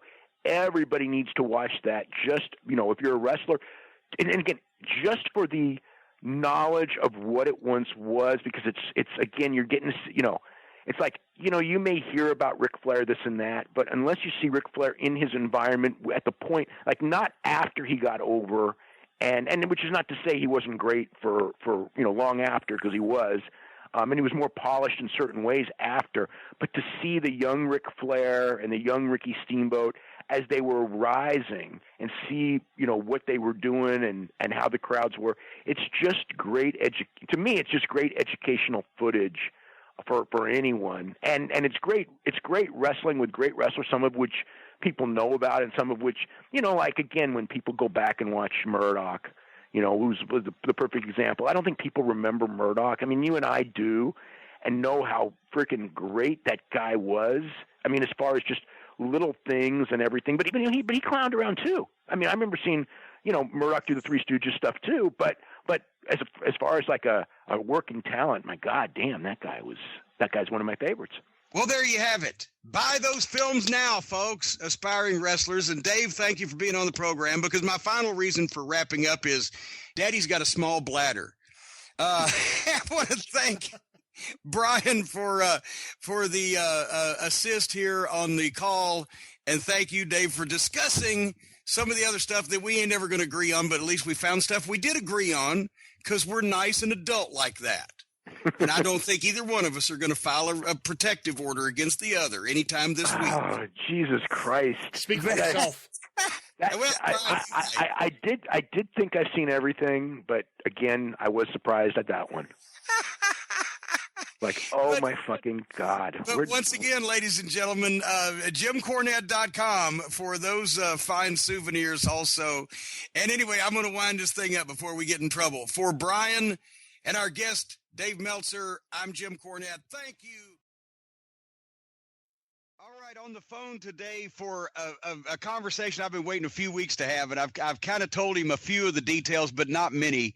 But this is going to be fun for everybody, and we got some news stuff to talk about as well. But the founding father of the Wrestling Observer newsletter, he is fearless on Twitter. He wields a verbal sword with accuracy and cunning on all of the goofballs and the nitwits in a completely different style than I do, by the way. And he's covered wrestling for 35 years and knows almost everything, but we're going to reveal a few things here today. Our guest is Dave Meltzer. Dave, thank you for being on. Hey, thanks for having me on.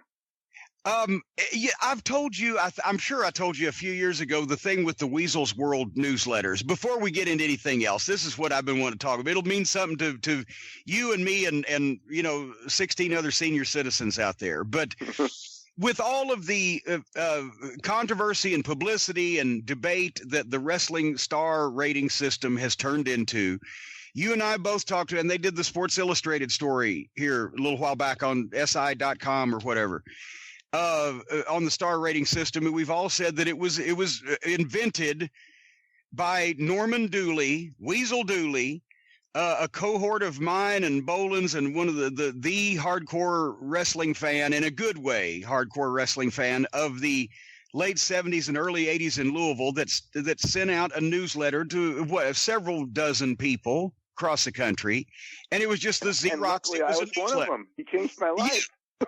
Yeah, and that's, you know, he not only started sending out the results of the shows here in Louisville and other places that he would go to sometimes with me to see the matches, but he started doing the opinions and got kind of, pointed with his wit as a, 18, 19-year-old kid's going to be at that point. And one day we were on the phone and I was flipping through the TV guide and I said, Weasel, I said, the way you're critiquing these matches now, like, actually that was Rex Reed probably back then, the movie critic. I said, you ought to give them a star rating like they do in the TV guide. And he started. And there you go. And like you said, you were one of the people that was getting the newsletter. And a few years later, it got more popular.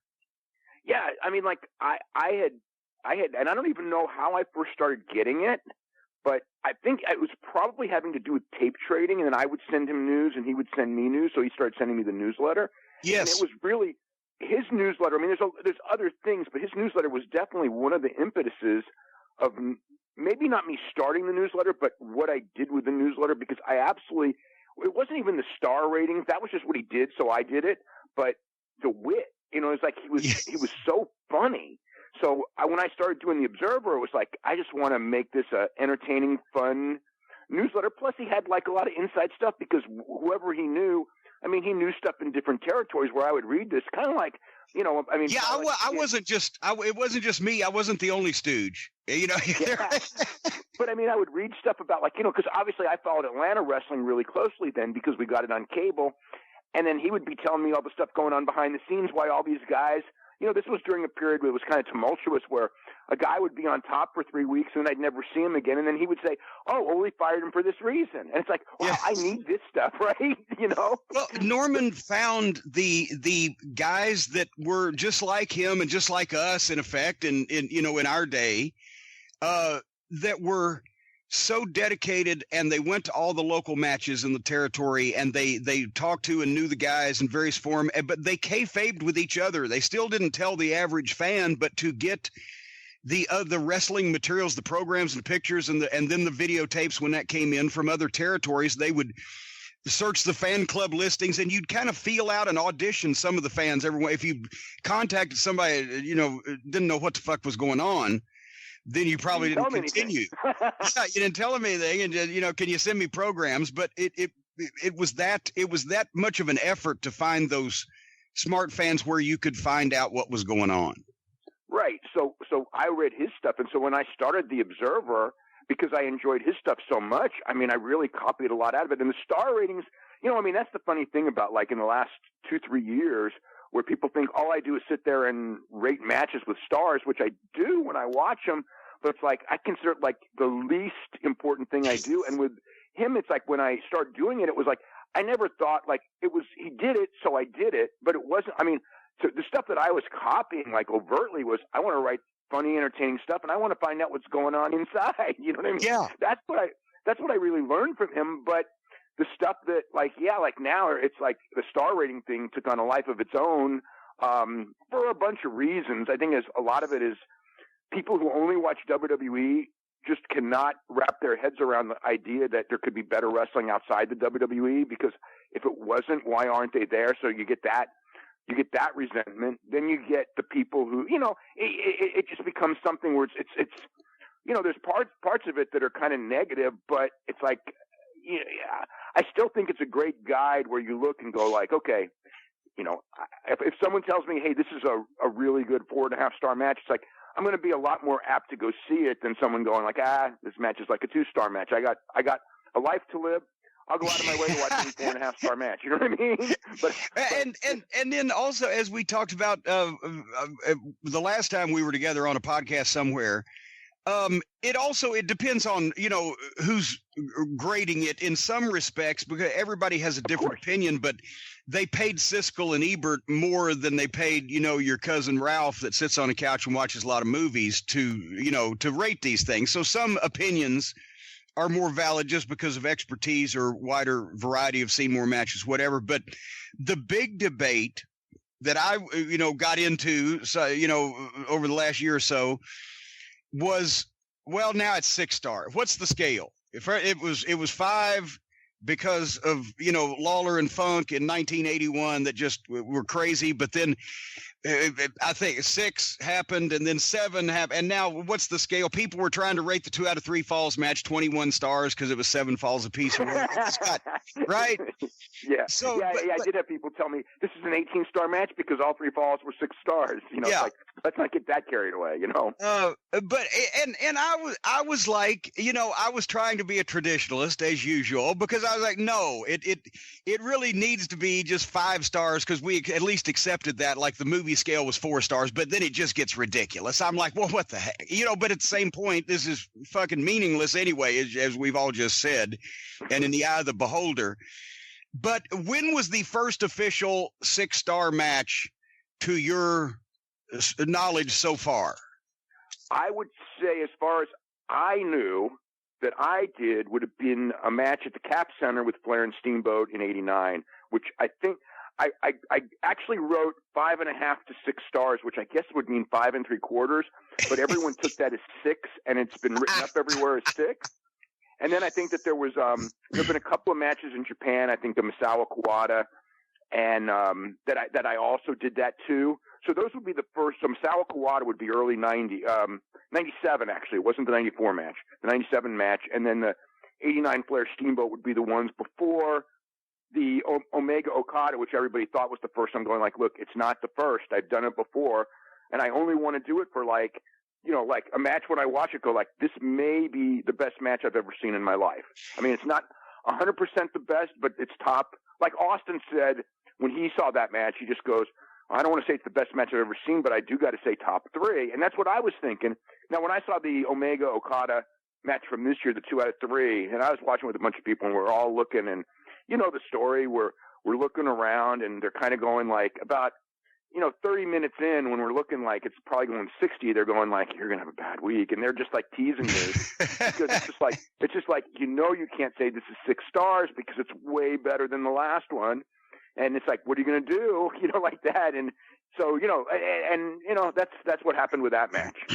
But you will agree that the rarely bestowed 6 stars was Flair Steamboat, the state of the art, the gold standard of wrestling at the time, and then it was another almost a decade, etc. So rarely bestowed. But if 89 was the first one, if you had sworn to that up until now, you would have been right. But now we find out you would have been wrong. From the originator, after all these years, it's like unearthing something, right? From the originator of the scale, Norman Weasel Dooley, from his own weasel lips. I've told you this story also, that I got all of his newsletters because, my God, it saved me having to write all the matches down, right? Mm-hmm. But somehow years ago, I went looking through it. Finally, got the chance to unpack all my stuff, and from several big moves 15 years ago, they would have all been together. Weasel's Worlds.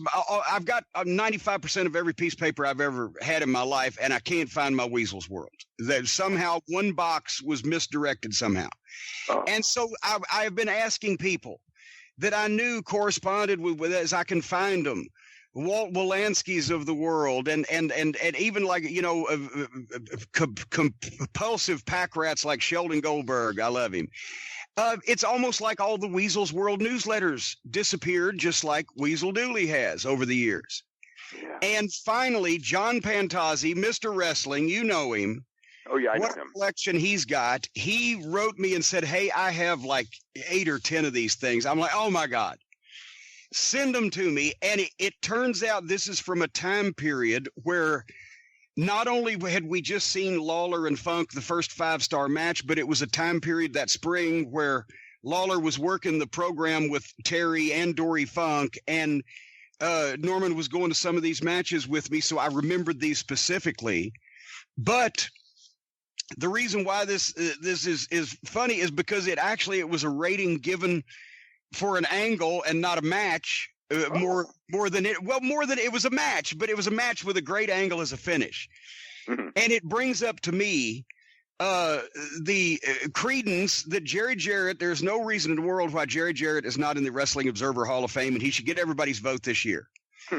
because the first 6-star match was Bill Dundee and the Dream Machine versus Wayne Ferris and Kevin Sullivan with their manager Jimmy Hart.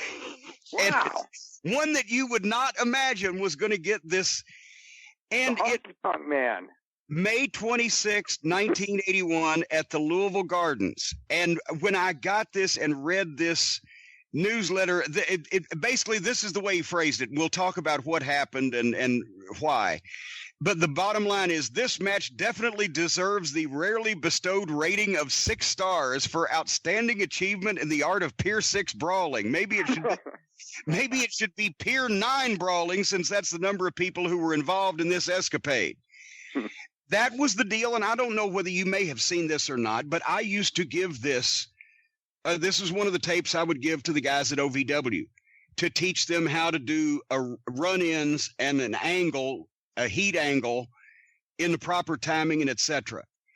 That spring, Lawler had the program with Terry Funk and all those great matches, but Terry not only was not making the spot shows, but he'd be in for 2 or 3 weeks. So they could program something, then he'd be out for a while, or he might not make all the Evansville shows. So they needed Lawler to have something else to do. And also the May, early June period, traditionally a down period. So Jerry Jarrett did not book a lot of talent in the territory because he didn't want to have to pay a lot of people. But they had a pretty good run going off the Lawler Funk program. So with the core group of talent was great, but top to bottom, this was a weak Memphis roster. And you'll see this in a minute. I'll read you some of this stuff. But what he did was he created an angle until later on in the summer when Stan Lane could debut and Steve Kern could debut. And, oh my God, Coco Ware could become Sweet Brown Sugar that summer. And they brought in some more Florida talent. And it was a bridge period where basically this group of guys had to carry the whole show. And it was a fascinating way that he did it. They came to Louisville one night. I knew something was up when Jerry Jarrett and Lance Russell and a camera walk in. Randy West, Jerry's son-in-law, was cameraman. Then I know enough to know, okay, even though I'm not officially smart, there's some shit happening tonight. This is going to be great, right? Yeah. So the main event that night at the Louisville card was Lawler against Funk in a Texas death match. And that was pretty much the blow off of Lawler and Terry in Louisville. And they also had a 2-ring battle royal, I think basically just to get 2 rings in there. But basically the co-program for the tag team belts was Dundee and the Dream Machine and Ferris and Latham, or Ferris and Sullivan. And Ferris obviously was, as you said, the honky tonk man later on. So they do this deal where they've got Dundee going and he's bleeding. And finally he gets a tag to the Dream Machine. And the Dream, makes a comeback, boom, boom, boom. But finally they've got the heels where they want them. And Jimmy Hart jumps in and whacks Dundee with the cane, and it's a disqualification. But then they start getting the heat. And this was an old-fashioned, they used to do this in the early 70s in the Tennessee territory. And every time Jerry Jarrett would take the book back, he'd do stuff like this. He'd start making the heat during the matches more extended, make the babyface fight more, or make the heat at the end more, but not just beating a dead horse where the babyfaces would get back up and get a hold of somebody, but the numbers advantage, right? So they start getting this heat, and Hart's throwing the powder in the guy's Dundee's face, and he's blind, and they've got Dream Machine's mask ripped, and now he's bleeding, and they're whacking, the baby faces with the cane. And when Dundee will try to get up and get his hands on Hart, there's 3 of the heels, 2 of the baby faces, so somebody will clock him in the back of the head, and the bell is ringing constantly, and the cops in Louisville, they're trying to hold the people back by that little shitty rope they had. And this goes on for a while. And then finally, here comes Dutch Mantell. And when he hits just at the nick of time, he makes a big comeback, boom, boom, boom, and he's nailing all the baby faces, and the people are going crazy, rocking with the punches, and it's 3,000 or 4,000 people. But then when you think that's when the heels are supposed to powder, here comes the Nightmares. Now, this was the second string heel team at the time, composed of Danny Davis before he got over as himself as anything other than a manager, and a kid from Arkansas named David Oswald. But they're still managed by Jimmy Hart. So under the mask, they're a main event team, right? The Nightmares. You could do that back then. But here they come and they stop Dutch down. And now they're kicking the shit out of the babyface again, and they've got Dutch, and they do this for a while. And then here comes Lawler. Now the people are screaming, and they're throwing shit in the air. Lawler comes in, makes a comeback on all 5 heels. And it's going, and then suddenly, boom, they start bumping over the top rope. Now fights break out. They go down the aisleway. There's a stage set up at the end of the Louisville Gardens. It's a portable stage. You can take it down, but it's literally like 60 feet by 40 feet. It's for like an orchestra or graduation or whatever, right? And so they've got the back section of each side of the general admission seats, the bleachers blocked off there. So if the guys fight past there, they can go up in the seats without being in the crowd and getting stabbed, or they can go up on the stage. So they're down the aisle, and a couple guys get up on the stage. Dundee's on the stage with somebody. Somebody else is fighting in the bleacher seats. Lawler does his deal where he chases Sullivan up the bleachers pretty much all the way to the top, but he turns and he nails Lawler, and Lawler takes the rolling bump backwards down all the stairs, down the bleacher seats. And here Dundee's coming up to try to help the king, and he times it perfectly. So as Lawler, like a bowling ball, rolls into him, and he takes a bump back to the floor. In the middle of all this, here's the cops. They come through dragging a fucking Mark that's tried to jump one of the heels, right? One of them's got a full Nelson on him. The other one's got his feet. And you can see on the video, they just carry him straight to the back, straight through the midst of all this chaos. And they're throwing sandbags, and the people are going nuts, and the cops are trying to hold everybody back. And then finally, of course, Lawler gets the last word. After all this chaos, and this goes on and on for a while, right? I think it was Kevin Sullivan. Yes, it was, because I've got Weasel's World right here, and he noted that. Kevin Sullivan grabs Lawler at one side of this stage and runs him the length of it, and it's about 6 feet in between the stage and the back concrete wall of the gardens, just a flat wall, right? He launches Lawler off this thing, and Lawler, I've got a picture of it because I was standing almost right underneath him. He did a George of the Jungle face first bump into the wall where he's completely flat. His hands, he's looked like he's down doing a push-up on the wall. Even his toes, the points of his toes are on this wall. Boom, and he drops to the floor, and the heels run off. And I'm like, this was the craziest fucking thing that we'd ever seen in our life, right? So he bestowed the incredible, 6-star brawl award for that. But there's more. Whoa. Because do you know when that record was broken? No. It's the next week. And here's what they did. And I'm going to give you a chance to talk in a second, Dave, but I want to tell you this stuff on the air and listen to you laugh for once. What they had done was they taped this.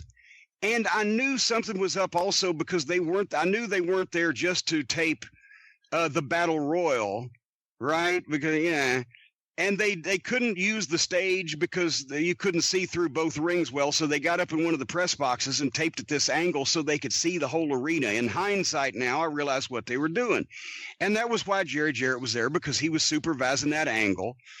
What they did was they created out of that an 8-man tag team match angle for Memphis and all the towns with the guys that were in the territory that could draw money. Jerry Lawler, Dutch Mantell, Bill Dundee, and the Dream Machine on the babyface side, and Jimmy Hart's guys, Wayne Ferris, Kevin Sullivan, and the Nightmares, because, they were in Hart's group. And it was early faction warfare. And the deal was, because the rest of the roster was so weak, they had to make those 8-man tag matches. Basically, you paid to see that match, right? And they did this for 3 weeks in Memphis, 3 out of 4 weeks in Memphis, and drew between 5,500 and 8,000 people over Memorial Day weekend and et cetera, which is traditionally the shits, because they took that footage back and showed it on Memphis TV and created this deal in every town. And the following week, I remember the match, but I didn't know the rating that Weasel had given it. But listen to this card for a show that drew 4,000 people. Let's say I was average probably at that point in time. Nightmare number 1, who substituted for Roger Howell, beat Tim Leonard in the first match, which was rated a dud by Weasel. Sonny King pinned Jim Dalton in another dud. And these matches were going like 10 minutes, right? During the match, the top rope broke, which was the only exciting thing to happen. The third and semifinal match, Chick Donovan versus Roy Rogers. Johnny Rich, right? Johnny Rich, right? And he actually was Tommy's cousin. Rogers was pinning Donovan with an inside cradle when Wayne Ferris jumped in the ring and started kicking Roy, and referee Tommy Marlin disqualified him. So you got a DQ in the third match, and then the main event. And by the time this match was over with, Weasel's response is, it was worth sitting through the first three bouts, which were terrible, to see a great match like this. It once again blew the top off the rating scale. The reason it got 6.5 stars is because it was better. It was better than the brawl the previous week, which got 6 stars. Oh my God, 6.5 stars. That would have been. I never even did that one until got us to the 2 out of 3 fall match. Oh my God! Not only, and I remember this too because I was there. Obviously, not only was he making mockery of his scale at the time, but also this was the goddamnedest thing because this was a 2 out of 3 fall 8-man tag. The first 3 matches had taken up about 30 minutes or so, and then they took a 10-minute intermission. And then put the main event on, 2 out of 3 falls. The fucking baby faces hit the ring hot and jumped the heels. And they fought all over the building, doing crazy shit, body slams on the stage, jumping over partitions, throwing sandbags, fighting in the arena. Not in the fans. That was still a no-no back then because the fans would have killed you, right? But they're taking backdrops and bumps in the aisleways and chairs and stuff. And they go 15 minutes. And then get in the ring and start the match. And then they have multiple heats and comebacks, and they throw they work the gimmicks where one of the heels has a rope and he's choking the baby face.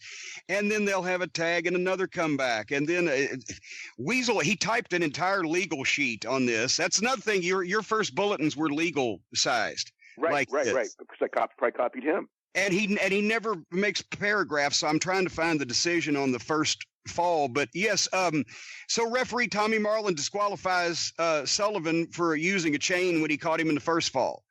So then at the start of the second fall, they're chasing each other around the building again while Dutch gets quadruple teamed and gets juiced. I think Dundee was probably already bleeding. Then Dundee's chasing people with ring steps, blah, blah, blah. Hart's in with the cane. Second fall, disqualification. Babyface is over. Third fall, they go all over the building again because that made them mad. There's Kevin and Dutch in the cheap seats. And Mantell fell down the stairs, but this time face first in a baseball slide type of thing. Tommy Marlin finally had to snatch the cane away from Jimmy Hart, and they got their own skirmish. They went out in the breezeway of the gardens to go past the concession stand just to come back in the front door so the people could see him fighting back in the front door, and had the cops following him, I recall, that way to keep people off of him.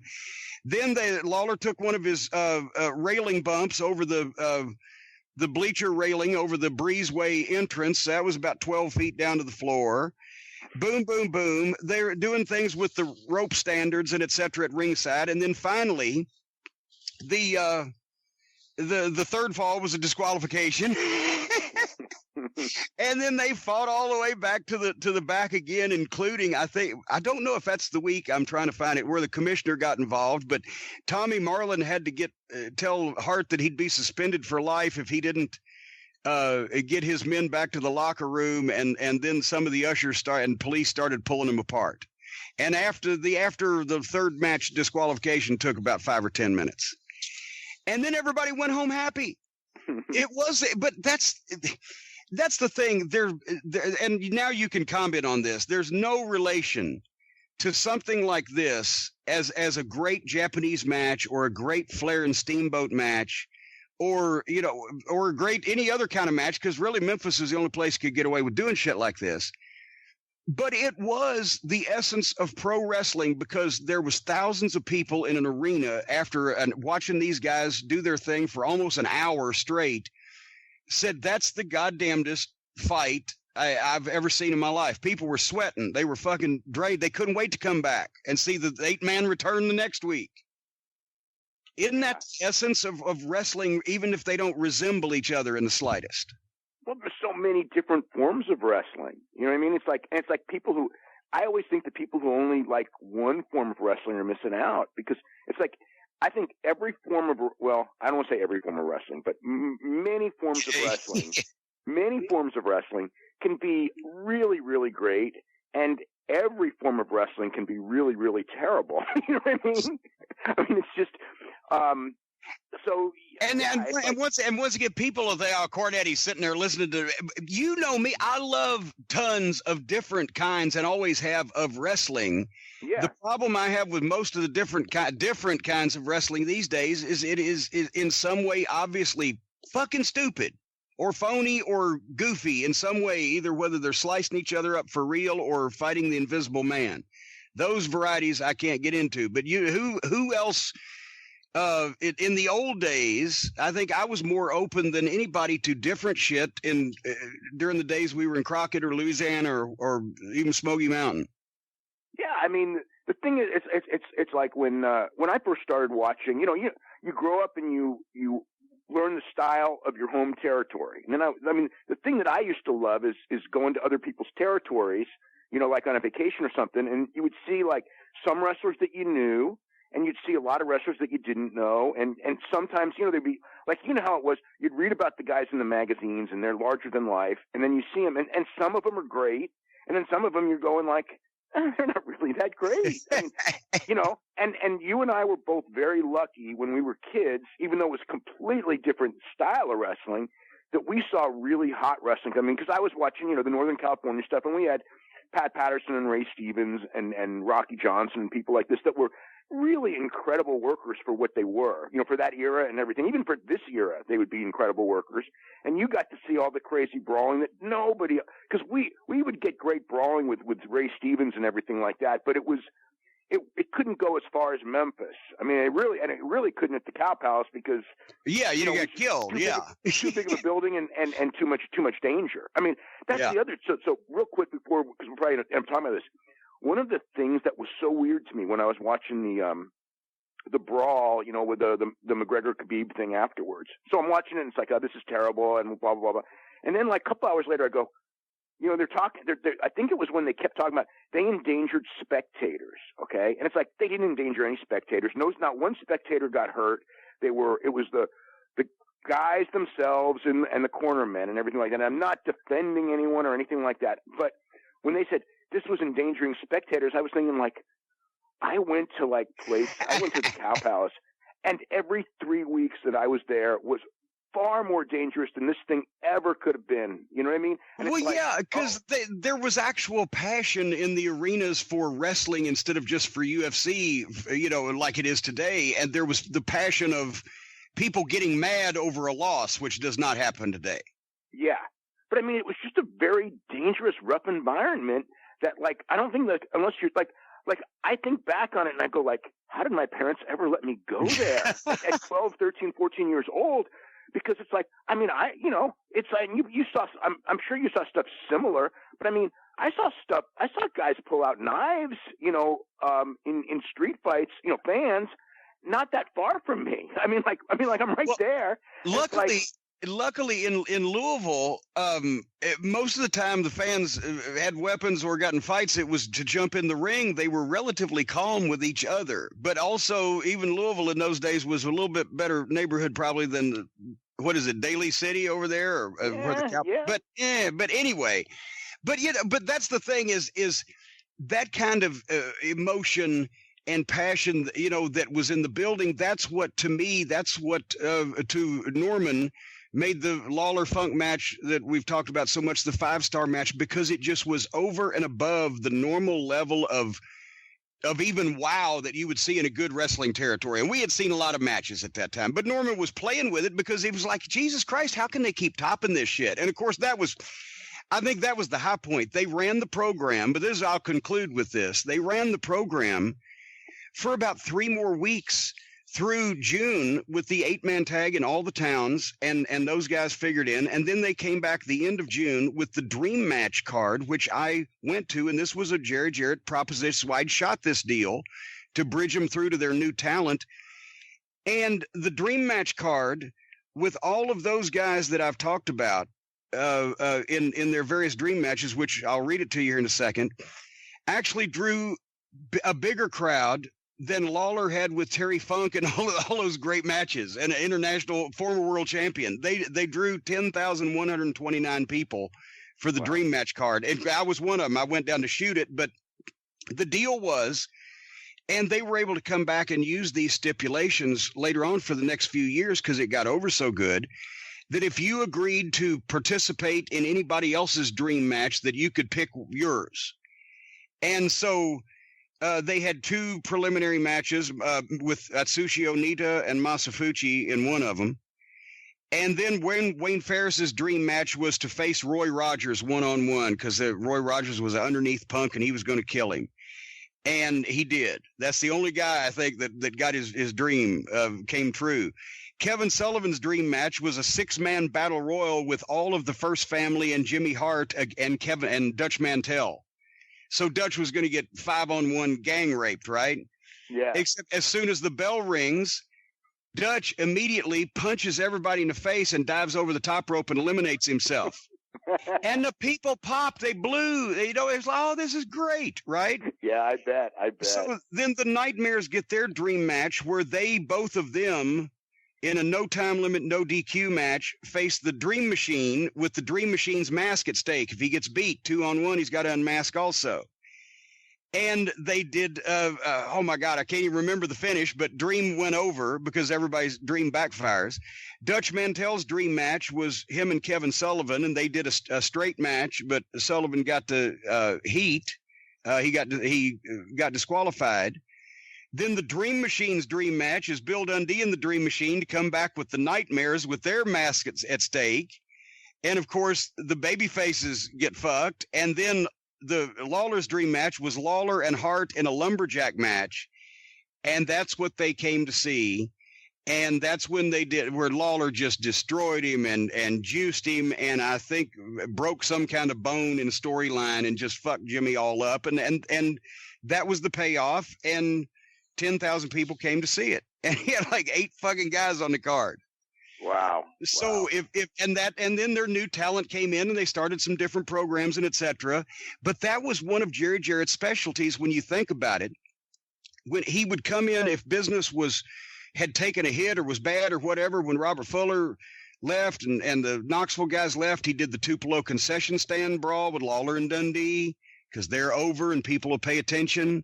And it's unusual. And then once he hot-shotted and got to people, then he drew it back. And then he brought in some more talent to keep it going. But if he hot-shotted every year or 18 months, he had to know when to pull it back. And he was very good at it. He revitalized things 5 or 6 times over that 10-year period with just doing different angles that weren't really high risk. Yeah. So well, there you go. The one thing in just any discussion of Jerry Jarrett to me is that you can't deny is that he was a genius booker. Because I mean, I saw I started watching it regularly, I would say in '82. So I watched, and I'm not saying the '90s wasn't the greatest, because the talent level was bad. Well, and honestly, Jerry's personal involvement in the '90s was limited. Yeah. But I mean, if you watch week after week in the '80s, I mean, to me, like Jerry Jarrett and Bill Watts. I mean, I'll always, no matter what anyone says about any of those 2 guys, I always go I watched them in their context, and I couldn't wait to see what was going on next. And I mean, I was like that with other places to a degree, but they were better. Watts was, everything had to be believable, but it was done in such a great way with the soap opera aspect.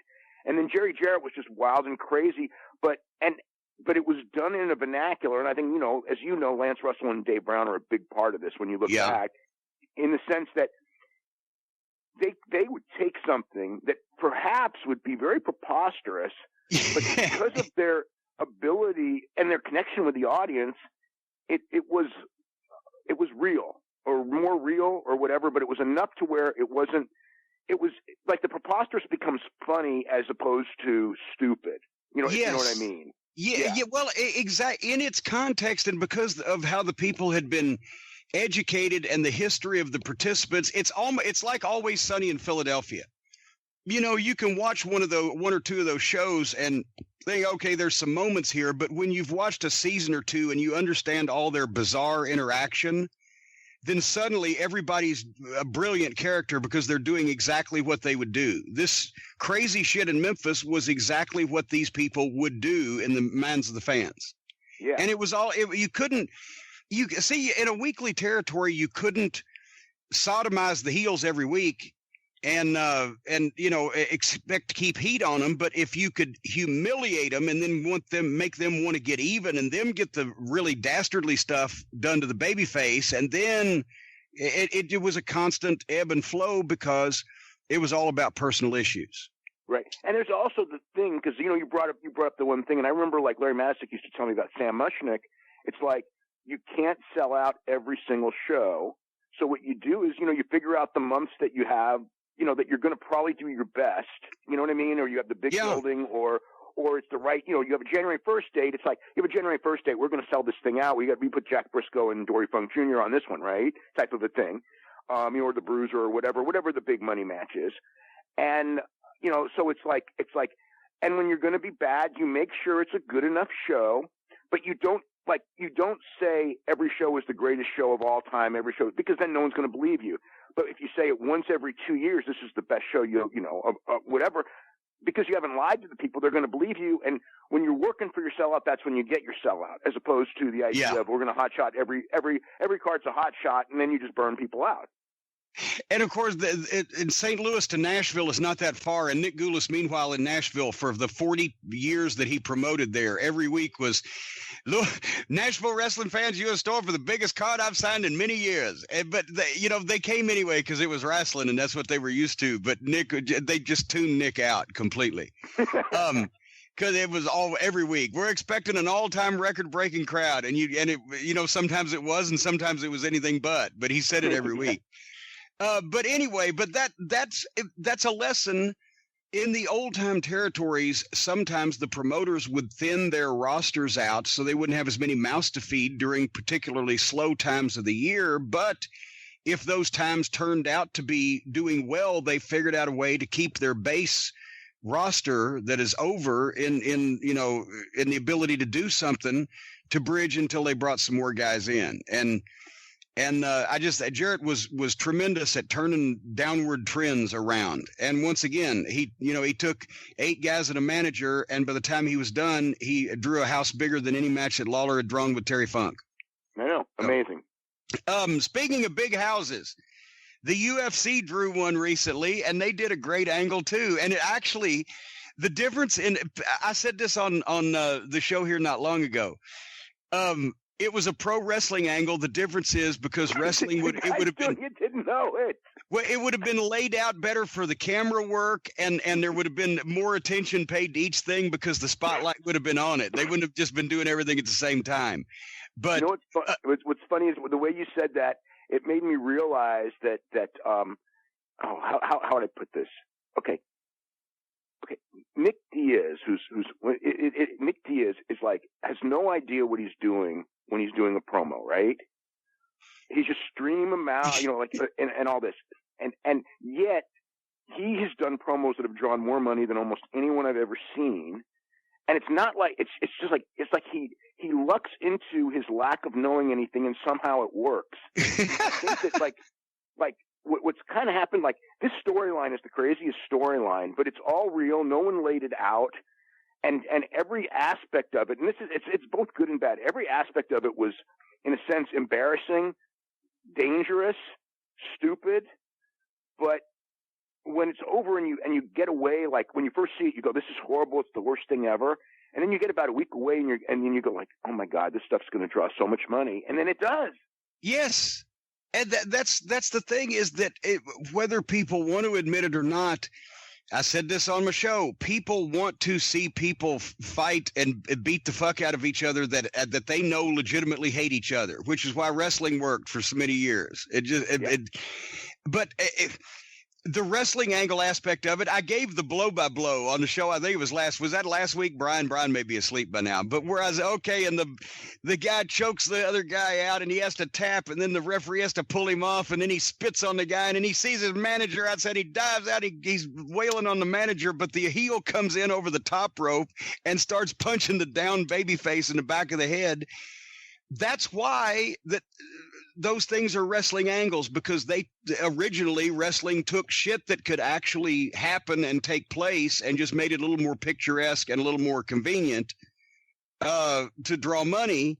But shit like that happens, and personal issues draw money. And as we just said, whether it's the 8-man tag in Louisville or UFC 229 or whatever. Yeah. It was crazy, though. They did almost 2.4 million pay-per-view buys, which blew away. I mean, just destroyed every record they ever did. They did a $17.2 million house, the hottest ticket that they've ever had in Vegas, second hottest ticket in the history of the company. And when it was over, there was more water cooler talk. I mean, I was at a restaurant Sunday night. There's people around, and they're all talking about the brawl after the fight. I mean, it was real. Giant mainstream talk. It was unbelievable. The only time I ever remember going out where people were really talking UFC at this level was when Ronda Rousey lost to Holly Holm in Australia. And I remember I went to the grocery store, and I wasn't like wearing anything or anything. I'm just, you weren't wearing anything at the grocery store? What kind of grocery store do you go to? I wasn't wearing any wrestling paraphernalia where somebody would go like, "Oh my God." And the guys in the aisle and the cashier, and they're just going like, "Did you hear Ronda Rousey lost?" Like that. So that's the only other one that I remember, being out and hearing talk that I'm not like starting, or it's not people that I know. It's just people at other tables and going like, I think I did hear some at one point. We were once at a sushi place and we heard people talking about Brock Lesnar and Frank Mir. Now that I think about it, but this was like crazy, and yeah. So now it's like, and it's funny because, UFC this year has been real cold, and now all of a sudden it's like, everyone's like, oh my God, they're on their way down, and this and this and this.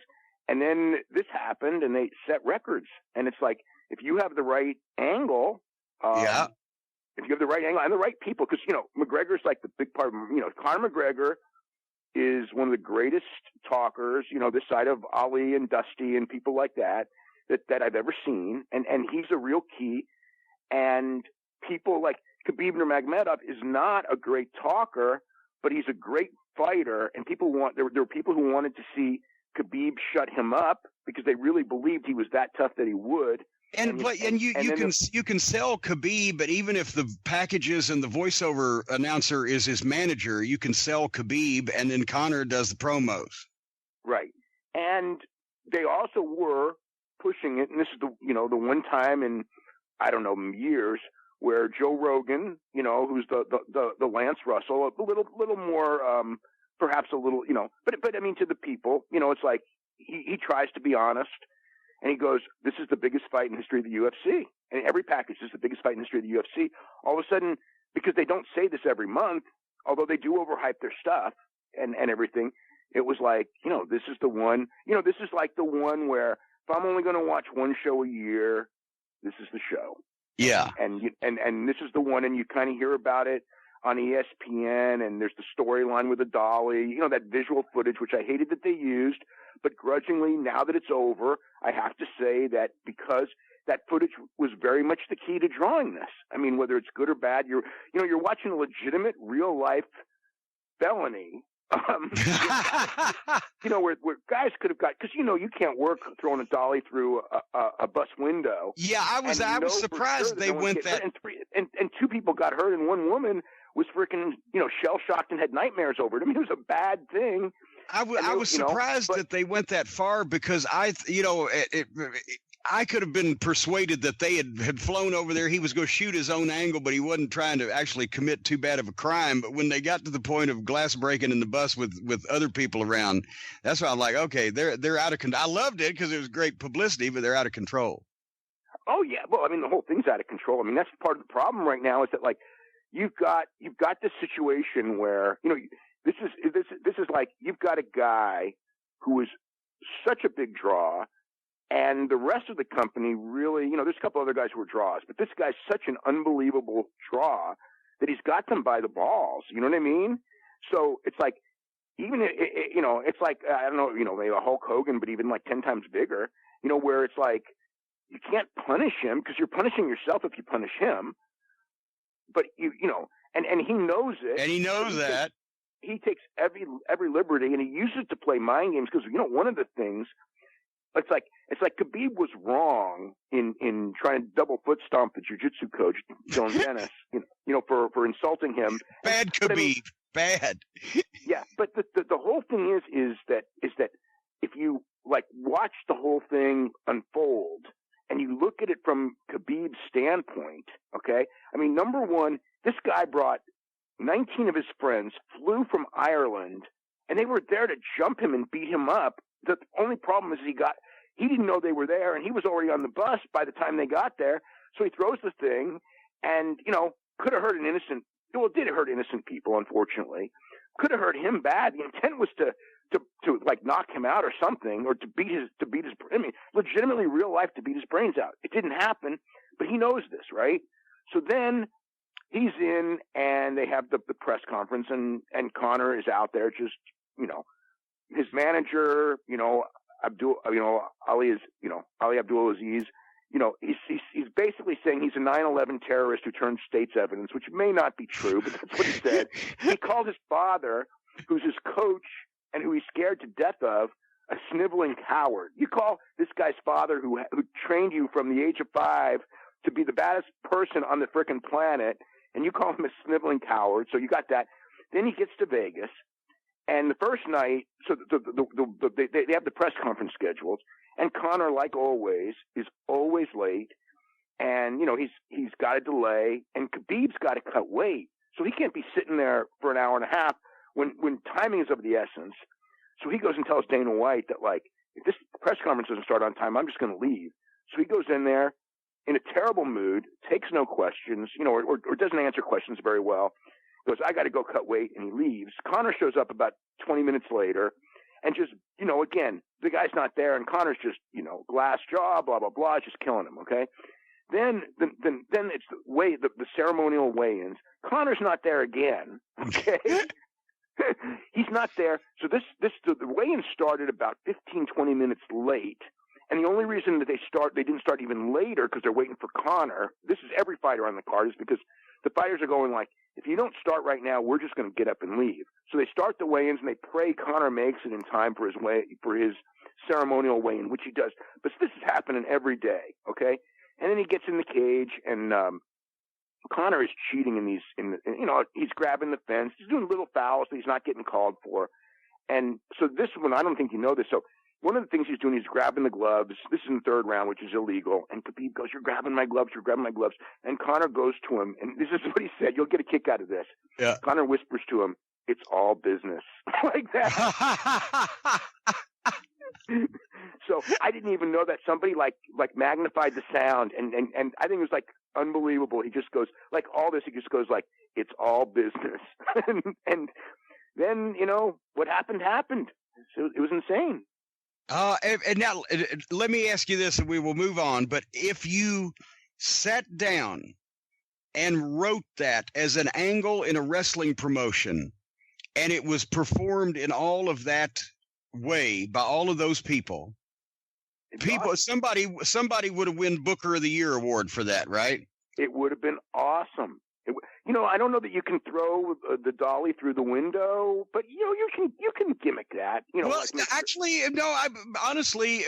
I've done it. I haven't thrown a dolly through a window, but do you remember in Smoky Mountain Wrestling? I said, "Hey, I had that Ford Taurus, and the heavily bodies have had the shit kicked out of them in the back of the arena brawl by the Fantastics." And it was Stan and Tom Pritchard at the time, Stan Lane and Tom Pritchard. I said, okay, I'm going to go get the car and back it up, and you guys run out the back door of the arena and both of you jump in the front driver's or front passenger side, and I'm going to speed off. And I told Bobby Fulton, I said, grab that iron bar that is laying there by the door, and when I start to pull off, bash the back window in as I'm pulling off, like you almost got me, right?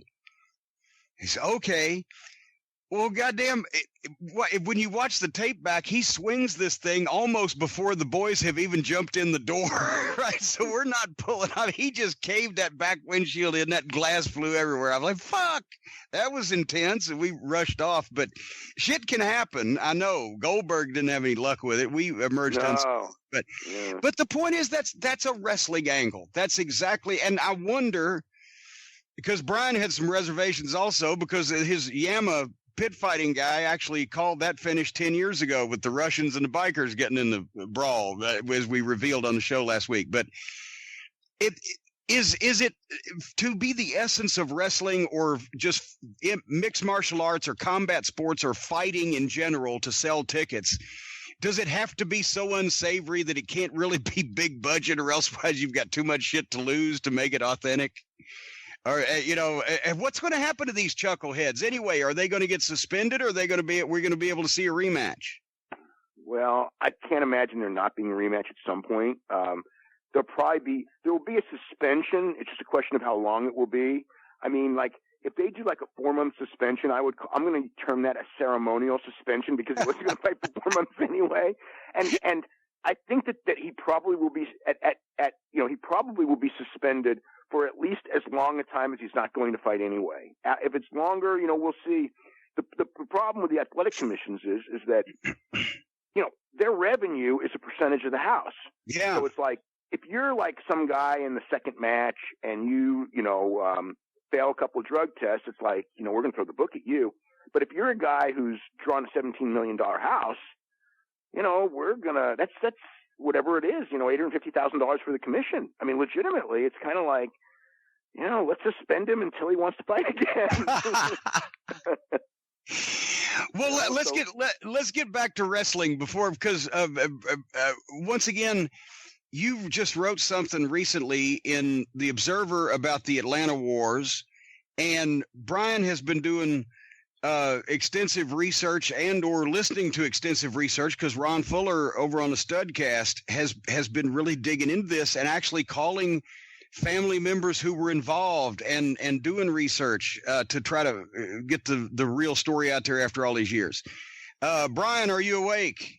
I am still awake somehow. Yes. Somehow, while we've nerded out. But basically, all these years, it's been portrayed that Ann Gunkel was kind of the put-upon widow and the wronged party and the babyface in this, and we're starting to find documents and, first-person recollections that Ray Gunkel was making moves on the company even before, had plans to make moves on the company before he even died, and when that happened, Ernesto and Ann kind of followed through with things that he had laid out evidently to them to begin with. Have I phrased that right, Brian? Somewhat. First, let me say, by the way, the first 6-star match was one of Jeff Bowdren's top 100 matches of the 80s in the 1989 Observer Yearbook. But when it comes to Georgia, the thing is, there are all these stories out there. There's Jody Hamilton's story. Jim Wilson's book has a story. I read the Observer story. I heard you, and I don't know who that new kid you're doing your radio shows is, Dave, but he's great. You should do more stuff with him. He brings a lot out of you. He's awesome. He's awesome. Yeah, those are great. Well, wait a minute. Somebody say his name then, so he gets a little publicity. Garrett Gonzalez. Yes. Okay, now his mother will be happy. Go ahead, Brian. I've seen all these different stories, and the one thing I've learned, and then I hear Ron's story, and Ron took it very seriously. Ron said, I was a part of some of it, but I don't know the whole thing. Let me see what I can find out. And Ron talked to Bob Armstrong. He talked to his brother, talked to Roy Lee Welch. A lot of people forget Roy Lee was in the office because his dad was there. He talked to, I know he went through Jody Hamilton's book. He went through everything he could. And then I started trying to access different files. Tim Hornbaker has been a good friend to me and helping me get some research in this. And the interesting thing that turns out is if you look at the timeline of events with the actual dates of events as they happened, the Gunkel story doesn't add up in any way. Interesting. The incorporation of Mid-South Sports didn't happen until after the talent had split. That's one of the big things they always say. And it becomes pretty clear that Ray Gunkel was making a move with Tom Ernesto. And here's why I say that. if you look at the layout of Georgia at that time in 72, Buddy Fuller was already gone. A lot of people forget that. Buddy Fuller was already out because him and Ray couldn't get along. Ray couldn't get along with anyone. Ray didn't get along with Fred Ward, his most important local promoter. He didn't get along with Paul Jones because Paul Jones took Buddy Fuller's side. He didn't get along with Buddy Fuller. Buddy Fuller, at Eddie Graham's suggestion, trades the stock with Lester Welch, including some cash. Lester Welch and Ray hate each other. Of course, Ray also hates Eddie Graham, so Ray has no allies at all except Tom Ernesto. And they start making their moves. At this point, Lester's in the office. Paul Jones is in the office. Paul Jones is alienated from Ray. Ray's all of a sudden wrestling again out of nowhere. You know, not often. He wasn't on every show, but all of a sudden he's working a little more often than he had. Of course, that leads to his death in August. But everything points to the wheels being in motion. And if you go back and look, and there isn't too much of this, and obviously I just discovered it, but if you go back and look at what was being said in internal documents within the NWA at that time, that seems to be the consensus. Lester Welch was in that office before everything happened, and it seems like Ray was making a move before everything went down. So that's the first part that I think is kind of different than most stories out there, which is Ray died, and then they just decided we're going to screw Ann Gunkel out of the office. That version of events didn't happen by all accounts, and if you go through the files and the paperwork and everything. And it's also important to note, you know, Buddy Fuller was gone. And the idea that, and I know you had this in the Observer Day, Buddy Fuller had a falling out with Ray because he wanted to push Ron and Robert. I don't think that adds up either because, you know, I didn't realize it at the time, but me and Ron obviously went extensively through his 1970 Georgia run.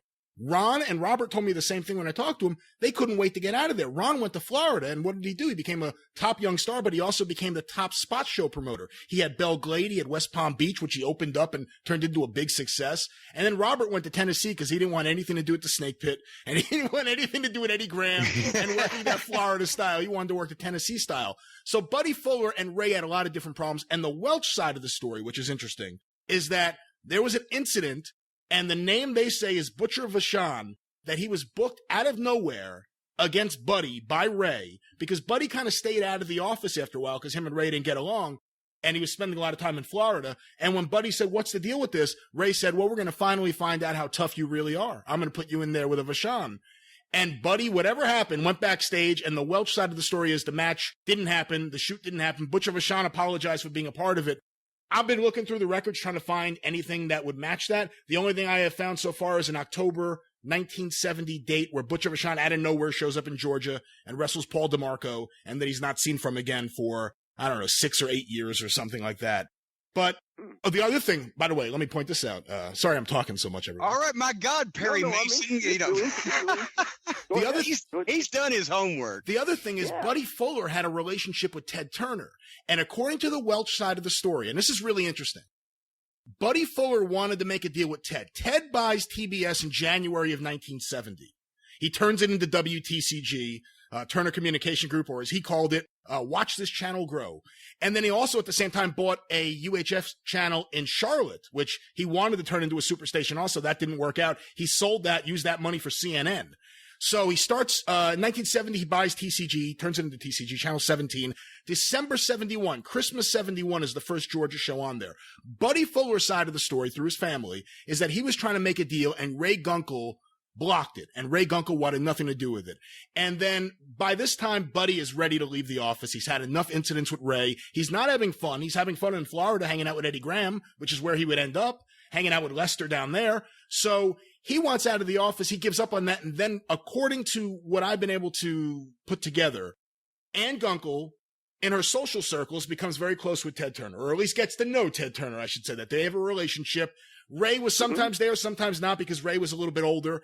And then they make the deal. That also, by the way, that makes sense, because remember when Turner had given Ole the program after Black Saturday, given Ole his own early morning program for a while, Ann was involved with that, or at least seen around trying to. Ann was on the show occasionally. Remember? Yeah. And she worked with Ole, and they started. Ann tried to do some promoting of shows. She worked with Eddie Graham too at that time. Yeah, in the 80s, and there was she was even on I think, wasn't she on the 2020 thing? Yes, she was on some TV show talking about being, not being allowed to get buildings through because Vince had locks on buildings. But at any rate, the point I always heard when I got into business and went down there in '83 that, oh yeah, Ann Gunkel knows Ted Turner. But go ahead, Brian, finish your. Yeah. Well, the interesting part of it, though, going back to the Buddy Fuller thing, Buddy Fuller wanted to deal with Ted Turner because they got to know each other. And according to Ron Fuller, Ted Turner wanted to hire Buddy Fuller, not to do wrestling stuff, but to help work in promotions at TCG. And Buddy Fuller turned it down. And they were friends, though. So if you look at the timeline and you see Buddy Fuller's getting iced out of the office, or at least icing himself out because he likes Paul Jones, he doesn't want to deal with Ray anymore. They finally make the deal with TCG, which is something he wanted to do. And then right after the talent jumped, November of 1972, Turner actually cancels what was ABC booking. He cancels that wrestling show and gives the show to Ann. And from what I've been able to ascertain, the reason they were able to get Georgia Wrestling, the NWA promotion, back on the air was Buddy Fuller going back down there and talking to Ted because he was the only one who had a relationship with him. Lester had only been there for a little while, was actually still moving into Georgia, and Paul Jones had nothing to do with anything other than holding a percentage of the stock.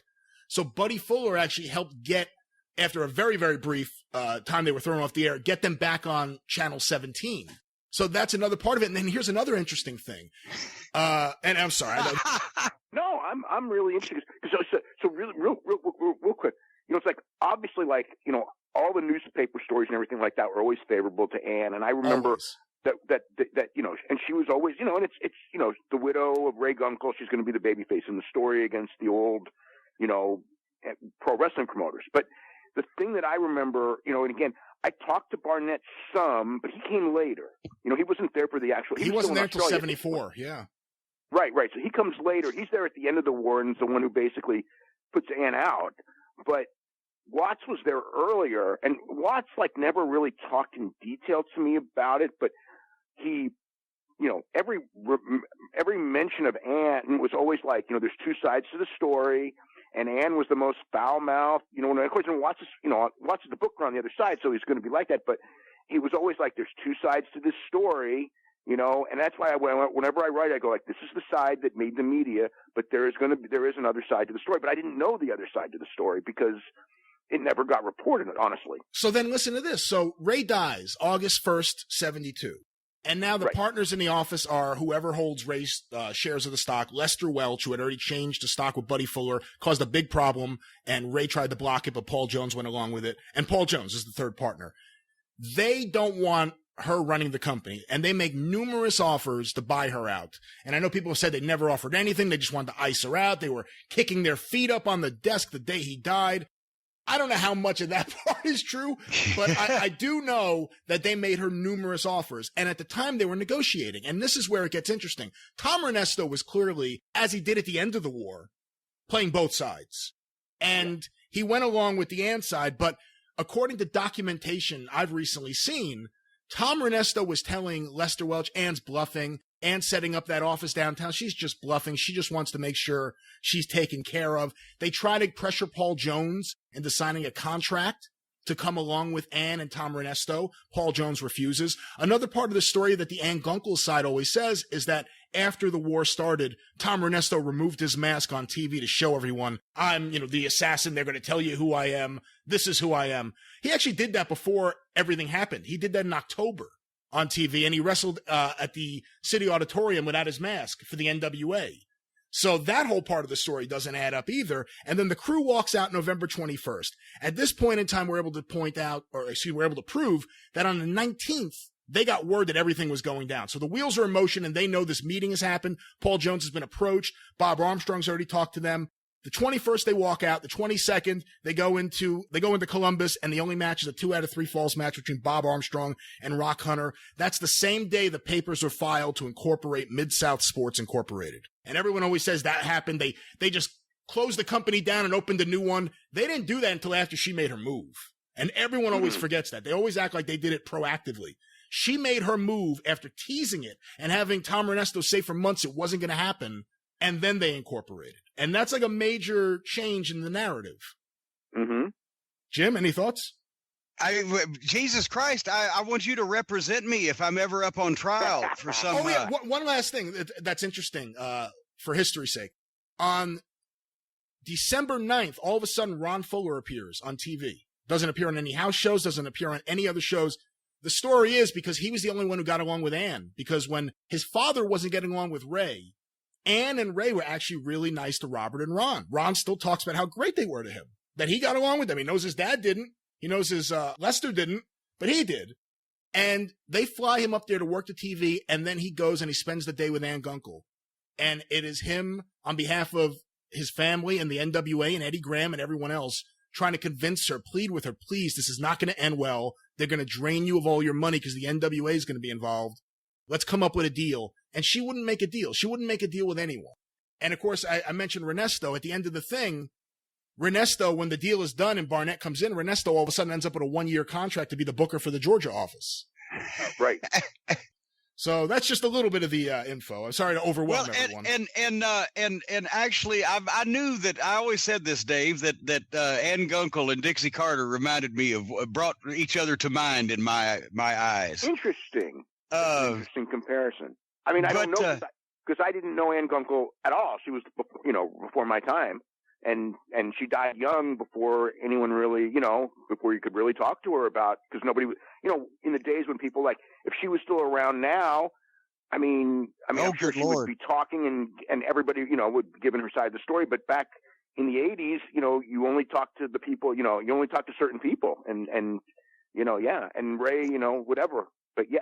It's interesting though. Yeah. Hey, this brings up another topic for the Hall of Fame discussion. Why, since we have apparently just covered the fact that all wrestling south of Indiana in the United States of America can be traced back to one family, why is Roy Welch not in the Wrestling Observer Hall of Fame? I've never even thought about it. No one's ever suggested the name to me.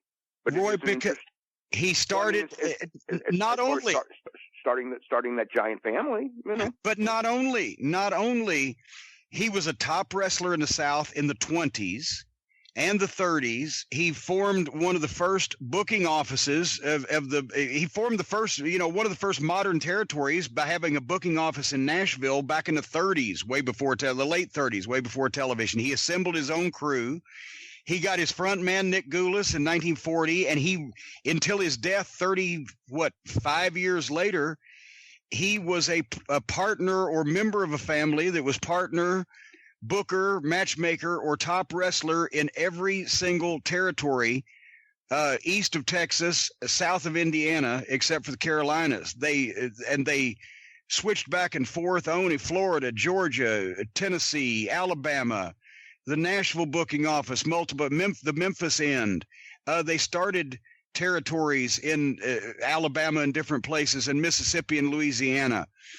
When you count in the Goldens and the Hatfields and the Fullers, there's like 3 or 4 dozen members of the family that were involved in wrestling, and Roy and Herb and Lester and Jack pretty much started that in the 20s. Mm-hmm. But Roy was the guy that was the most influential. He was one of the original NWA members that started after they first formed the NWA. He had joined within a year, so he's one of the first promoters that joined it after they formed it. Somebody needs to pitch Roy Welch, for heaven's sake. That's a good name. That's a good name. That's very interesting. Yeah. Well, I can see you're just over the moon.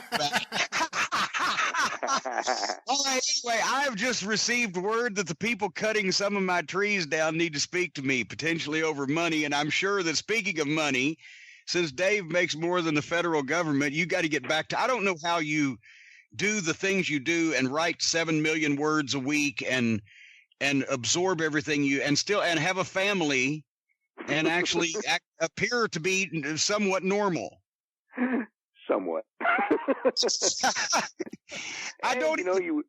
We all have our role, and I figured out what this is, and that's the deal. But yeah, no.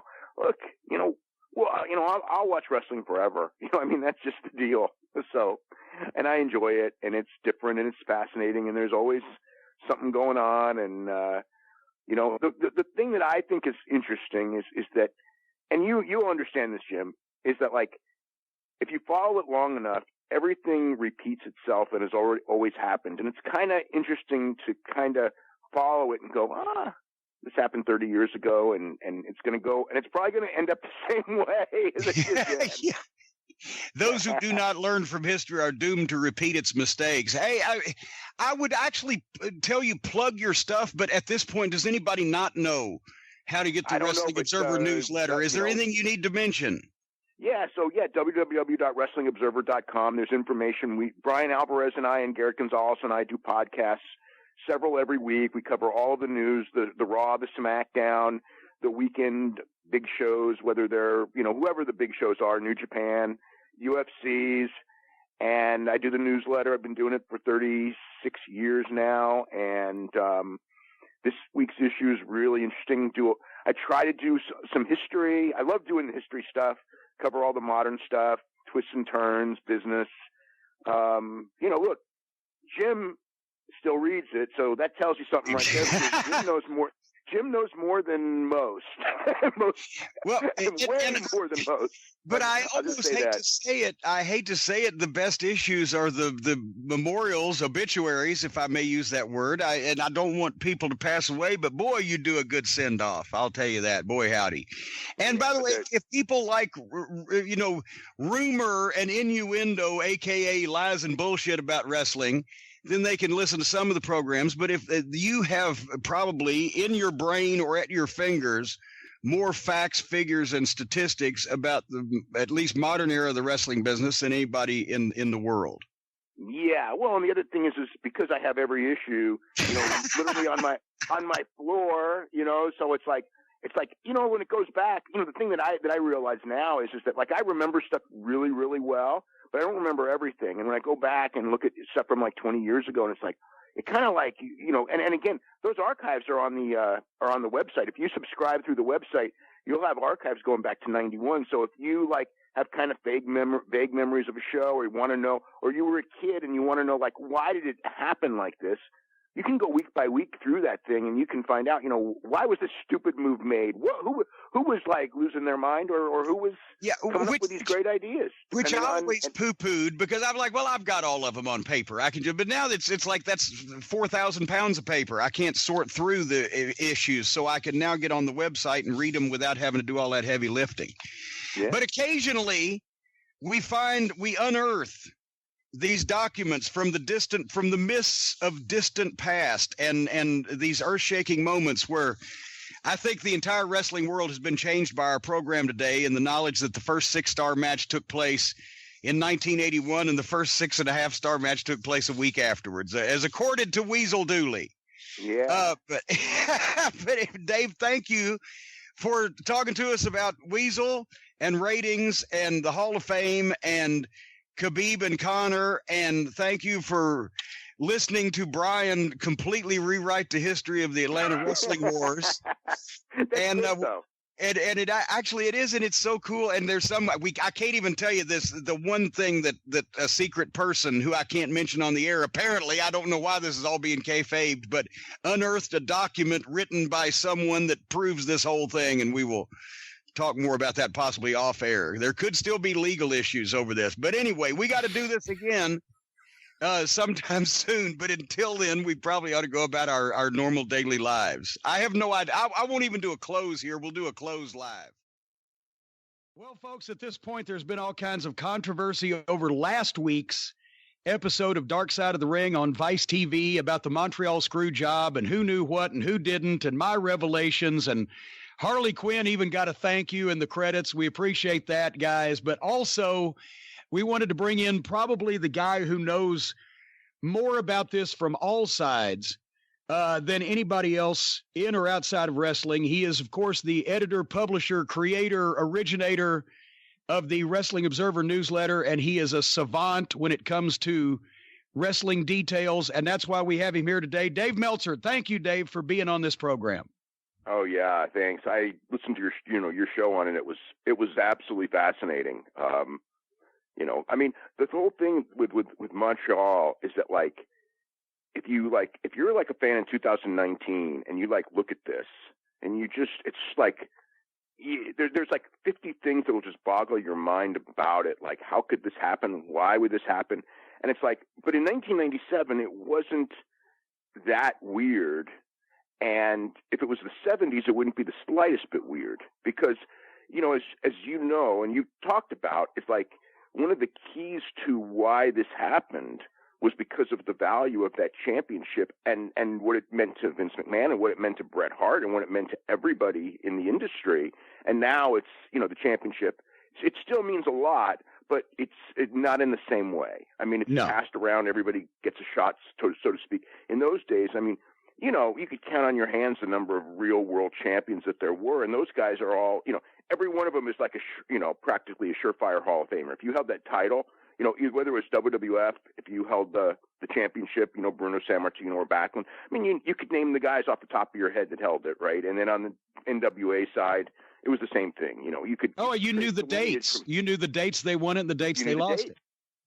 Right. You could do the lineage from Thez on, like I wouldn't say any fan, but any historian would trace, Thez to, Watson to Thez to Hutton to, that whole line. They could do it and easily. Yeah.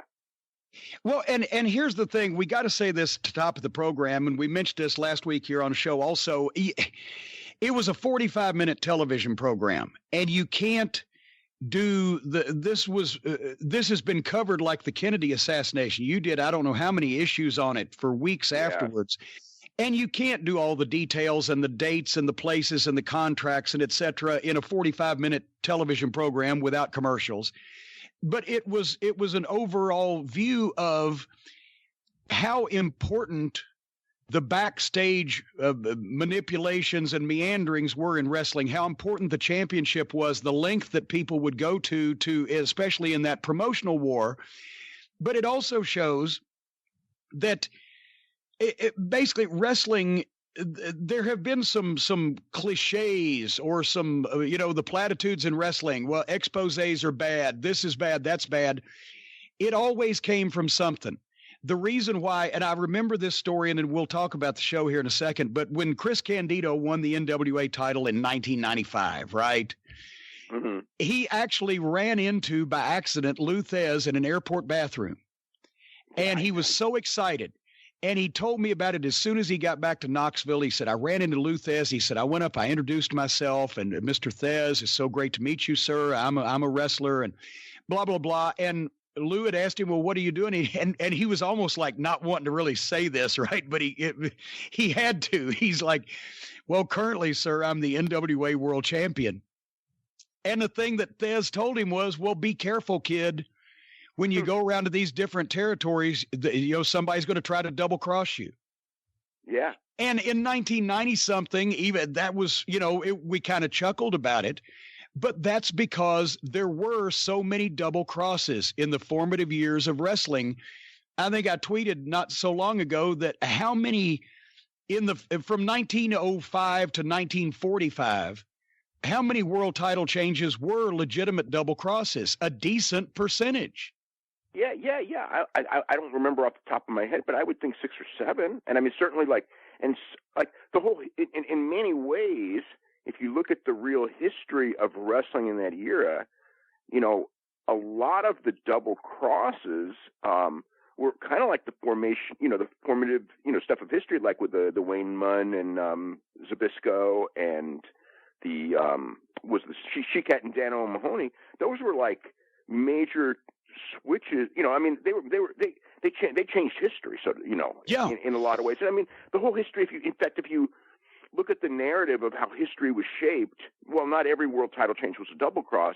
Those double crosses changed so much about how the history in the 20s and 30s in particular, because really most of that stuff was the 20s and 30s, how it changed, and also why even as late as Jack Briscoe, I remember when I don't know if you know the story, when Jack Briscoe won the world title from Harley Race, so this is 73, Don Owens wrote a letter to Sam Mushnick, goes, thank God, and not that Harley Race wasn't a tough guy, he goes, but thank God we've got a champion who's like a real wrestler. We don't have to worry about double crosses.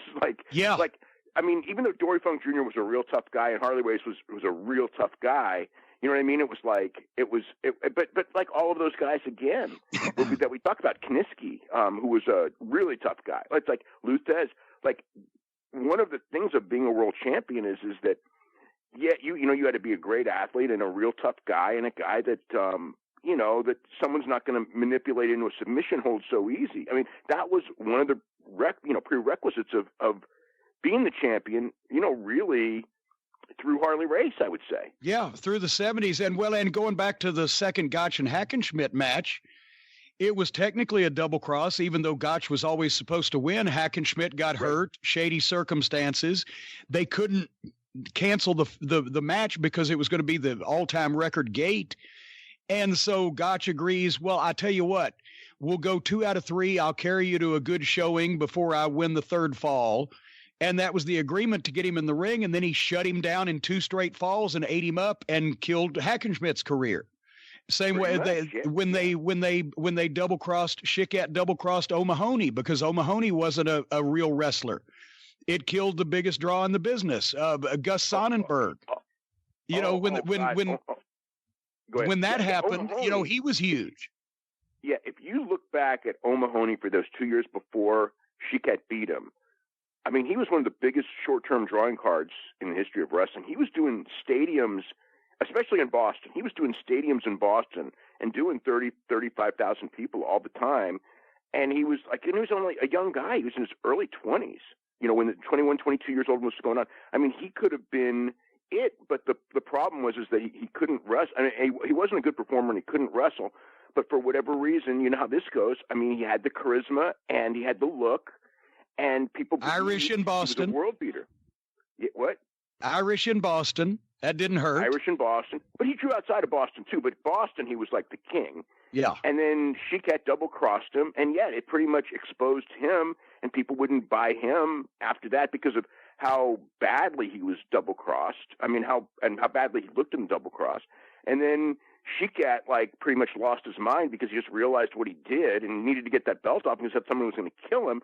So that act, people actually will point to the Schickett O'Mahony match for ending what in fact had been several years of a boom period. Because if you look at those early 30s, even though there was the Depression and everything, like with Londos and Lewis and O'Mahony and people like that, that was a real big period for pro wrestling. And then because of the Schickett thing, it came out, in the papers and in the media that in fact, wrestling was worked and Schickett whatever, but Schickett double-crossed Mahoney, and then O'Mahony was a terrible wrestler, which came out, which killed O'Mahony, and also it really killed the popularity of the business. Of all the double crosses, that one probably killed the popularity of the business the most. Well, and that's the thing. Even when I was getting in the business and being smartened up in the 70s and in early 80s, these were still the rules of thumb because it had such impact on the business years before. If you're a world champion, watch out for double crosses. Exposés of the business will kill the business because the biggest expose had been in the 30s in New York, the New York papers. For 25 years after that, savaged wrestling. And there was no wrestling in Madison Square Garden from 1939 to 1951. And the only way they got it back, if you go and look at this for a recent article I did in Fighting Spirit magazine, it was more obvious to me. And I realized New York came back in the early 50s on the back of Argentina Rocca, because Thez didn't draw, Gagne didn't draw, Rocca drew, then Bruno drew. Rocca and Gene Stanley was the big one. But it was here's where I was going with that. It was the ethnic hero, the formula that they found, because think about this. Even in those days in New York, there were Italian newspapers. There were Spanish language newspapers. The English language, the major New York papers were still ripping the shit out of phony wrestling, but they managed to bypass that publicity somewhat by having the ethnic heroes that their fans were not reading the New York Times. And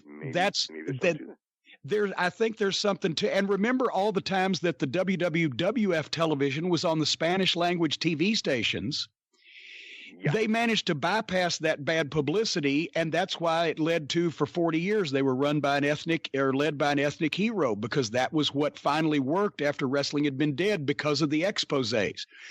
And back then, before the internet, there was no way to really do a national expose, and unless somebody had time, right? So I'm going to put this on the Associated Press, is going to go everywhere. So pockets of of the country where the business would be exposed, business would go down, and henceforth it was the rule of thumb. World champions watch out for double crosses. If the newspapers expose our business, we're going to be dead. We have to. Those were all the things that were, rules of thumb in wrestling, because they were rooted in those things actually happening years and years before. It's interesting because Madison Square Garden went dark for wrestling for several years, as you mentioned. The first show back was actually Gorgeous George on top, because Gorgeous George was so big on television, and Gorgeous George was drawing everywhere. And then Gorgeous George came to the Garden, and it got a lot of publicity because it was Gorgeous George, who was one of the biggest stars of television at the time. And I forget the number, but it was like 4,000. 4,000 people. 4,000 people. He drew a terrible house in Madison Square Garden. And then they didn't do another show until Rocca and Stanley. And then Rocca and Stanley did almost like 18,000 people. And that started the Rocca era for like probably the next, whatever it was, 9 years, where Rocca was on top, and Rocca drew, he drew good to great every single show. But, like you said, like Fez didn't draw on top at all. And George, it was like George was drawn everywhere, and George didn't draw in New York. If you go back and look at the newspaper articles, when the newspapers announced wrestling coming back to the Garden and Gorgeous George, they were just taking the piss out of Gorgeous. They took the piss out of everything that wrestling did. Made fun of him. Yeah. Until finally, when they were selling out and turning people away, then they would still make the backhand comments like, well, the show, or the hippodroming, or, the vaudeville or whatever, but they had to acknowledge the huge crowds. But it was a rocky road there, because that expose in the 30s is what led to the Fall Guys, which thank goodness, that book was printed once and then reprinted 60 years later by Scott Teal, which we're going to talk about a little bit. Scott Teal has a part to play in this, as we all know now. But that's the thing, is that everybody today laughs at all the things that the wrestlers and the wrestling promoters used to believe 20 and 30 and 40 years ago, but those things were rooted in reality. They had happened, and they didn't want them to happen again. For the time, that was what it was. Yeah. But yeah, like going back to George, I remember when George was in the Garden, I remember the articles after. I mean, it was the papers kind of even were gloating, like, well, the George stuff may play in Los Angeles big, but here in New York, we're way too sophisticated for this stuff. Yeah. I remember that tone, like it didn't work, and he couldn't work but George really worked just about everywhere but New York. That was like the only place, because George was an incredible draw for for that 2-3 year period. Yeah, and then when Rocca hit so big, and then when he started cooling off, they brought in Miguel Perez. They made him his partner so that they had a different dynamic, but it was still the Puerto Rican and the Italian and the Hispanic audience. And then immediately went to Bruno. It was for 30 years you had to and Pedro Morales. And in Morales, and in Bruno again for 30 something years you had to have the ethnic hero. And part of it obviously is because Bruno was a once in a lifetime talent, but part of it was because that was the way they were able to rebuild the business after the media just wanted nothing to fucking do with it. Yeah. So anyway. With Bruno in the second run, I think by that point, that got past it. Yeah. But by that point, I mean, Bruno was just like a sports legend that everyone, like across all ethnic boundaries, loved Bruno. I mean, he drew everywhere. As far as the Northeast, because he was like he became a sports legend on the second run. Like the first run when he was coming up, I do believe because the audience had changed too. It was like because they said like the audience that went within 2-3 years the Rocca fans were gone, and it was the Bruno fans, and Bruno drew his own unique fans, and then and he was the Italian. Bruno at first was the Italian sports hero, but in time, Bruno became the hero to the downtrodden, but to everyone, even rich people. You know what I mean? It's like Bruno was like that part of your life. Like every month you knew he's going to go there and he was going to kick ass, and he would never disappoint you. Even if he lost, he would get it. He would win back in the rematch, and it was a fantastic formula for its time. Well, let's talk about the program from this past week. And I mentioned that it's 45-minute programs. They couldn't put all the details in. And obviously there's things, obviously Scott Hall either just wanted to be in it, so he said that, or he legitimately believes it, in which case his brain is mush. And that's 30 seconds or a minute that could have been, utilized for something more positive. But some people were criticizing the program. Some people loved the program. Some people were in the middle. What were your thoughts, first of all, before we go any further? Well, here's the funny thing, because I had been told several reporters actually had seen it before I did. And so they hated it. They absolutely hated it. So, and one of my best friends saw it, and he was kind of telling me about it as well. And so I went in there with the idea that I'm going to hate it. And I think because of that, I didn't hate it. You know what I mean? Because I was already told, okay, this isn't in, and this isn't in, this isn't in, and this is the way it's portrayed. And it's like, okay, I know that. So then, I enjoyed most of it. I thought that the idea that, as one of the things of that movie was that, and the same with Wrestling the Shadows too, is it created the idea that it was Brett's last night with a promotion. So Vince had no, he had to either get the belt off him or not. And it really, I think the one thing is that Brett still had 3 weeks left on his contract, and then he still had another week that Bischoff had allowed him to stay one extra week if you need to, so you could go out the right way. The December pay-per-view and do a 4-way. The December pay-per-view were the 4-way thing. So it was like, it's like there's that the art. If it was Brett's last night, absolutely his last night, you're in a war and all this, and Brett's not going to lose, there is a justification for what Vince did, but and that's been, almost historically, that's the one fact that people go, but and it's mostly from Wrestling with Shadows. It's like, it was his last night. What choice did Vince have? And it was like, it was his last night because he double-crossed him and Brett wouldn't come back. And they both knew that was after it happened, this was going to be his last night. But, his contract, he had another 3 to 4 weeks to go.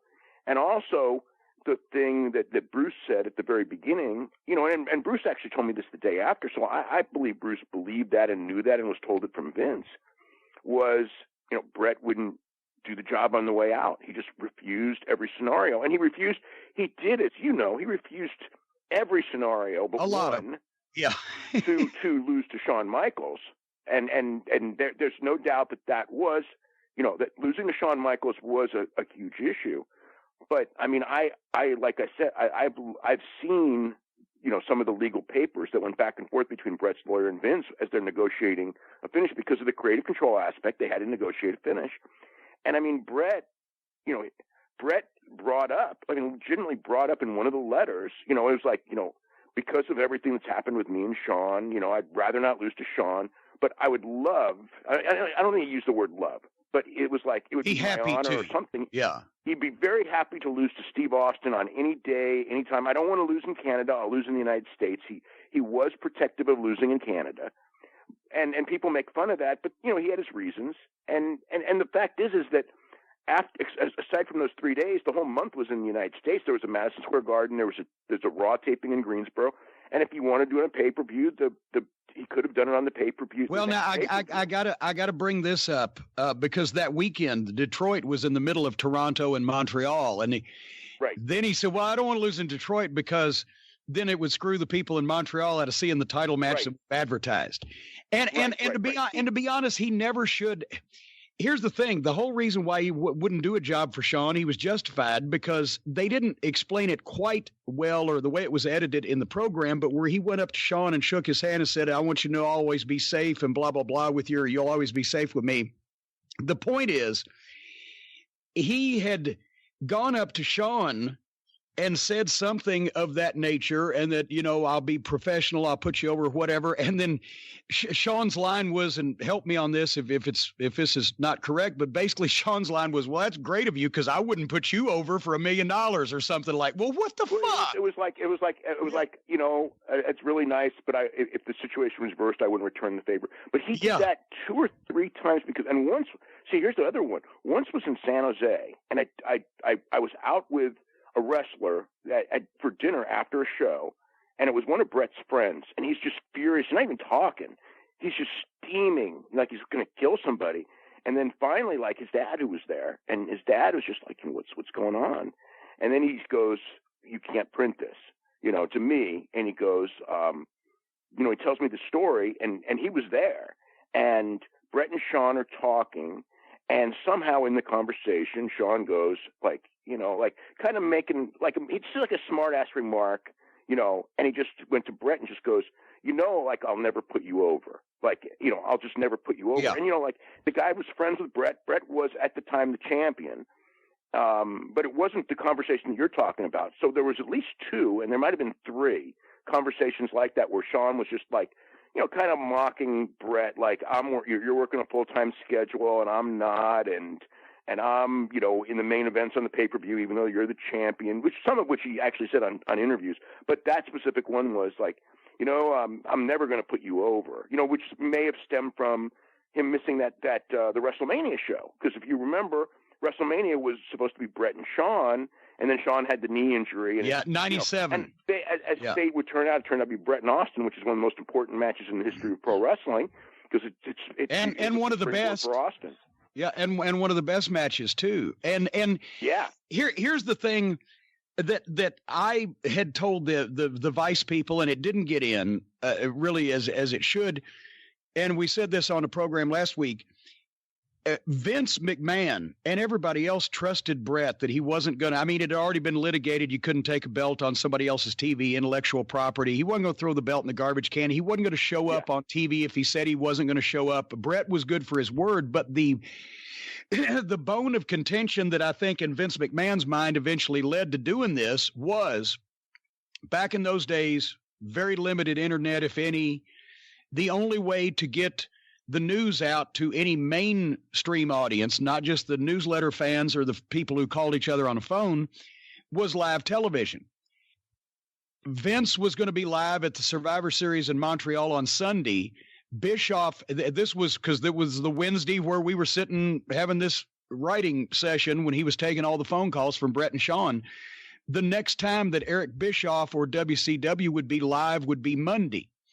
Nobody ever thought, and that's where people have taken this thing and run with it. Vince McMahon and nobody else thought that Brett was going to show up on TV the next day.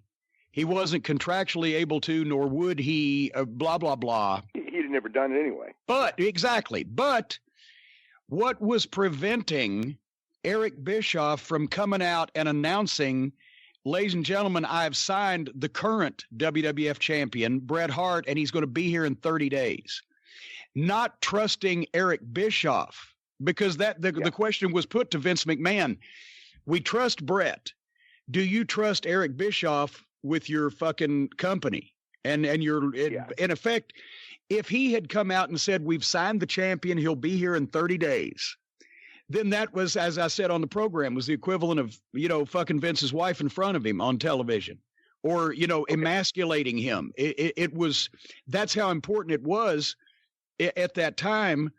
And if they'd announced Bret Hart will be here the day after he lost the belt, okay, the guy lost the belt, now he's going to the other place, right? That was more palatable. But signing away a current world champion had never been done and was not going to be done. Yeah. The only thing I could say about that is that Bret had signed prior to that, the Monday before. So Eric actually had a Monday, because people have brought this up. Eric had a Monday where he could have said, we've signed Bret Hart, and he didn't. Now, that's not saying he wouldn't the next week. And again, in this one, really. Well, a lot happened in that last week also. Right. And also during that week, while it was not a big story in the United States, it was in Canada, because Bret was in two things in Canada. Number one is that the mainstream media covered pro wrestling so much better than in the United States, just because of, history, because of Montreal and Toronto with the Tunnies and everything, where the stigma of pro wrestling in Montreal and Toronto and Calgary as well, in the major markets of Canada, was not like the United States. So wrestling was like I remember when I wrote my first book, it was like I could do any talk show in Canada. I couldn't do nothing in the United States, because it's wrestling. Whereas in Canada, it's, you're writing a book on wrestling. That's so cool. And real media would cover you. And by the middle of the week, the Brett stuff had broken. You know, and I mean, it was covered in the sports, and a lot of the newspapers, you know, had stuff about, you know, not so much the newspapers, but there were some newspaper, but a lot of the TSN and everything like that, Off the Record. You know, I remember Off the Record, you know, which was a big show then. Yeah, Landsberg, Alan Landsberg. Yeah. Michael Steve Landsberg. Alan, Michael. Told everyone that Brett's going to WCW. And not it's about the championship, that he's going to WCW. And this was before the Montreal match.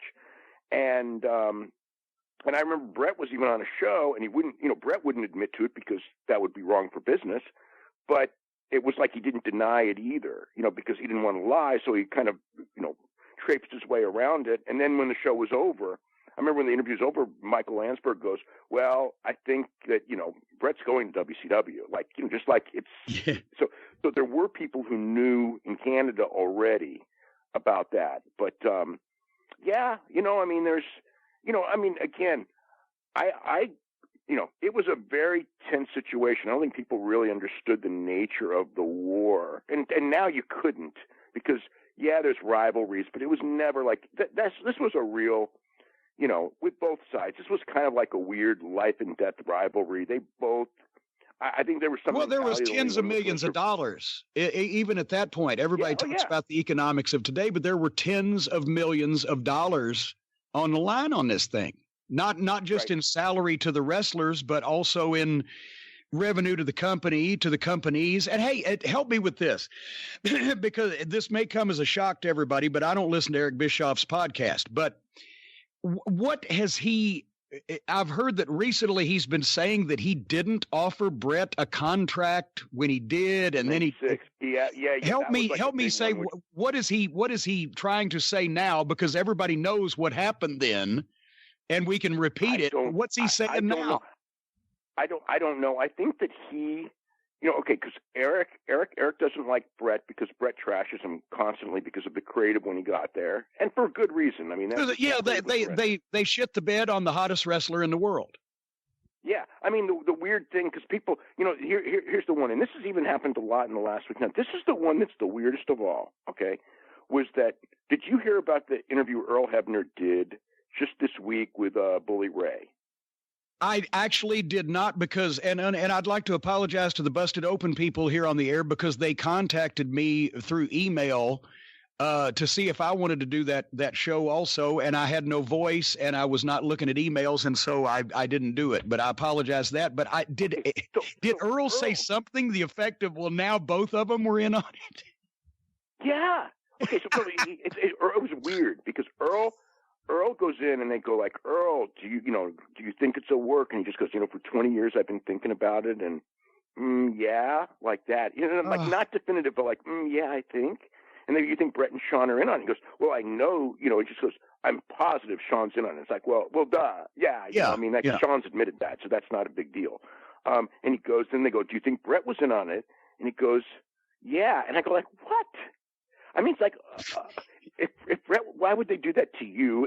Why would, like of all people, and plus the fact that Brett wouldn't speak to Earl for God knows how many years. Yeah. And they were friends. And, you know, and then when, you know, making up and all this, and it's like, of all the people, it's like I can sort of understand some fans, you know, thinking that everything's, you know, a work in pro wrestling, thinking it's a work. But like Earl Hebner and guys and some of the guys in the business today now that weren't around in '97, I can sort of see them watching Wrestling with Shadows and go, oh, it fits too well. I can't. But if you were actually around then, I gotta be honest with Earl, and I love Baby Earl. I think he might be trying to maybe take some of the heat off himself now, because here's the thing, and I'm not trying to tell tales out of school, but I was told that when they interviewed him for this Vice piece, that he had to meet them at a neutral location because he at first didn't believe it was really a TV documentary crew. He thought somebody was trying to set him up and beat him up over what he did 20. I swear, yes. Because it's been a soft spot, or a touchy spot with Earl, because he really was caught between a rock and a hard place, because they snatched him right beforehand and said, hey, you know, you want a fucking job. And he knew he couldn't go in the other direction because there was heat from, the years before when he left to do the twin referee thing. Anyway, and let me ask you this. So back to Bischoff. Bischoff is saying that obviously he offered Brett a contract because Brett signed it and came, but is he saying he didn't offer him a contract earlier in 96? It was 96, the one he claimed he never offered him the contract in 96. That story, he claimed which was just a total fallacy. He said that Bret Hart and Barry Bloom worked me so he could get a better deal with Vince, which was ludicrous because, as you probably know, and a lot of people know, and it's actually in his book, like Bret and I did not get along. Bret didn't want to talk to me after that. He was told by, a couple of people that were close to him, you're going to have to talk to Dave about this. And he did. The Tuesday after Montreal, we had a long conversation. We ended up being, friends, and pretty good friends. When my mom had a stroke, he was like the first person to reach out and just goes, I heard about your mom and just remember you've got a friend who, had a stroke and is like the spokesperson for strokes in Canada. So if you ever need anything, but the point is like we, for a variety of reasons, and one of them was that his dad really, and his mom loved the Observer, and he just, for whatever reasons, he thought he was, there's reasons. Bret didn't like me at the time. And Barry Bloom, I know Barry Bloom, but I never talked to Barry Bloom about that business. And again, you were around. Here's the thing. Everyone in the business knew the story. We knew as soon as it happened because Bret had taken off after WrestleMania. He put Michaels over the Iron Man match, and then he took off to do Lonesome Dove and do acting, and his contract expired. And also he was waiting to see Michaels twisting in the wind, either a flop at the box office or having a mental meltdown as champion, which that did happen. So that he could come back and say, okay, Vince, you should have known, but I told you so. And here we go. And now we'll do business again. Well, then once again, we heard, because in the writing meetings, and this was before Russo even came along, when it was me and Bruce, that's what Vince said. Well, they've offered Bret pretty close to $3 million per year. Exactly what the number was. Yeah. I saw the paperwork because Vince had a copy of it and knew it was legitimate. And that's when Vince came up with the idea, I can't match $3 million a year, but I can sign him for 20 years with good money for a couple of years as a wrestler. And then as a goodwill ambassador and creative something with the company, he'd make hundreds of thousands of dollars a year for 20 years.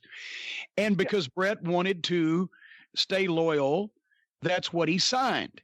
And then that's what made me start tearing my hair out of my head when in 97, then Russo had come along, and for a while the team was me and Bruce and Russo. And then toward the end of the year, as I mentioned, then Bruce was back in the office and it was just me and Russo. But then Vince is saying, well, I'm going to have to renege on Bret's contract. I'm going to see if he can get the deal back with Bischoff. And my tongue just fucking hit the floor.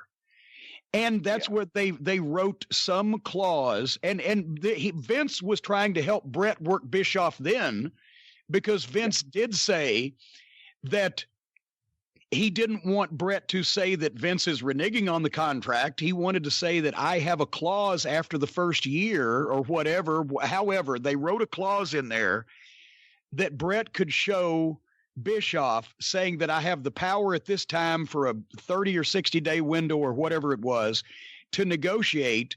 Are you still interested?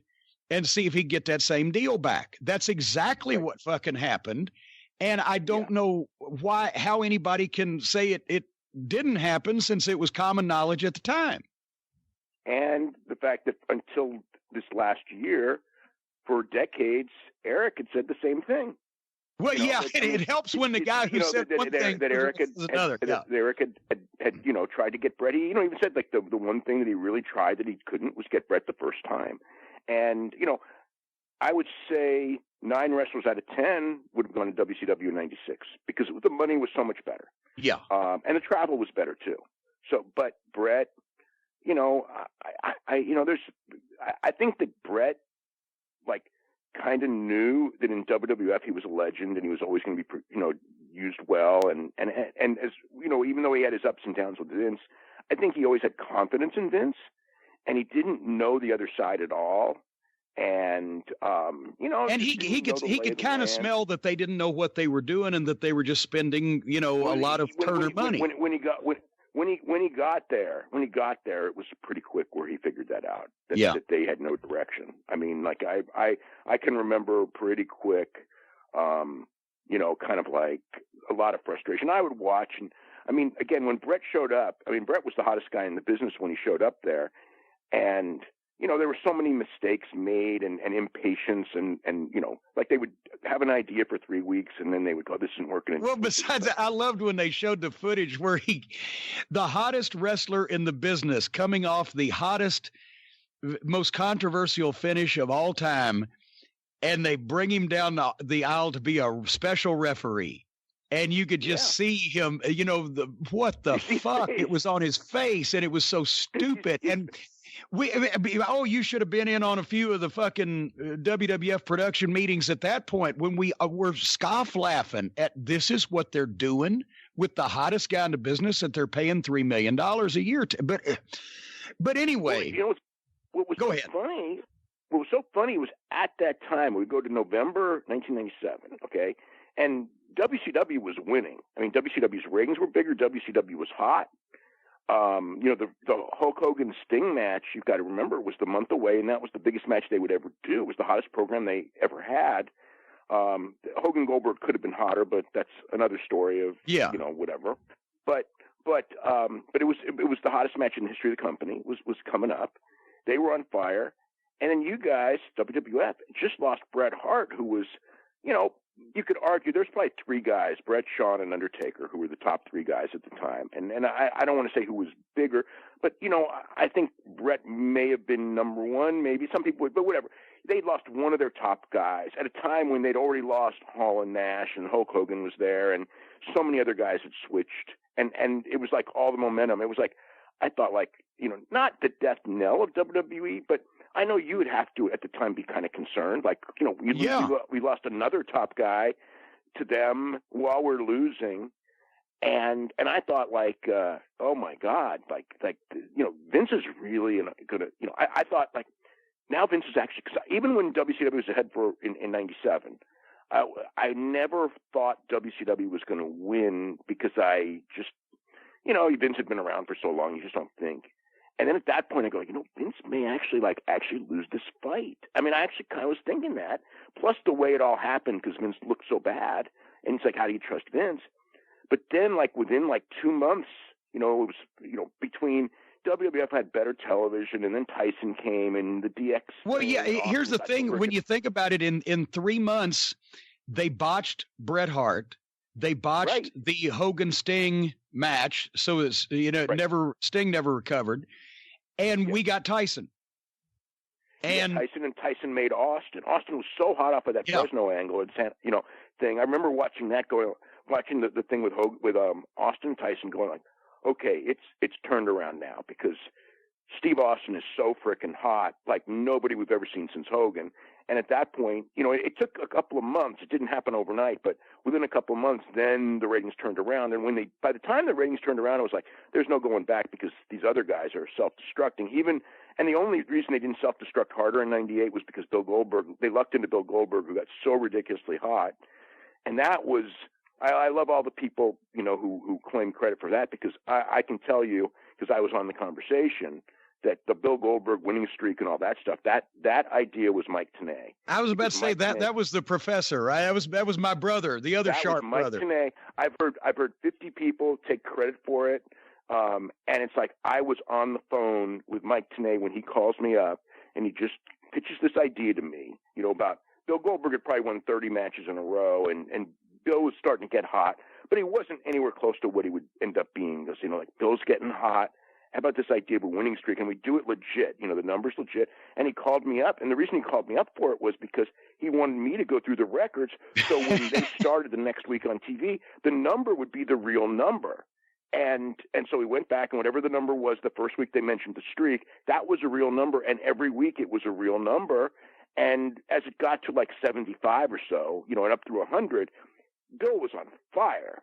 And, watching Bill do those 2-minute, 90-second squashes, would just boosted the ratings of Nitro, and they were neck and neck with WWF for a while until WWF started taking over, and then they, people will have a different opinion, but I mean, my opinion was they got so carried away, and it's pro wrestling, that they started lying about Bill's number, and people would bring signs because this is already the internet age.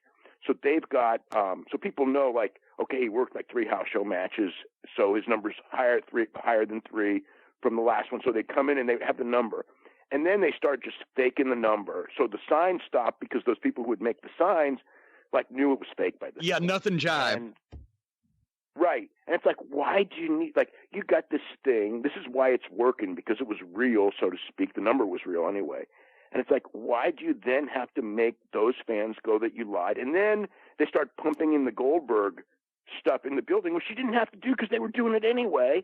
And then you go to the building and they're pumping in the Goldberg, so that makes it fake too. So then Goldberg started getting uncool, and that's when they really started hitting. Well, and then Hogan wanted to main event to Georgia Dome in front of 40,000 people, and here you go.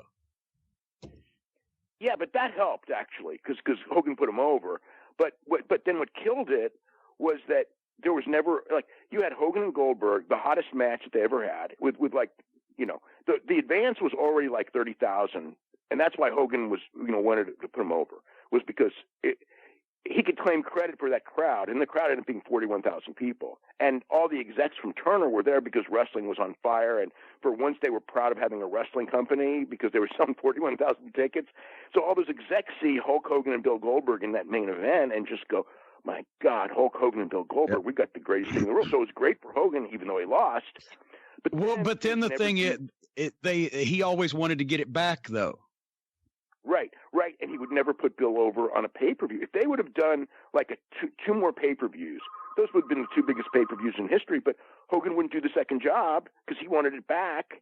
And, that was the beginning of, then the one finger touch with Kevin Nash and the Kevin Nash with that taser thing. And that's when they just went off a cliff. And that's when, it was, But we've established that they dropped the ball with Brett and they dropped the ball with Goldberg and etc. But back to Survivor Series, and that, and feel free to tell me if I'm telling a lie, right? Just right here in front of God and everybody, say, JC, you're fucking lying.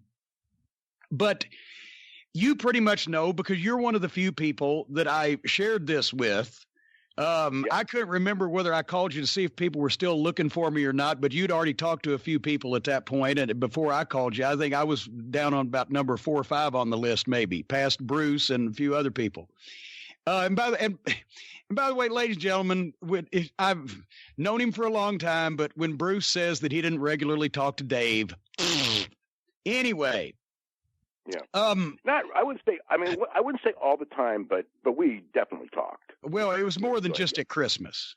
More than just at Christmas, yeah. But anyway, basically the whole thing, and I have not come out and said a few times over the last few years when I would hear, well, so-and-so wrote a book and they said that it was their idea, and so-and-so wrote a book and said it was their idea. And then idiot, shitstain, he said, oh, well, I just told him to put the hold on. For 2 reasons. Number one, I didn't like Shawn Michaels because he was an unprofessional prick, personally and professionally. And he had no sympathy from me. And I liked Brett, and I liked his brother. I liked his family, and I liked the way he wrestled, and et cetera, et cetera. So it wasn't like I was trying to fucking put a hit out on this guy. But as we talked about here on this show last week, I figured, fuck, I'm never going to do a national TV documentary on this thing again. And it's been 20 years.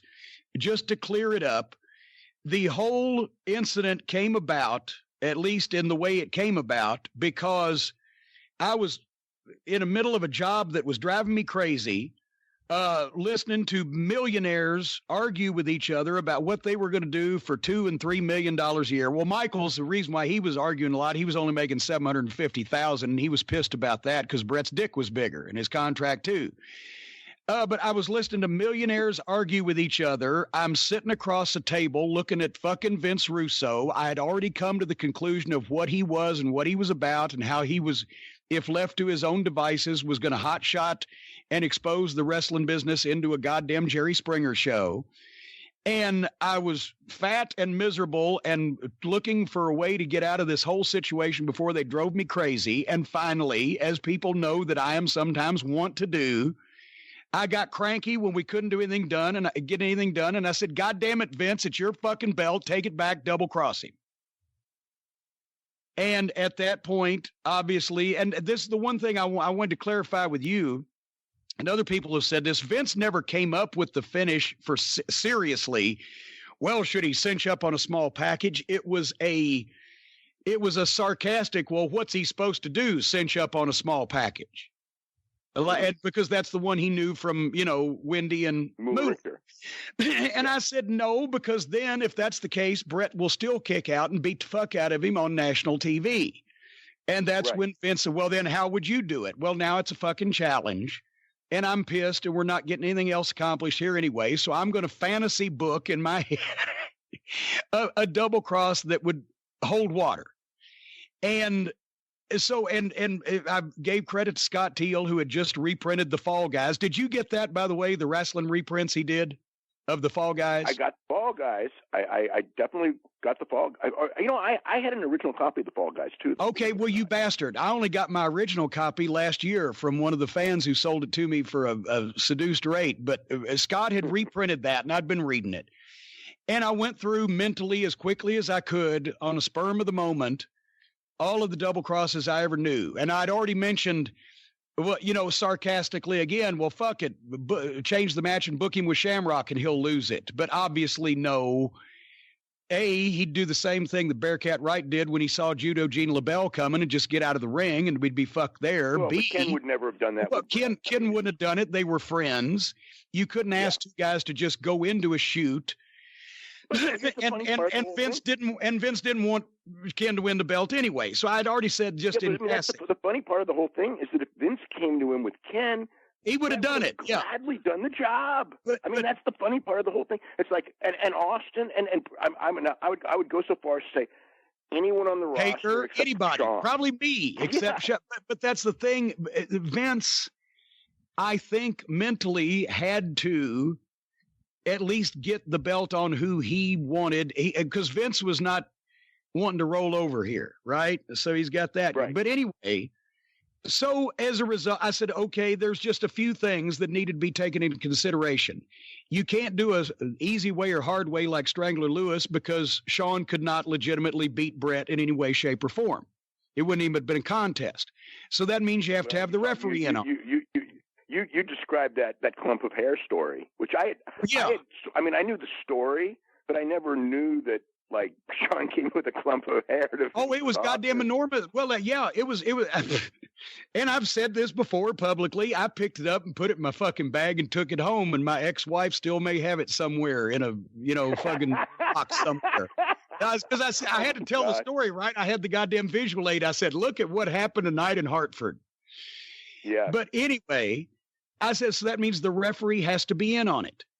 And what the famous deal with Lewis and Henry DeGlane, where the referee was in on it because he was in fucking, was it, oh my God, it was Paul Bowser at that point, right? Or was he the one they were trying to get it away from? Paul Bowser would have been the promoter in Montreal when that happened, yeah. Yeah, so, but anyway, the referee was in on it.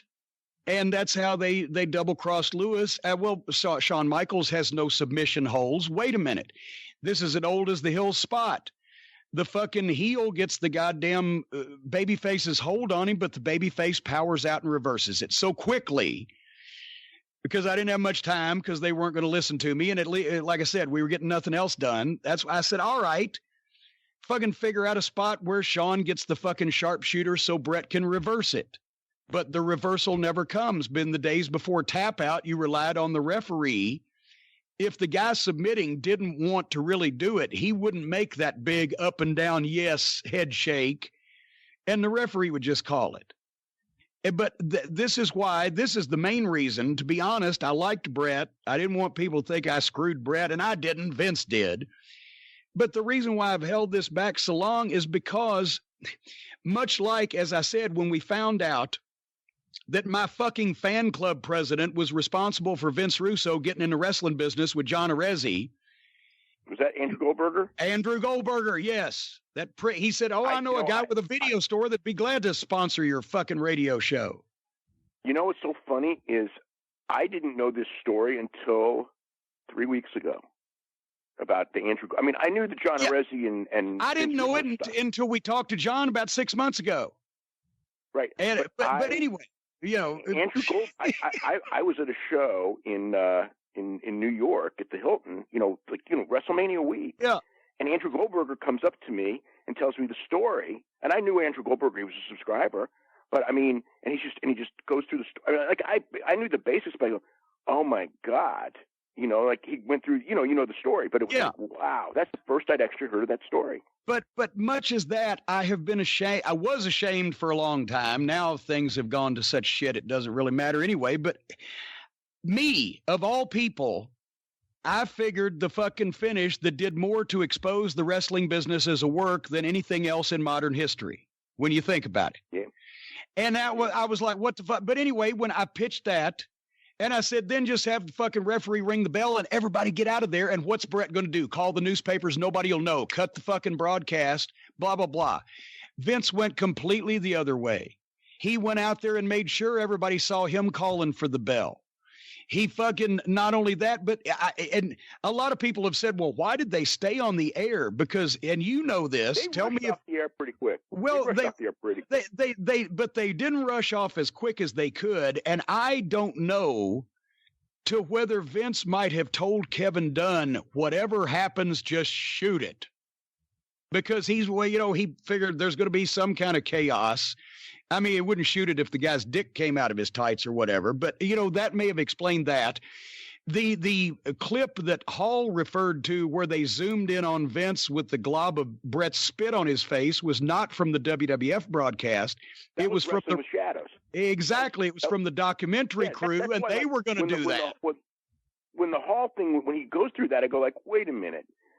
That's from Wrestling with Shadows, and the WCW thing, that's also from Wrestling with Shadows. None of that was shot by WWE. So it's like the whole. I think that the one thing, and like I said before, like with this week, and it's not fans, because fans are going to say whatever they think, but like people in the business that thought that still like come to the idea that this was a work. It's just weird to me because number one, it's one of the most famous stories ever, and number two, it's like, I don't know. It's just weird to me that you could be that wrong on something where there's so much evidence and I think some of them are like the flat earth people. They fucking know that's bullshit, but they get attention saying it. Right. And then again, some people voted for Donald Trump. So we know that there are people without functioning brain cells that could think this, but anyway, that's the issue. Then that's all I knew. And I still to this day don't know who else.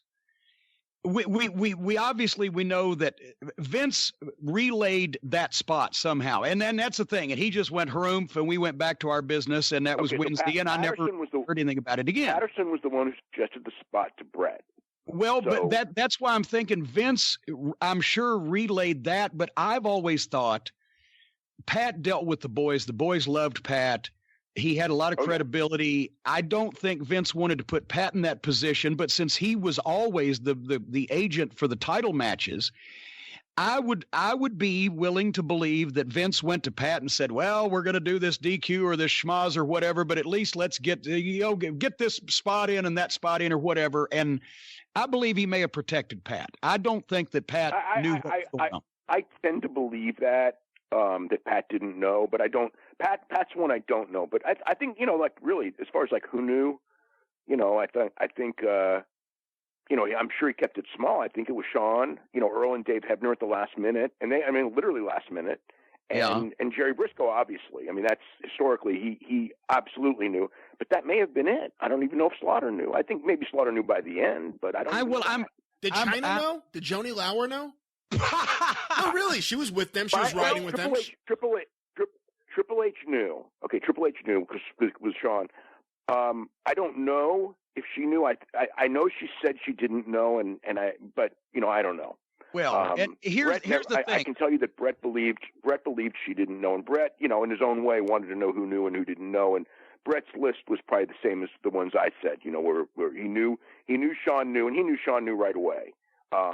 Sometime between and he knew Triple H knew, which is that famous scene in Wrestling with Shadows with Julie Hart with Triple H, which is an absolutely amazing scene. Yeah, don't give me that bullshit. You knew. I mean, and he's looking down, and it's just like when I saw that, that's when it's like, wow, he really, because I didn't know that he knew, and later I found out he did because of the conversation, that actually in many ways led to what happened. Because I do actually want to say this story because it's always, and I wished it was in the thing, and it's the one part of the story that always seems to get forgotten, and I know happened was during this week where Vince is coming up with, and he comes up with finish after finish trying to get Brett to lose to Sean, and Brett's just like, I'll lose to anyone, let me get out of Canada, and I don't want to lose to Sean. Okay. So Vince goes to Brett once and just goes, if Sean loses to you in Montreal, if Sean puts you over in Montreal, will you put Sean over after Montreal? And Brett was absolutely not a problem. Because I remember actually, what was it?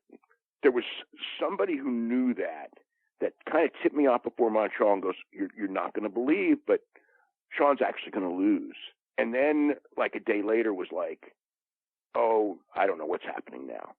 Because Vince came to him with Brett to that. And it wasn't from Brett, but it was someone who knew Brett. Yeah. But it was like Vince came to Brett with that idea of, Sean will lose in Montreal, and if Sean puts Brett over first, is Brett going to put him over? Oh, Brett's a pro, really. Of course he is. And then he went to Sean and Sean, and it was Sean and Paul, Triple H. And Sean, this is Sean's, and has on an RF video was kind of blindsided, like, did this happen? And he got all nervous, and then but he admitted it, that it did. And he said that Triple H said, he's leaving the company, don't you ever put him over. And Sean refused to put him over. And by the way, this fucking guy is 1 year removed from not winning the King of the Ring because he fucking fell in with his other clique buddies and exposed the business in Madison Square Garden. And now he feels like he's goddamn able and capable of giving the fucking world champion, such as he was, and Sean's mindset at the time, advice on something this major. He's always been a fucking social climber in the locker room, hadn't he? But it's amazing where he's turned out. It's amazing where he climbed to, but Jesus Christ. Yeah, I mean, it's amazing. But, I mean, he's like, one of the most powerful guys in the business, and set up this whole NXT thing. And I mean, his influence on the business is so absolutely gigantic. But the whole thing is like, so he was like, he's leaving. Don't put him over. And Sean's like, I'm not going to put him over. So then Vince has to go back to Brett and go, Sean won't put you over again. So at this point, like, there's not a chance in hell Brett's going to put Sean over.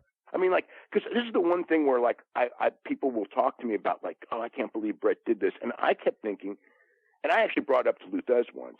And, imagine, okay, I said, Lou, imagine that some guy, and he's good. That's some guy, whatever, goes, I'll never put you over, Lou.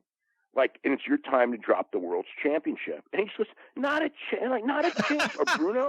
I never brought up with Bruno, but it's like, do you think for a heartbeat that some guy goes up to Bruno Sammartino, let's say Ivan Koloff, since that's the guy I lost to, and Ivan goes, thank you, Bruno, for losing, but, if they ask me to lose to you, I will never lose to you. Like, Bruno's going, fuck you, you're never getting the title over my dead body, right? So it's like, that's the thing. Like, well, Thez proved that with Buddy Rogers. That one remark in 1946, Rogers won the title from Pat O'Connor in 1961. That one remark. Lou Thez was asked to drop the title to Buddy Rogers, and it was just like, there's not a chance. And then part of it was also because Buddy Rogers wasn't a real wrestler. And Lou wanted to lose to Gordienko, who was real, but they couldn't get him in the country. So then he went with Hutton, who, was a fantastic actual wrestler, but the whole thing is like, yeah, Lou there was one remark that Buddy Rogers made. He called Lewis, Strangler Lewis, who was Lou's idol, man, whatever. I mean, Lou's childhood idol was Strangler Lewis, and he calls him a fat bastard. Why do we have to cut him in on, a percentage of our main event gate at some city? And Evansville. They were on the way from Louisville. Me and John Cosper tracked the exact date down. Wow. It's in Tuesday night at the Gardens. But anyway, back to let's go to the culprits list, because I'm clearing Pat Patterson. I'm saying, okay, Pat didn't know. Because once again, this conversation, it was me, Vince McMahon, Vince Russo at Vince's house on Wednesday. I never spoke to any of them again until Saturday. On Saturday at the production meeting, which you had written in the Observer, but it was not a meeting just with me, Jim Ross, Shawn Michaels, and a few other people that were listed. It was the normal pay-per-view production meeting that took place the night before, and Michaels came in and sat in on it, which was at the time unusual, but not the first ever, right? So, okay. And what I had asked Vince on the way out, when we got to the main event, said, okay, music, match, music on out. Good night. That's the way they just, normally we'd go over the finish, whose music was playing, whatever. But in that case, that's the way they did it. Good night, everybody. Broke up the meeting. I went by Vince and just leaned over. I said, have you got a finish? And he said, yes. I said, that's all I need to know. And I left. And we found out that Shawn Michaels and Jerry Briscoe went to the fucking hotel room, and Jerry tried to make Shawn Carl Gotch in a fucking night in a hotel room. So they knew. Triple H knew, because Shawn, not an idiot, also knew that Triple H was actually bigger and in a lot better shape and probably could take care of himself. So if somebody was going to kick Shawn Michaels' ass, then he'd have his buddy there. So Triple H knew. Who knows whether China knew, and who cares at this point anyway? Vince McMahon knew. I don't think Bruce knew, because once again, plausible deniability. Bruce is always denied. And well, you can't believe anything. You can't believe anything Bruce says. But I don't think he knew, because he didn't need to know. And at the gorilla position, he would have been there with all the boys, and he's not that good of an actor, so he really was shocked. Yeah. And I don't know whether Slaughter knew, or whether Vince just said, Sarge, come on out. We're going to do some business. Need you. I want you there just in case. Because, I mean, Sarge at that point wouldn't have cared. If somebody come at Vince, Sarge would have took care of it. He didn't care what was going on. So Slaughter's a question mark. And none of the production crew had to be alerted, except for, I can believe that Vince would have said to Kevin Dunn, whatever happens, pal, just shoot it until we did get it done, or something like that. You got to keep you see, the thing is, they had to keep the number down, because the key is that Brett had a lot of friends. Yeah. And if it got back to Brett, the whole idea would be foiled. And we know also that of the people that knew, Triple H has said he came up with the spot. Well, that's ridiculous, because I'd come up with the spot the previous Wednesday, but I guess he wanted to get in on the thing. And I'm sure the double cross came across everybody's mind, because we were all in the wrestling business. So that's something you would think about. But that particular spot, no. We can count Russo out, because he didn't know what a fucking double cross was to begin with. He sat there and looked at us with a blank look, and there would have been no reason for Vince to tell him that it was going to happen. So, and we also know that he's a shameless bandwagon hopper on her. So I'm pretty sure he didn't know. So looking back, I can't figure out anybody else in the company that would have needed to know and would have been told, besides Shawn Michaels, Triple H, Jerry Briscoe, and possibly Sergeant Slaughter. Yeah, I think the same. What? I'm just saying, can you? Yeah, and that's how it worked. No, I'm saying, can you? Can you think of anyone else? Yeah, that would have been the list that I would have come up with. Slaughter's the one that I don't know, and the other ones for sure knew, and they would probably have been the only ones. So, and that's how you pull off a fucking surprise or a double cross or anything else in the wrestling business, is you don't tell every fucking body in the world and put it on all your formats. But right. But it should have been, actually, in hindsight, my thing was do it like a real double cross like they used to where the fans won't know and it won't break kayfabe and get the fuck out of there. Vince went the complete other way with it and instead made it plain to pretty much to everybody what they were doing. But everybody still should have come out better. And of course, then Vince, here's the thing. He, remember, for what was it, a week, 2 weeks, he thought he was going to be the babyface. He tried the promo, the time-honored tradition to shame Brett. He couldn't figure out that he was not going to be the babyface for the first week or two. Yeah. The other one that I remember, because I knew about this ahead of time, I don't remember who told me, but they mentioned, I guess the promo had been taped, but it hadn't aired. Okay, so because it wasn't done live on Raw, and it's like Vince is doing this promo, and I was kind of told, it's like he's going to make Brett the heel, because Brett wouldn't do the job and all that, and I was like, Brett's coming off pretty sympathetic anyway, number one, but the one line was Vince was going to say that if this was the punch, if it was a fair fight, the ending would have been different, and I was just like, he can't say that. Like, it's like, I don't care who would win a fight between Brett and Vince, and it doesn't matter, okay? But the people do not want to hear that, even though Vince is big and in shape and all that, they do not want to hear that the 52-year-old promoter could beat the world champion. If it was a prelim guy, fine, but not the world champion, and not Brett, who'd been like a top guy in that company for years and years, who the fans really wanted to believe in, you know what I mean? As and he'd been portrayed as a top guy. You don't want to say that because unlike today where it really wouldn't matter one iota, even as late as the 90s, the people did want to believe that the wrestlers were tough guys. Like, well, and besides that, let's be honest, Brett could still whip fucking Vince McMahon in 1997, for God's sake. But why do you even have to? Why do you even have to say that? And I thought, as soon as he says that, number one, for me, about people say this, but it exposes your business and your world champion. You're telling the people you're saying that your world champion's not really a tough guy, and the people. It exposed his ego. It exposed his ego, is what it did. And I go like, he can't say that, and it's like, well, who's going to tell him he can't, right? But I remember, and then I watched, and I go like, I can't believe that he said that. I saw it. I can't remember whether I was either at the studio when they shot it or I was at the studio when they were watching it back right after they shot it. And that's the thing, that the time-honored tradition business gave me horrible stomach aches.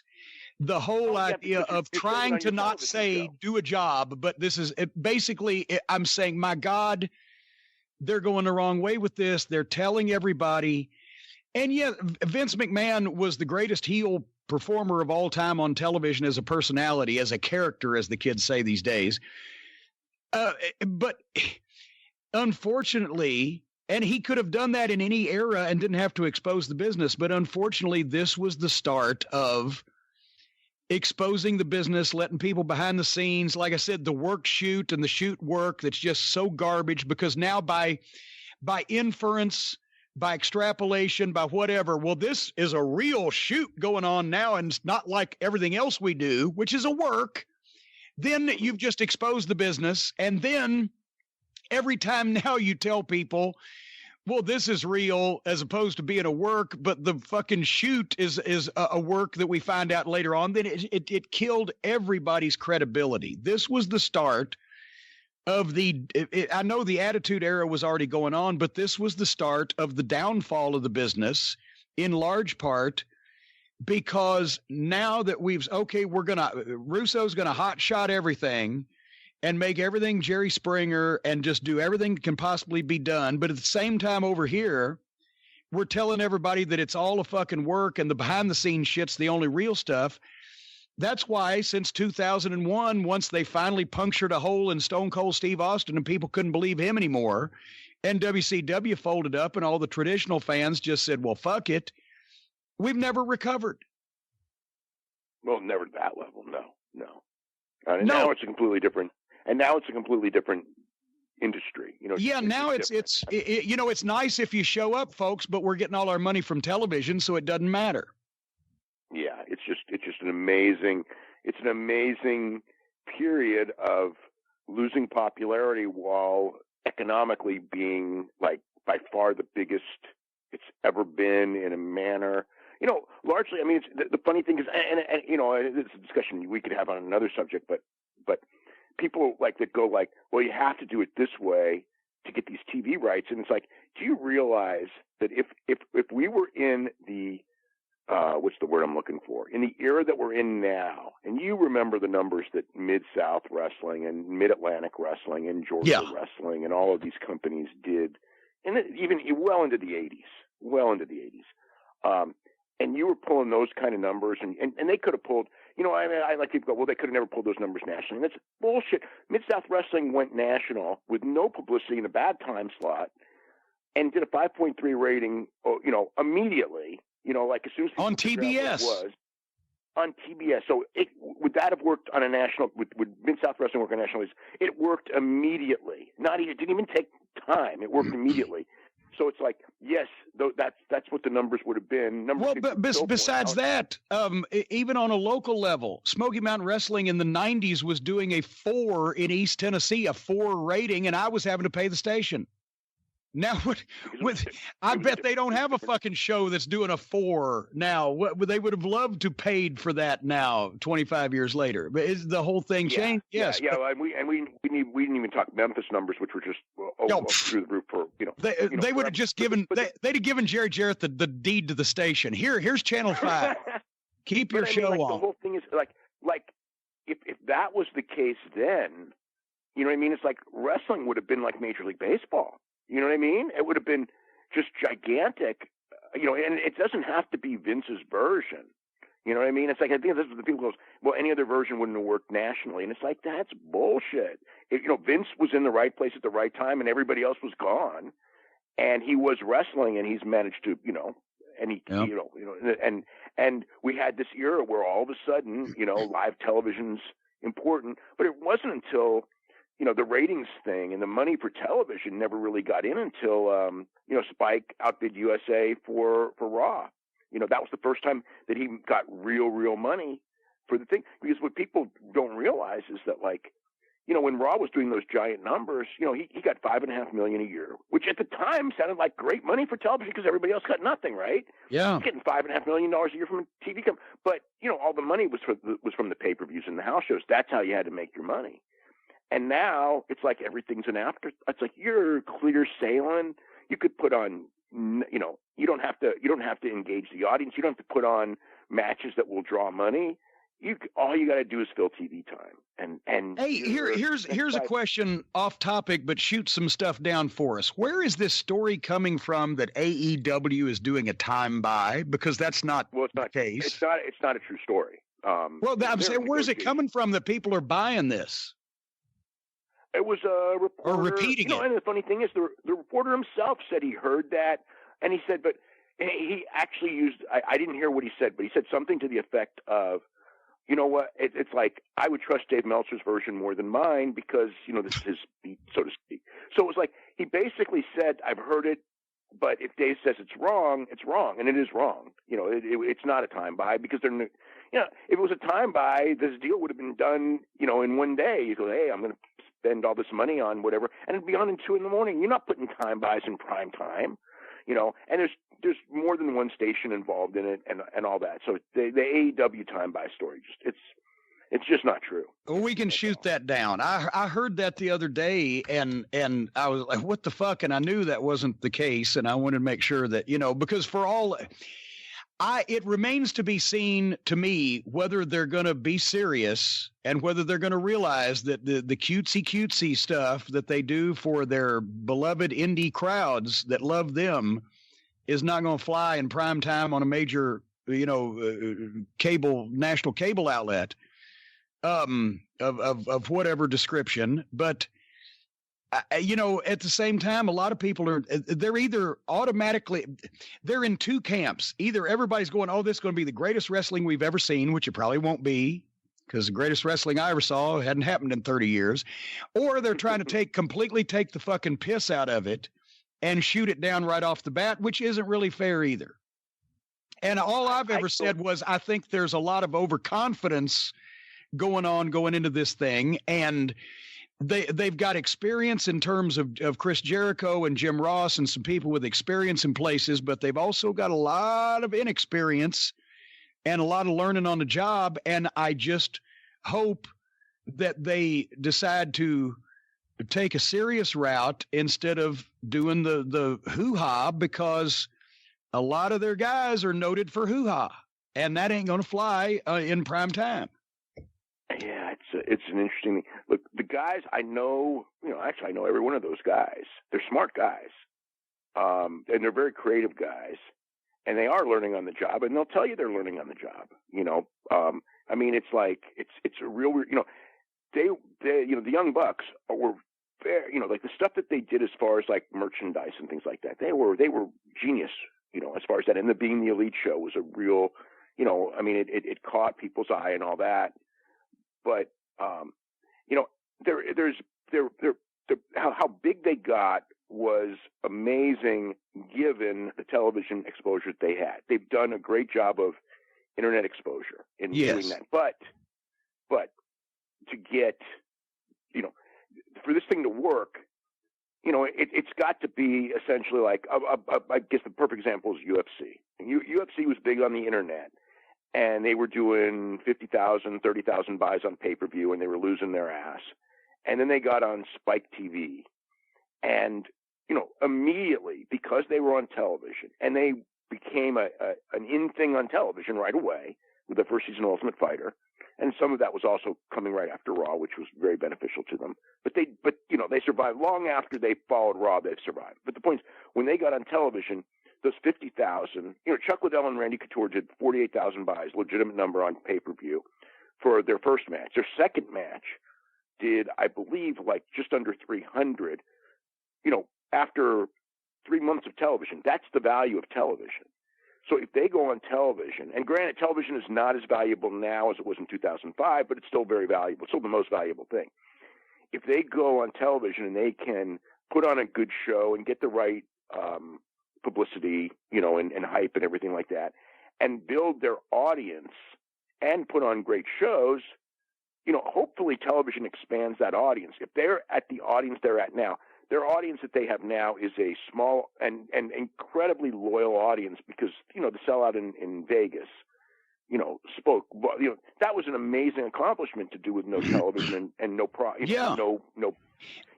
but, here's the thing. Let me say this, because everybody said, "Oh, Cornette hates these guys." Well, I have nothing whatsoever good to say about Omega because of the doll and the 9-year-old girl and all that stuff. And I know the Bucks, but they just get silly. But the point is, I can recognize that, yes, as I said before, for the kind of people who like that kind of thing, that's the kind of thing those people like. They built and cultivated a very devoted, very dedicated, very diehard audience, a larger audience than anybody else at that level has ever been able to put together. And yes, they should be congratulated for that. But the question is, when they take the next step up to, you got to have 2 million people a week watching your television show on a platform of that level, maybe even a little more because of wrestling. I don't think they're going to need two at this stage of the game, but they're going to need more than 200,000. Close to, it's not going to be, goddamn my mother, the car fucking numbers or whatever. They ain't going to last.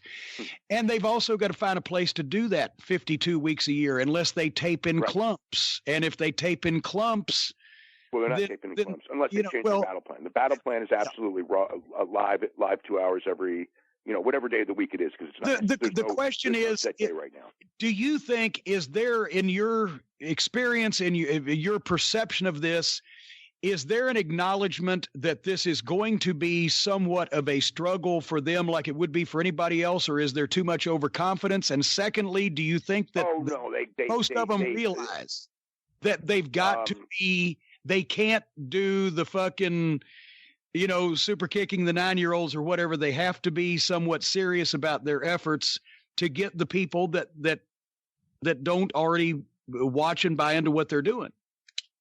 Okay.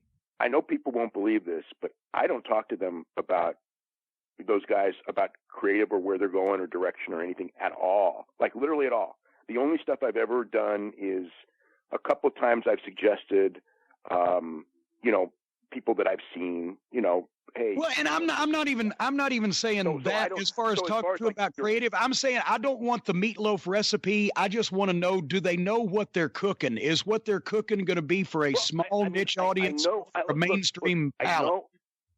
I know Tony Khan. Okay, I know that Tony Khan, he loves Mid-South wrestling. I mean, he loves that kind of wrestling. I know that he wants it to be, again, look, they want to make, they want to do win-loss record stuff, which is even stronger than before. He's a sports guy, his soccer, football, baseball. He's a sports analytics guy, okay? Yeah. So he's a numbers guy. And they got Chris Harrington, who's an incredible numbers guy working for them. They're so, I mean, that's the one thing where people go, oh, they're going to just like blow money left and right. It's like the guys that, Chris Harrington is like the guy that you go to when you want to balance the budget, and you don't want to overspend. It's like, yeah, they'll probably lose money the first year. I'm sure they will. Oh, God, yeah. But this is geared to a profitable company. This is not Dixie Carter, who has no idea what she's doing. Being swayed by this con man and that con man and believing that, this guy, did this, so therefore he's whatever. I mean, you were there, TNA better than I do. But in other words, they're not going to be at the DoubleTree Hotel in Orlando across from the Universal entrance, sitting next to Dixie, pouring her wine and talking about how great she is. Yeah. But like some others were doing on that roster that would be paid six figures to wrestle one time a year. Yeah. So I mean, they're approaching this as a business. I think that as far as they want it to be like sport. They want it to be like sport. Now, are they going to have like entertainment? They're going to have entertainment thrown in for sure. They're going to have, I mean, it's a mix. But what the mix is, I won't know until the TV, and none of us will know until the TV and how they shape it out. And it's again, like all in, which is the prototype of what they want to do, was a big success. But there were when I was at All In, this was my opinion, most of the matches were really, really good. Some of the matches were fantastic. As a show, was really good, and there were a couple of things that absolutely got over great that I watched and I go, okay, this is getting over great with a live crowd, but I would not do this on national television. But that was like 5% of the show. So, but it did get over great with a live crowd. But it's like I wouldn't do this on national television, or I would be one of the spots in the Battle Royal I would be squeamish of, and I still would be today just because. And people will get real mad at this one, but it was the one where Jordan Grace got her head kicked in, which got over big, and I'm a big fan. I honestly didn't know this happened, but yeah. So it's a guy, I forgot who it was. It was in Battle Royal, and a guy kicked Jordan Grace in the head real hard. She sold it great. It was a great wrestling spot, but I just don't think on a national television broadcast that you want that, even though they can pull it off. And a lot of people get real mad at that, including a lot of women wrestlers that think that we should be able to do that. Well, no, here's the, it's not about being sexist. It's about being fucking ridiculous. And I've always said, when you get a girl real hot as a valet or a manager, and she can take a slam or she can, some type of bump like that, that's great. That's a pop because absolutely. Yeah. Right? And plus you don't fucking use a lot of full scoop slams in domestic disturbances. You don't want to punch and you don't want to kick. No, and also you don't want to be competitive with. You don't want a man, a trained professional athlete in any combat sport, to be competitive with even a trained professional woman, because it's just fucking anatomically and genetically ridiculous. Yes, Ronda Rousey can kick the shit out of the guy that washes cars down at Jiffy Car Wash, but that's a whole different thing. That's an elite level Olympic athlete against a guy who washes cars. But if they're all supposed to be trained athletes, then no, the woman should not be competitive against the man, because it's physically and anatomically stupid. And then you get into the whole issue of domestic violence and violence of men against women, and why open that can of peas just to make your guys. That's what did Eli Drake really quit because he didn't want to work with Tessa Blanchard because I praised him. He didn't want to work with Tessa Blanchard. Yeah. Okay, and I just saw Tessa, and I love Tessa, and she's great. But it's great that somebody has principles. It's great somebody has principles. Go ahead. I've got to say this because I saw a match with Trent Beretta against Candice LeRae. Okay, live, and the match, they worked the match so well. There was no, like, it wasn't an insult to your intelligence, and it was you know what it was similar to, and you will actually remember this match. Do you remember in Georgia Championship Wrestling, they had tag team tournament, and they had the Judy Martin and Leilani Kai, wasn't it? Or was it? I don't think it was Leilani. No, it wasn't Leilani. But Joyce Grable. Joyce Grable and Judy Martin in 1981 in the Thanksgiving Tag Team Tournament, I believe. Right, against Steve-O, and I forgot who Steve-O's partner was. Okay. Oh God. And they'd done like the women's lib thing, and they worked the match, and because they put the match on TV the next week, and it was like, and I was like, God, how are they going to do this? And they pulled it off, and they pulled it off real well, and Steve-O even did the commentary over it, and was just kind of like, we didn't want to hit her, that's why we didn't, just like whatever, but we had to advance in the tournament, so they worked a match that made sense. It didn't hurt the business at all. It was and the guys went over and all that. But with Candice and Trent, it was very different because it was later. But it was like I was watching this and going like, this is really freaking good because number one, the match got over, but also the way they worked, they were not working it to where you had any doubt Trent would win, and there never was a doubt. But it was Trent didn't want to hurt her because you don't want to hurt her. Right. But he also didn't want to lose the match. And by doing so, he was careless in spots that gave her a little bit of offense, but it wasn't serious offense. But it made for those, and she would do a cool move on him, but he never like decked her. You know what I mean? And he never did anything where you go like, "Oh, this is ugly. I don't want this." Well, then I thought it was. In that case, it can be done. That's what I'm saying. But if in that case, if it can be done sensibly. Then that's where you want, instead of just featuring, don't do it all the time. And don't do it because you can't do that every time or it gets old. And instead of just featuring intergender wrestling for the sake of it, wait until you've got either a girl hot or a guy hot and fits that spot and sell some tickets to it because it's unusual and unheard of. And then do that like that. But I remember I would watch that stuff on Lucha Underground, and more power to those women in Lucha Underground. Some of those women in Lucha Underground, Melissa and Ivelisse and Taya. I mean, they had some awesome matches there, and including matches with guys. But I thought that it was done. I mean, I can only say this is me. I've been a fan for a long time. That it was a turnoff for me. That's one of the reasons I just lost interest in Lucha Underground was because. Number one, it's the punch and the kick in the face, which I just thought this will never play on on El Rey Network, it's one thing. This will never play on USA Network. It'll never play on, whatever. HBO, yeah, well, most people would be upset because a woman's getting punched in the face. I'm upset because the business is getting exposed. But it's I bow to the more people that would be upset about the violence on women. Yeah. So like in watching like that, to me, that was a negative. And then they made Sexy Star World Champion trying to make it, like this is this great breakthrough. And I just was like, this is horseshit. To me, it was like that, some people, maybe to some people it was. To me, it was like, you're doing it for the sake of doing it, not understanding that, who's going to take your championship seriously. And it's like, and it's not being said. I'm a big fan of women's wrestling, especially now, like, Tessa and Taya and Ronda Rousey and Becky Lynch and Charlotte Flair Tessa is incredible, and everyone up and down the I mean, they really have good stuff, and you can work spots with guys. You can work spots with guys. You can even work a mixed tag match, and there's even a way to work a singles match if it's really clever. But it's got to be unusual, not a weekly thing. And the best match at last year's WrestleMania was Rousey in the mixed tag. Absolutely. I thought. Absolutely. So it can't be done, but it's just, and this is what I was telling a couple of the guys in the locker room at MLW here not long ago is now it seems like, and we're getting off topic, but it seems like that for a lot of matches today, guys will sit down with Brian versus Dave. Well, Brian and Dave will sit down And Brian will say, Dave, what do you do? What are all your moves? And Dave will sit down and say, okay, Brian, what are all your moves? And they'll do each other's moves and try to have the main event at Starrcade 86, even if Brian is a preliminary guy and Dave is a main event guy.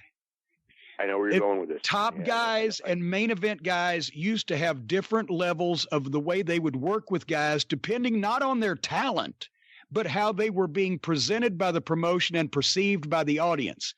You could be the best wrestler in the fucking world, right? You could be Tony Charles. You could be Billy Robinson, whatever the fuck. But if you were being presented as a preliminary guy and the people saw you lose more than you won, then if a main event guy got in the ring with you, he would control the action. He would probably have most of the match. He'd give you enough where you didn't look like a complete fucking putz, and then he would beat you. If you were a middle card guy that sometimes got a peek at the main events and most often was in the middle, then he would give you more. He would let you shine more, but ultimately he'd still shut you down. And then if he was another main event guy, then that's when everybody would do each other's moves back and forth, and it would be really a fucking horse race and goddamn tear the house down. Nobody works with guys anymore at the level that they're presented at or perceived at. They work with guys at the level of their talent. Therefore, you have main event guys going out there and getting, in half the match, getting the shit kicked out of them by guys that are fucking preliminary guys or that are underneath guys or that the people don't see as stars just because they are good workers and can do these moves. Well, do them somewhere else when you're being promoted as a top guy in some other territory. Don't do them here against my main event guy, because it ain't going to really get you over as much as keep my main event guy from fucking getting over. Okay, you said something. There's just two things popped into my head from when I was a kid, okay? And these two stories that are completely contradictory, okay? Because you remember, I grew up with Ray Stevens, and Ray Stevens, no matter who he was in the ring with, no matter who, he gave that guy, every guy he was in the ring with, you had a moment where you thought he was beating Ray Stevens. He was that good, but he stayed over, and he was Ray Stevens, okay? He was, I mean, and he would give the job guy everything. Yeah. But he would beat him at the end. But when you're the best in the world, you know, you can get away with shit. Yeah, he beat him convincingly. And Flair did the same thing. I remember Flair would give near falls to prelim guys. But George South. Yeah, right. But on the flip side, okay, so Superstar Graham was through our territory, and he was going to work with Ray Stevens at Cow Palace, so it's like the equivalent of pay-per-view, big show. And, you know, Billy was 2 years in the business, maybe 3, but, you know, not a great worker by any means. Fantastic talker even then. Okay, fantastic talker. And his idol was Ray Stevens, like everyone in that territory, you know, and half the business. But It's like, I want to be like Ray Stevens. And Ray Stevens is 5'9", 5'10", 230. Billy's 6'4", 290 then, because he was big and bulky. He wasn't as cut as he would be later. He was just a big, and, you know, one of the strongest men in the world at the time. So Billy goes in there, and he was working with the job guy. This is the week before the Cow Palace show. The TV, it was actually what aired the night of the Cow Palace. So it's the most important TV. It's airing like at 5 to 6. The Cow Palace is at 8, and that's the one, you know how the business was in. That's the drive you home. You're going to convince that guy he's leaving the house right now and taking his family, driving to San Francisco because he can't miss this match. So he's going to work with Ray Stevens, and he sold like crazy for a guy much smaller than him. And Roy was just screaming at him, "What the fuck are you doing? You cost us $2,000 on the gate because people aren't going to believe that you can, you know, they're not going to believe in you as a heel because you sold too much for this guy." And all Billy was is like, "But Ray Stevens." But it's like, no, you're not Ray Stevens. Yeah. And so it was like that. I guess the thing I'm saying is like every issue is different and every person is different, and you work to the strengths of your person. If you're not a good worker, but you're big and strong, you probably shouldn't sell so much for a small guy. If you're a fantastic worker, you can kind of get away with almost anything because you're a fantastic worker. But now you know what you've done. You've told all the people that in their mind think they're fantastic workers that they can do these things. But no, here's the thing. Yeah. It's as simple as this. If you go back and look at a Mid-South Wrestling TV match from 1984, the Midnight Express versus anybody, if they were job guys when the guy got the tag and the other babyface made the comeback, he'd throw 3 punches at Bobby Eaton and fucking shoot him off and go for a backdrop. And if it was just a job guy, Bobby would drop the elbow on the back of his head and cut him off right there. If he was a middle card guy, Bobby'd take the backdrop and then cut him off. If the guy was a main event guy, Bobby'd take the backdrop and come up and continue the comeback with a drop kick and some more bumps. It was just that level of psychology that all the guys used to where they would work with guys at their level they were perceived at and not what they could do, because some of these guys would go on to other territories and be featured in main events, and then you'd do all their shit. But that is something that I see in the business these days, that everybody just sits down because nobody's in the same territory really anymore. So especially on the independents, when they come, well, what do you do? Okay, well, I do this. Well, let's all do each other's shit. No, sometimes somebody's there just get their ass whooped so somebody else can get over. And that's another thing we've lost in these matches. Just to me. Certainly in some places where the mentality is that you produce nothing but great matches, which is tough because if you produce nothing but great matches, then every great match becomes ordinary. But at the same time, it's weird too, because each audience is different too. Because I've seen shows that do things that I would, number one, never do, and number two, believe would not work, and would not work in most places that do work in certain places. And I've seen people try to duplicate that with a different group of fans, and it doesn't work for all the reasons why I would think it wouldn't work. But sometimes it does work, and every audience, it's like Terry Funk was always like, every audience is different, and you figure out what the audience is, which isn't the easiest thing in the world to do. And you did that in WCW. I mean, with Crockett, it's like you didn't do the same frickin' match every single night, even when you were working with the same guys. You tweaked it and figured it out and called it on the fly and all that. That's some crowds like to see the babyface shine, and so you shine the babyface. Some crowds like to just be mad, so you give the babyface a couple spots and cut them off and get the heat and let them fight from underneath, because now the people are mad and booing the heat, so they're into it there. Some people just might not just want to see you on some particular night. But, that's the thing, is that I love great wrestling matches. And here's another thing I was going to mention. And this brings this up. If there's any doubt as to why that I despise Vince Russo with such a passion that borders on nothing like anything has ever been nobody's ever been despised in the world like this, it's because he had a quote. This is the only time he told the truth on the whole show. He believes this to be true. It's freaking wrestling. It doesn't mean anything. That right there tells why that I will always hate him and he will never understand me, and we will always be opposites.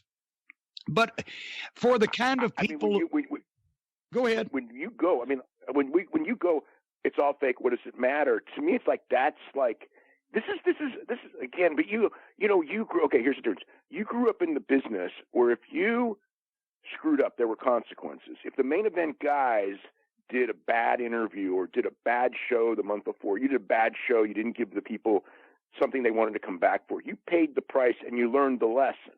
Nobody pays the price and nobody learns the lesson, because there is no lesson. You're not coming back to the city for 9 months. They're all going to forget anyway.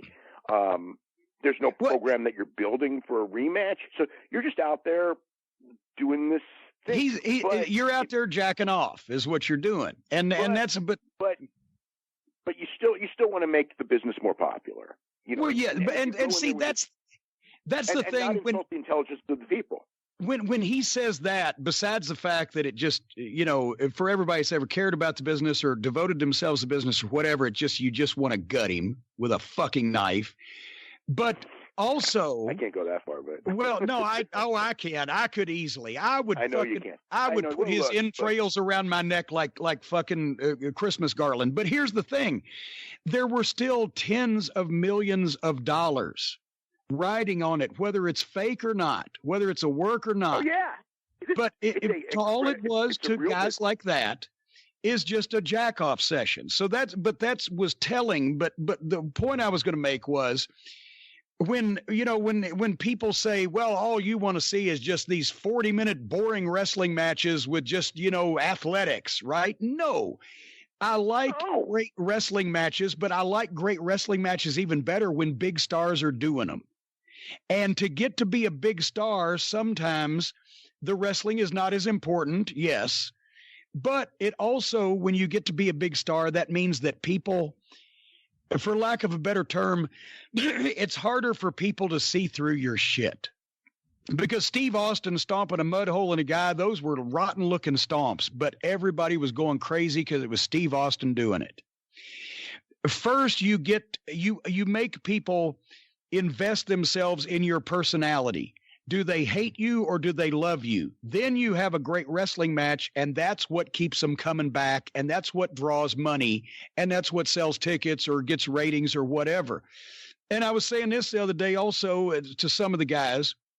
There are three main reactions in wrestling. There's yay, like cheering, yay, we love this, right? There's booing, boo, we hate this. And there's ooh or wow, which is the big spot reaction, right? Oh, ooh. Yeah. Yay and boo is what draws the money. Ooh and wow is what those guys do in the middle of drawing the money. Ooh and wow doesn't draw the money. Yay and boo draws the money. But all the guys you're yaying and all the guys that you're booing have to throw a little wow ooh in the middle. But wow ooh by itself don't sell you any fucking tickets. It's a weird, you know. I mean, it depends on the place, depends on the people and everything. But it's the personality that's the most important. You've got to build up personalities that people want to, and the key is you got to build up personalities that people want to like, and you got to build up personalities that people want to dislike. You know, and that's and then what you do is, you know, you want to put them when you get them in there, you want to put them on the roller coaster. You know what I mean? In the main event, where you get something really exciting. When you're done. When you're done, you're exhausted. They're exhausted. You feel like you've seen something tangible, and you know and now it's harder than ever, also because the better a heel is, the more people will want to cheer him because they know it's all gaga. So they want to reward talent. It is different. There are guys who know how to be heels and everything like that, and then there's sometimes where, you know, you want to make that contest two best in the world at the time, and that's what the deal is, and that's fine too. That's the epic match, but you can't have 52 epic matches a year. You can have two. Yeah. You can have three, I think. When you have 12 7-footers, you have no giants. Yeah, right, exactly. I mean, I think that like there's sometimes I've seen things where guys are doing an epic match to have an epic match where the story isn't really there for an epic match. The story is there for, we want to see one guy kick the shit out of the other guy. Yeah. Sometimes when I see guys doing an epic match, it's the right time and the right place, and it's absolutely fantastic, you know. But yeah, it's like in the Florida territory, you know, everyone will talk about Jack Briscoe and Dory Funk Jr., but they did not do that 52 weeks a year. You know, in every city or any city, they might have done 3 of those in every city, you know, during the course of the year. And people today will remember them because they were so freaking great. But, you know, you still had to have your weekly thing that they were the exception of the rule. They were not the rule. You did not have 60-minute. I mean, like, you know, you and I, we saw 60-minute matches. We did not see 60-minute matches every week. No. We didn't even see 30-minute matches every week. We saw them on occasion, and when they were, you know, Jerry Lawler, Bill Dundee match, right? That series of matches, which just popped into my head, because I remember the videos and it was awesome and this and that. I mean, that was the stuff that, like, here we are 35, 37 years later, and we're still talking about. But if they did a match like that every single week, it wouldn't even stand out. And that's the reason why we're talking about it, is because, it was so impactful, I guess is the word you want. Yeah, I think exactly. You want impactful, but to be impactful, you got to pick your spots, because if you try to be impactful 52 weeks of a year, you will not be impactful. Well, and I'll say this. I'll ask you this question, or propose to you this theory, and then we'll close this thing up before it gets to be a mini series. But do you think that? And a lot of the talent in the business these days, it's not their fault, because you hear the old timers once again, these guys these days. Well, in a lot of cases, guys these days that are fucking puking and shitting on each other in the middle of the ring deserve to be called these fucking guys these days. But a lot of talent. That's a completely different element. But a lot of talent these days are handicapped in terms of there has never been a time where the fans in whatever arena for whatever promotion or company knew more that the wrestler coming down the aisle has been given his name by someone else, has been told what to say and what to dress like and what to look like by someone else, has been told whether he's going to win or lose and probably how that's going to happen, and is in other ways, all other ways, controlled by the promoter. Whereas in 30 years ago, yes, you might have known wrestling is a work to whatever level or extent you knew that, but you also could look at Bruiser Brody or fucking Abdullah the Butcher or any number of these guys and go, well, I don't care whether somebody's telling them what to do or not. They look like if they wanted to go into business for themselves, they would do it, and I'm not going to fucking test them. The only people that have that, or Brock Lesnar, that's why he makes whatever $1 million per match when he decides to show up, because people believe, not only because he has the money to just say fuck it, and also the WWE has convinced everybody that the guys are all in fear for their fucking jobs. I've quit on a number of jobs that that were highly paid, but the point is, all the guys are controlled. They're not dangerous in the fans' minds. They're not capable of going off script or going out of control. They're too interchangeable. Yes. And the fans believe they're too interchangeable. And I think you want individuality, you want stars. And I think that WWE has decided they're going to make the stars out of the McMahon family, and that everybody else is just interchangeable wrestlers. Yeah, and the fans want somebody to look at and go, you know what? This guy might just fucking flip out and fucking take a sledgehammer and goddamn clear this whole fucking building out. Because that's how you create an attraction that draws money. Yeah, I mean, I think that they want like larger than life stars, but then it's weird because Vince has his mentality of what it is, and it's like then the people reject it. And also, I mean, and this is a really unique thing, and it's not like it's good or bad or whatever, because for years and years and years, Vince did what he wanted. He just did what he wanted, and it's like, I know better than these people. And then in this last year, they've done all this market research, and it's like they know that like these ratings are falling, and when no matter what, people people will make excuses for it. Oh, TV's different. Oh, the world's different, and it is. But these ratings are falling. Yeah. And I know WWE is looking for answers. I know this. Okay, they are, and they're trying hard. They're trying to run a good business and all that. And one of the things that they've done this year, and you've seen it with Becky Lynch, and you saw it with Kofi Kingston. Especially with Kofi Kingston, is that if the fans somehow get behind someone, they're going to go all the way with them. I mean, like 10 years ago, they're in a prayer. Vince McMahon would hear this stuff with Kofi Kingston and be like what he did with his reaction to Cesaro. It's like, oh, well, there's some people who think it's cool, but he's not a main eventer in my eyes. And Cesaro is more of a main eventer in Vince's eyes probably than Kofi Kingston. But this year he went all the way because the people, it just was a story that was there, and the people just picked up on it for whatever reason. They said the right thing. He's been here 11 years. He's never got a chance. And then all these people are like, it's his turn. He's been here 11 years. And he's worked hard, and it's his turn. And, like you will laugh at it. And me growing up the way it's like, it's his turn and he's going to be world champion. Yeah, it's like, yeah. World champion isn't about his turn, but that's what the people want. And they went with it. But, so in doing that, it's such a different business. But now doesn't that tell the fans with Daniel Bryan Danielson, with Kofi, doesn't that tell the people, okay, if you pitch enough stink, we'll push the guys you like as to the guys we want to push, and then they're going to make a stink every time they like somebody, and you're constantly battling the people. Yeah. And that's not a good position to be in either. Yeah, no, it's a tough audience because the audience will be fickle because Ronda Rousey's the perfect example. They loved Ronda Rousey, and then one day, because she was always getting put over like a star because she's a star, and she was getting the mainstream, all of a sudden there was this thing of like, well, now we like Becky Lynch, and Ronda Rousey's in the way of Becky Lynch, and Ronda Rousey's like she doesn't deserve this because she hasn't paid her dues in this business. And they just flipped the switch on Ronda Rousey. And WWE, they had no intention of turning Ronda Rousey heel. But, you know, it's like, okay, now we got to do it. But that, you know, by doing that, though, by that type of a fan base, if you're a writer, you're fucked. Because how do you do a long-term storyline when the people are going to come up with something like, oh, we love you, Ron, thank you for coming to Wrestling Ronda Rousey, and my God, you came in and you're having great matches that you never should have been able to have. Doesn't even make sense how good you are.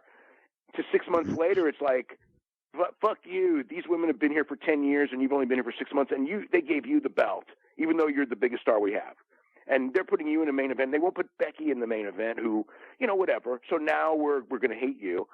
And now we got to turn Ronda Rousey. And it's like, so yeah. And then people go, and then people will go, but these storylines make no sense. Well, no shit, because it's like now they're trying to cater to you, and you're not allowing them to make sense. And you know that's, you know, what's the right thing? I don't know. I mean, I watch it from the sidelines and go like, I'm glad I'm not writing, because I would have these long-term stories, and then in the middle the fans would just go, oh, well, I don't like where this story's going. I want this preliminary guy to be in the main event because he said, I worked so hard on my promo like Dana Brooke did. She did a hell of a promo.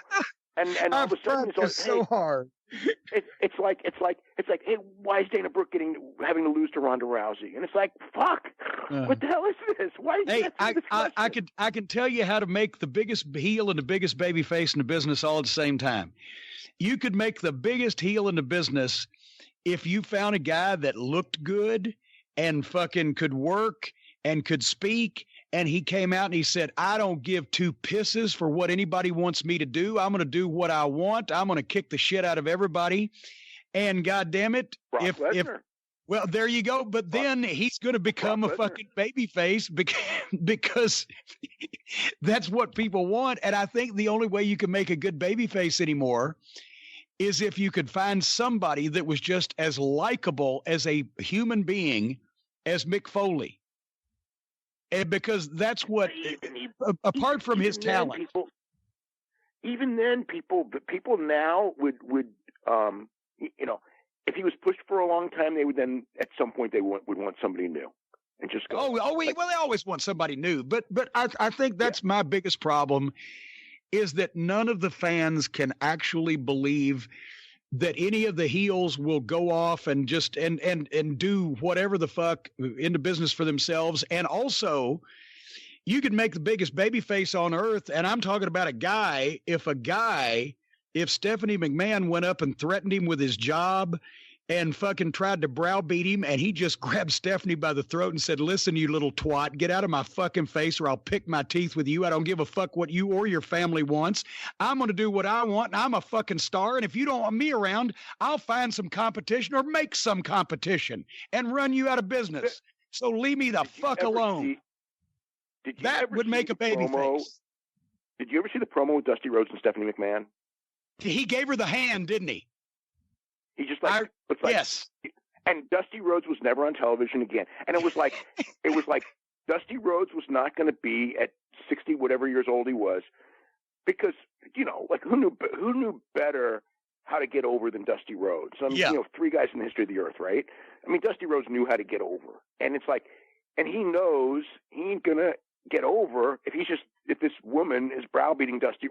In Dusty Rhodes' mind, who Dusty Rhodes is. This woman, even if it's Stephanie McMahon, ain't going to browbeat me and make me look like I'm just like a insignificant nothing. So he like blew her off in the middle of that promo, you know, and he never got on television again because of it. But then the greatest one of all was, I love the part when it was over, was Dusty passes away and Stephanie goes, God, I wish I could have worked more with Dusty. It's like, fuck, you cut him off. You took him off TV. Anytime you wanted to. Because Dusty wasn't going to follow the exact script, because he knew the character of Dusty Rhodes should not do this. You know what I mean? And he was still from that Bruiser Brody era where you look out for yourself as opposed to you're told what to do and you do not vary from it at all. Yeah. And that's how you get over. And to use a Jim Ross, a reference that Jim Ross would probably enjoy, when's the last time you saw Maureen O'Hara tell John Wayne fucking take his muddy boots out of the fucking living room? You didn't. I'm sorry. And it's not sexist. It's just people want stars bigger than life, larger than life. If you're watching wrestling, it's not to see a bunch of well-behaved people calmly follow orders. It's to see a bunch of fucking chaos. And one more caveat, if you're not as good as you think you are, you can't get away with causing that chaos. So mind your P's and Q's. It's only for the people like Dusty who knew how to get over. I do think to a degree with Lesnar and with Rousey, they kind of did do that. I mean, because, Ronda at the end, when she was a heel, I mean, I thought it was so fascinating because essentially, the gimmick with Ronda at the very end it's like, it's like deep down, you all know that Becky Lynch can't beat me. You all know it. You know what I mean? You all know it's this and that. And she didn't say fake, but she almost did. And the people they hated her so much because it was like, it woke them up to a certain reality. It's like, wait a minute. It's like whatever. But the key thing was when Charlotte Flair at WrestleMania is running her head into the table and goes like, you think that, I don't remember, do you think this is fake or you think this is whatever? But the wrestler got the spot back on her at the end. And in the end, Ronda got beat. So it was like it all worked out in the end. But what the fuck? What the fuck? When you're making several $1 million a year, can you not wait like 18 months, 24 months to have a baby? It's imperative right now. What the fuck? Yeah, well, that's a different story. But the thing. But with her, I mean, they did do this with her when Stephanie was doing this. Was her going like, I have enough money for the rest of my life. You can't do this to me like you do to everybody else. And I thought, well, at least someone's here pretending to be a star and acting like a star would act. Like with Dusty Rhodes or Bruno Sammartino, with some authority figure come up and just go, like, I want you, I'm going to fire you if you don't do this and this, if you don't do this to me. And they would just go, fuck you. And that's why they would be over. They would just, punch the commissioner or whatever, right? Do whatever it was. And authority is going to tell me what to do. I'm a star. But now, it's just like Vince comes out there and they all cower to him. And, even though, Roman Reigns did punch him the other night, which, got him a pop, but, it's still that whole thing where, you portray the guys in certain ways where they don't come off like stars and they're interchangeable. And to me, that's why the live attendance is down, is because I'm not going to see Bruno Sammartino go. I'm going to see the Ice Capades, and nothing against the Ice Capades, but that's what it's the Harlem Globetrotters B team that didn't have Metal Arc, right? We don't care who's on it. It's the Globetrotters. Yeah, you can definitely, I can definitely feel, and when I was a kid, and then the NBA is the UFC. You know what I mean? And WWF is the Harlem Globetrotters, and the Harlem Globetrotters had their place, but it's like I would rather be the NBA, and I mean, granted, again with the TV ratings and everything, WWF WWE is doing tremendous business right now and all that too, but you could still think, you can have a little bit of both because you and I grew up with it. We grew up with Mid-South wrestling, and it's like, to me that was like. And people go like, it wouldn't work today. Every time someone tries it, I think it does. Whenever I see someone doing it real solid, everyone's like, wow, this is really cool stuff. So, and that stuff does draw ratings. That's the thing's like, well, it won't draw ratings. Like, that's the little, or Memphis wrestling. I remember like with Bruce, and then, that stuff would never work nationally. The hell it wouldn't. We would watch those tapes from California and go, God, I wished we had wrestling like this every week. Bruce, what can I say? Yeah. We just love him to death, but just don't ever believe anything that comes out of his mouth. But throw Bruce out the equation. I actually will say this. He still, and it's not like he's putting this public face on. He tried to defend the Red Rooster gimmick to me in 1996 when I went up there. Even when we were alone in a room, he would not just come out and say, yeah, it's fucking all stupid, but Vince wanted it. He would, no, it would have been a great gimmick. He just, I think maybe he was bugged. I'm not sure. I think maybe Vince had a listening. But there is a mentality. You know, and one of the problems is, and this is, you know, unfortunately for us having seen so much of and so much variation, I think is what it is. It's so much in so many varieties of things and learning from so many different ways. And now everyone learns from one thing. I mean, it's like I'll talk to, and it's like if it wasn't in WWE, you know, if you're 25 years old, okay, you're 7 years old when ECW goes away and WCW goes away, essentially, right? Yeah. You only know this one thing. So this is what wrestling is to you. And it's like, and there's nothing wrong with it necessarily, but it's also a very narrow framework. It's one guy's vision as opposed to 30 guys' visions. And also, you know, so it's not like it's a dumb guy. It's a smart guy, but there's other visions and there's other ways of doing it that, you know, you can come in.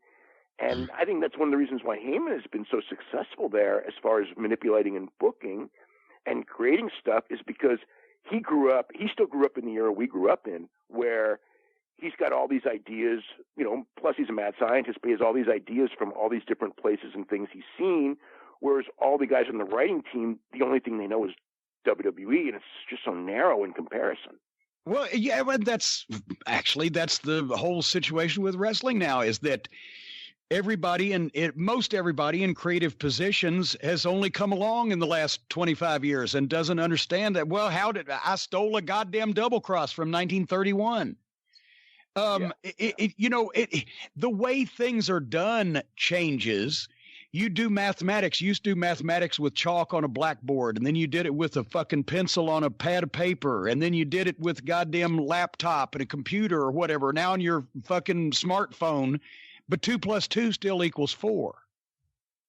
So the methods change, but what makes sense and what gets over with the human psyche doesn't necessarily change. It's just the manner of presenting it and the way that it looks when you do. Yeah, I mean, well, that was profound. Yeah, the audience is different. They, you know, and all this. The audience is different.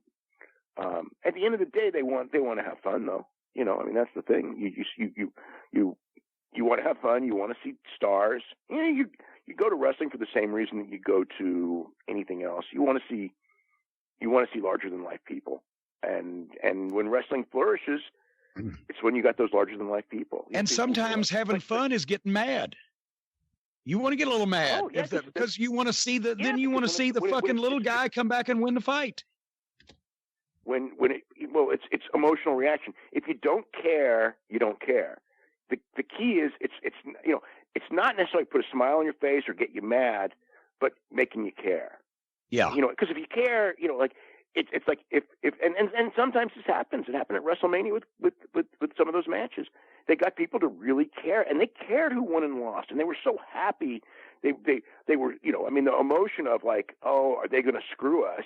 You know, and it's the Office. I don't really like that, you know, but the emotion was definitely there. They really badly wanted to see certain people win, and they did, and they were vindicated. Unfortunately, they just, you know, 7.5-hour show, which is a different problem. But and in 6 hours in the rain in the middle of the night, I don't know how some of those people made it through all of that. They were so lucky. Speaking of 7.5-hour shows.